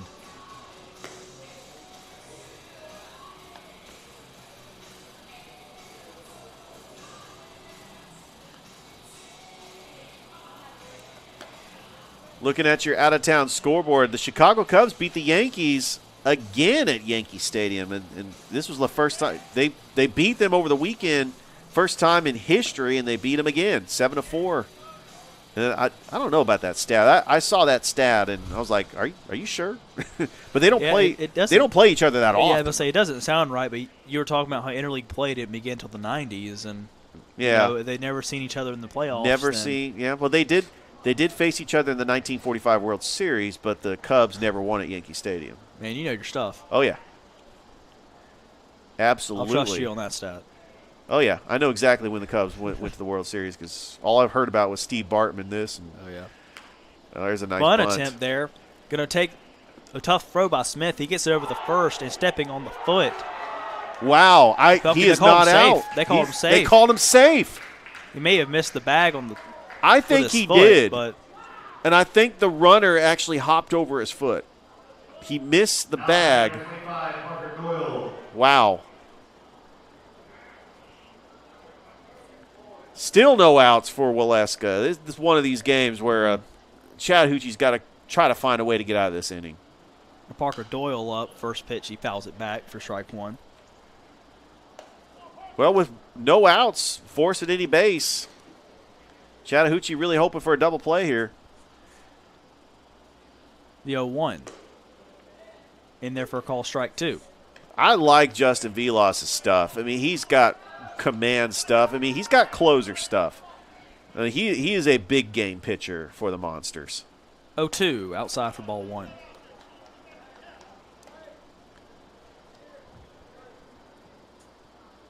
Yeah, the Royals beat the Guardians 4-1 today.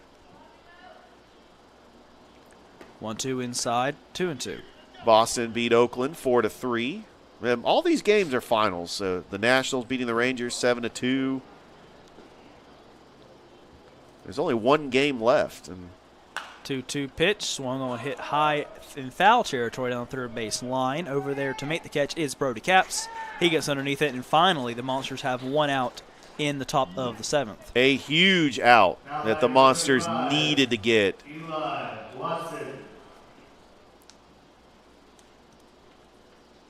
Now we got Watson, a pretty good hitter, batting .312 with 6 RBIs on the season, 1 for 2 in this game. Lefty on lefty matchup. First pitch in there for call strike 1. Watson thought about swinging at it, held it back, but it was in the strike zone anyway.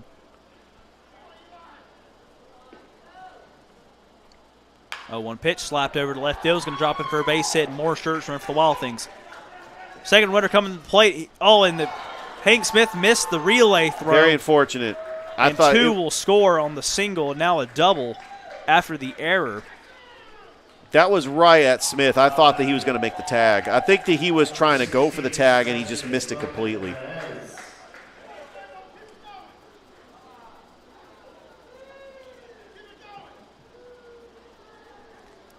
Like I said, Noah, this Waleska team does not play like a team that's 3-16. That is for sure. Now 9-6, Waleska. Waleska has really broken it open here in the top of the 7th. First pitch to Perez. In there for a call, strike 1. But, you know, Waleska could play spoiler. They're taking on the Brookhaven Bucks on Monday. 0-1, slap right over the middle for another base hit. In comes Doyle, around third. Coming home is Watson. He'll come to the plate. He'll score as well. And now it's 11-6 Waleska. 7 runs now in the top of the 7th for the Wild Things. Noah, I've got to think, especially we're here in this second game, that I think fatigue is starting to play a factor in this game. 7 runs already here in the 7th inning. The Monsters were 3 outs away from getting the sweep. This has just got to be the Waleska hitters are just teeing off because they have this sense of this energy in this team. Call strike 1 on the first pitch to Trace Alexander. And they are a very aggressive team, and this is a good baseball team that could play spoiler when it comes down to playoff implications. They do play the Bucks this week. Bucks are currently in 3rd place. That pitch high for a ball.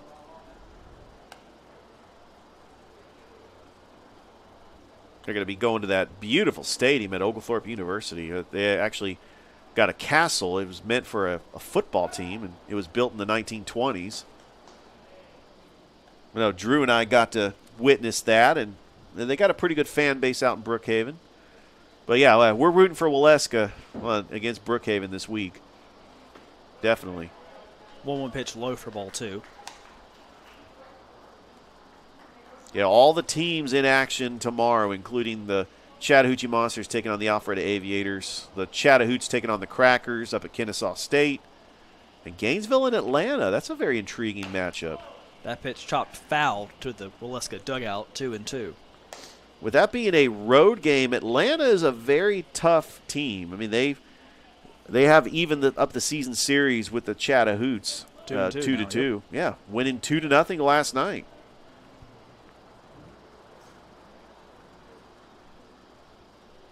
Two pitch from Velos, high for ball 3. And we know how important these games are, especially when only 6 teams are going to make the playoffs, with the first 2 getting a bye.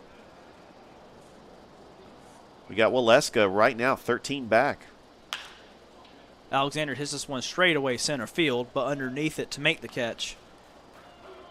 Oh, he's going to try to tag. And trying to tag the second base is Lopez. He'll make it in safely. Good aggressive I was play. going to say Yogstheimer was there to make the grab, but Lopez takes second on the tag. That was a very aggressive play by Lopez. But a good throw by Yogstheimer.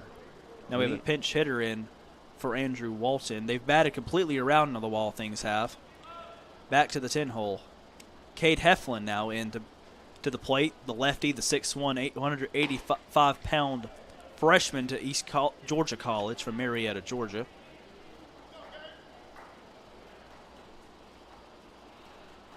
Heflin batting 174 with 1 RBI and a stolen base and a walk. Call strike 2 on the outside corner.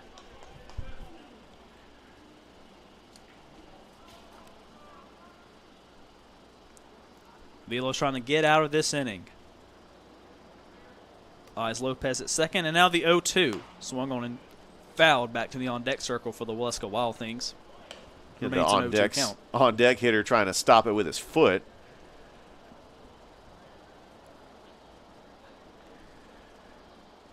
Now he's playing a little bit of pepper out there. I thought that was forbidden on the baseball field. 0-2, a little high, ball 1. You know how you see those signs where it says no pepper? Yep. He's sitting there trying to just juggle the ball with the bat up there. He's actually still holding on to the baseball. Got some acrobatic moves. Velo's the 1-2 pitch to Heflin. Swung on, chop down the first to Pelkey. He'll run over the bag and unassisted will make the final out of the inning. And that's the end of the top of the 7th, but not before the Waleska Wild Things pop open a can of 7 runs to come down from 6-4 to now lead it 11-6. And the Monsters are going to have a big rally in the bottom of the 7th to come back in this one. It's Wild Things 11, Monsters 6. When we come back, the Monsters' last chance. This is Chattahoochee Monsters baseball.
Welcome back to historic Golden Park. Braden Pelkey will try to begin what the Monsters need is a huge rally here in the bottom of the 7th after allowing 7 runs to the Wild Things in the top of the 7th. Going into the 7th, the Monsters led 6-4 and now down 11-6. New pitcher into the ball game for the Wild Things, Dawson Campbell. He has a 1-0 record on the season, and the first pitch to Pelkey is on the outside corner for a called strike 1. You know, Noah, I got a free trial of Apple TV. I watched that show, Ted Lasso. He's created a sign. You know what that sign says on top of that post? What does it say? Believe. That's what the Monsters are going to have to do here. They want to come back and win this one. Quickly 0-2, though, to Pelkey. And he's 2 for 3. This is the hitter that you want to start things off for the Monsters. The lefty Campbell. Out of Lander University, Pelkey slaps this one to the second baseman, and the throw over to first is in time for out number 1. Good throw by Sebastian Perez.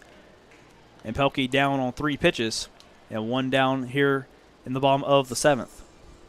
Yeah, this Waleska Wild Things team really has a lot of confidence. I mean, they play aggressive. They played in a lot of close games this year. You know, we talk about on the broadcast how they don't play like a 3-16 team. But down the stretch, If they sneak into the playoffs, they could be a very dangerous team. Anything can happen when you get to the postseason. Now Colton Dempsey at the plate, 0-3 so far today. First pitch inside for a ball.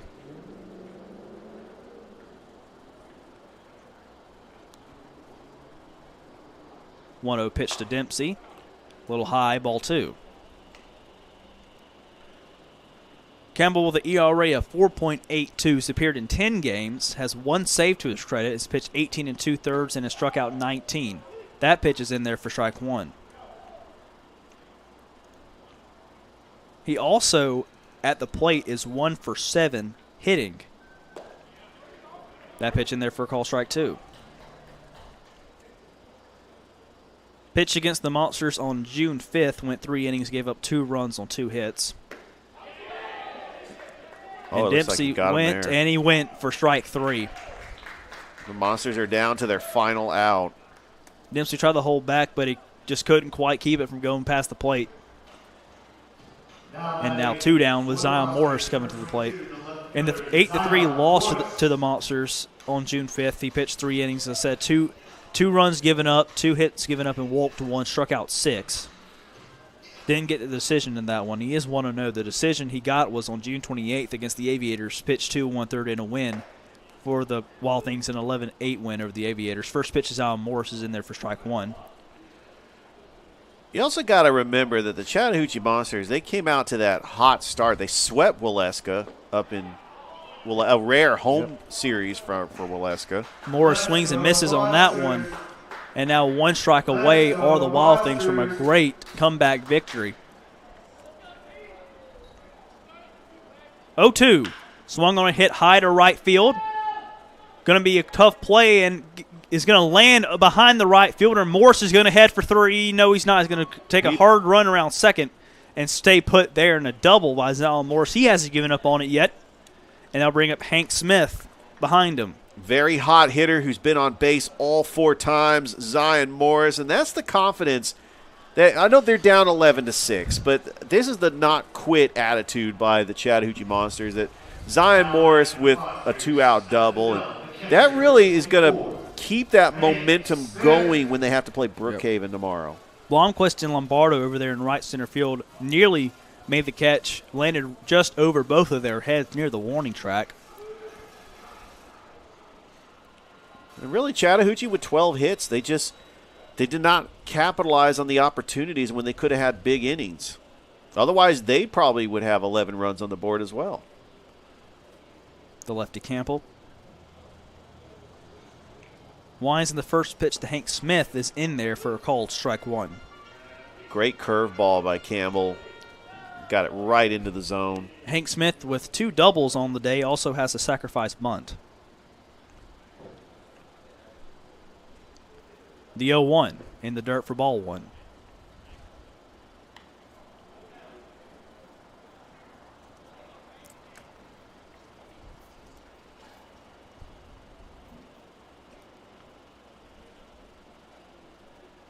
One pitch to Hank Smith, low in the dirt, ball 2. Just a reminder, the next Chattahoochee Monsters broadcast is going to be first pitch 2:05 next week, where the Chattahoochee Monsters are going to be taking on the Atlanta Blues. 2-1 in there for called strike 2. And again, the Monsters are down to their final strike. And that will be July the 16th, and that will be a very important game for playoff implications as well. As well as this one for both of these teams, I'm sure. Absolutely. Down the stretch, and we're getting close to the end of the regular season. 2-2, swing and a miss, and that's your ball game. Waleska Wild Things with a great win without their manager who was ejected early in the ball game, but they come back, score 7 in the top of the 7th, and they win it by a score of 11-6. Richard? They go to 4-16, and really they are 2.5 back of the Alpharetta Aviators, and depending on what happens and when Alpharetta takes on Columbus, Waleska is not out of the playoff picture. And what a way to fight back. Put up 7 runs in the top of the 7th, and they get the victory. And the Chattahoochee Monsters fall to 9-11. They are tied with 4th place with the Atlanta Crackers. They actually do have the tiebreaker with the Crackers, so they are in 4th place. and they get ready to take on just a talented Alpharetta Aviators team. And, Waleska is taking on Brookhaven, and right now we're rooting for Waleska against this series against Brookhaven. Yeah, I mean, Waleska really fought hard in the first game. This team really looks to be improved much more than they were in the beginning of the season.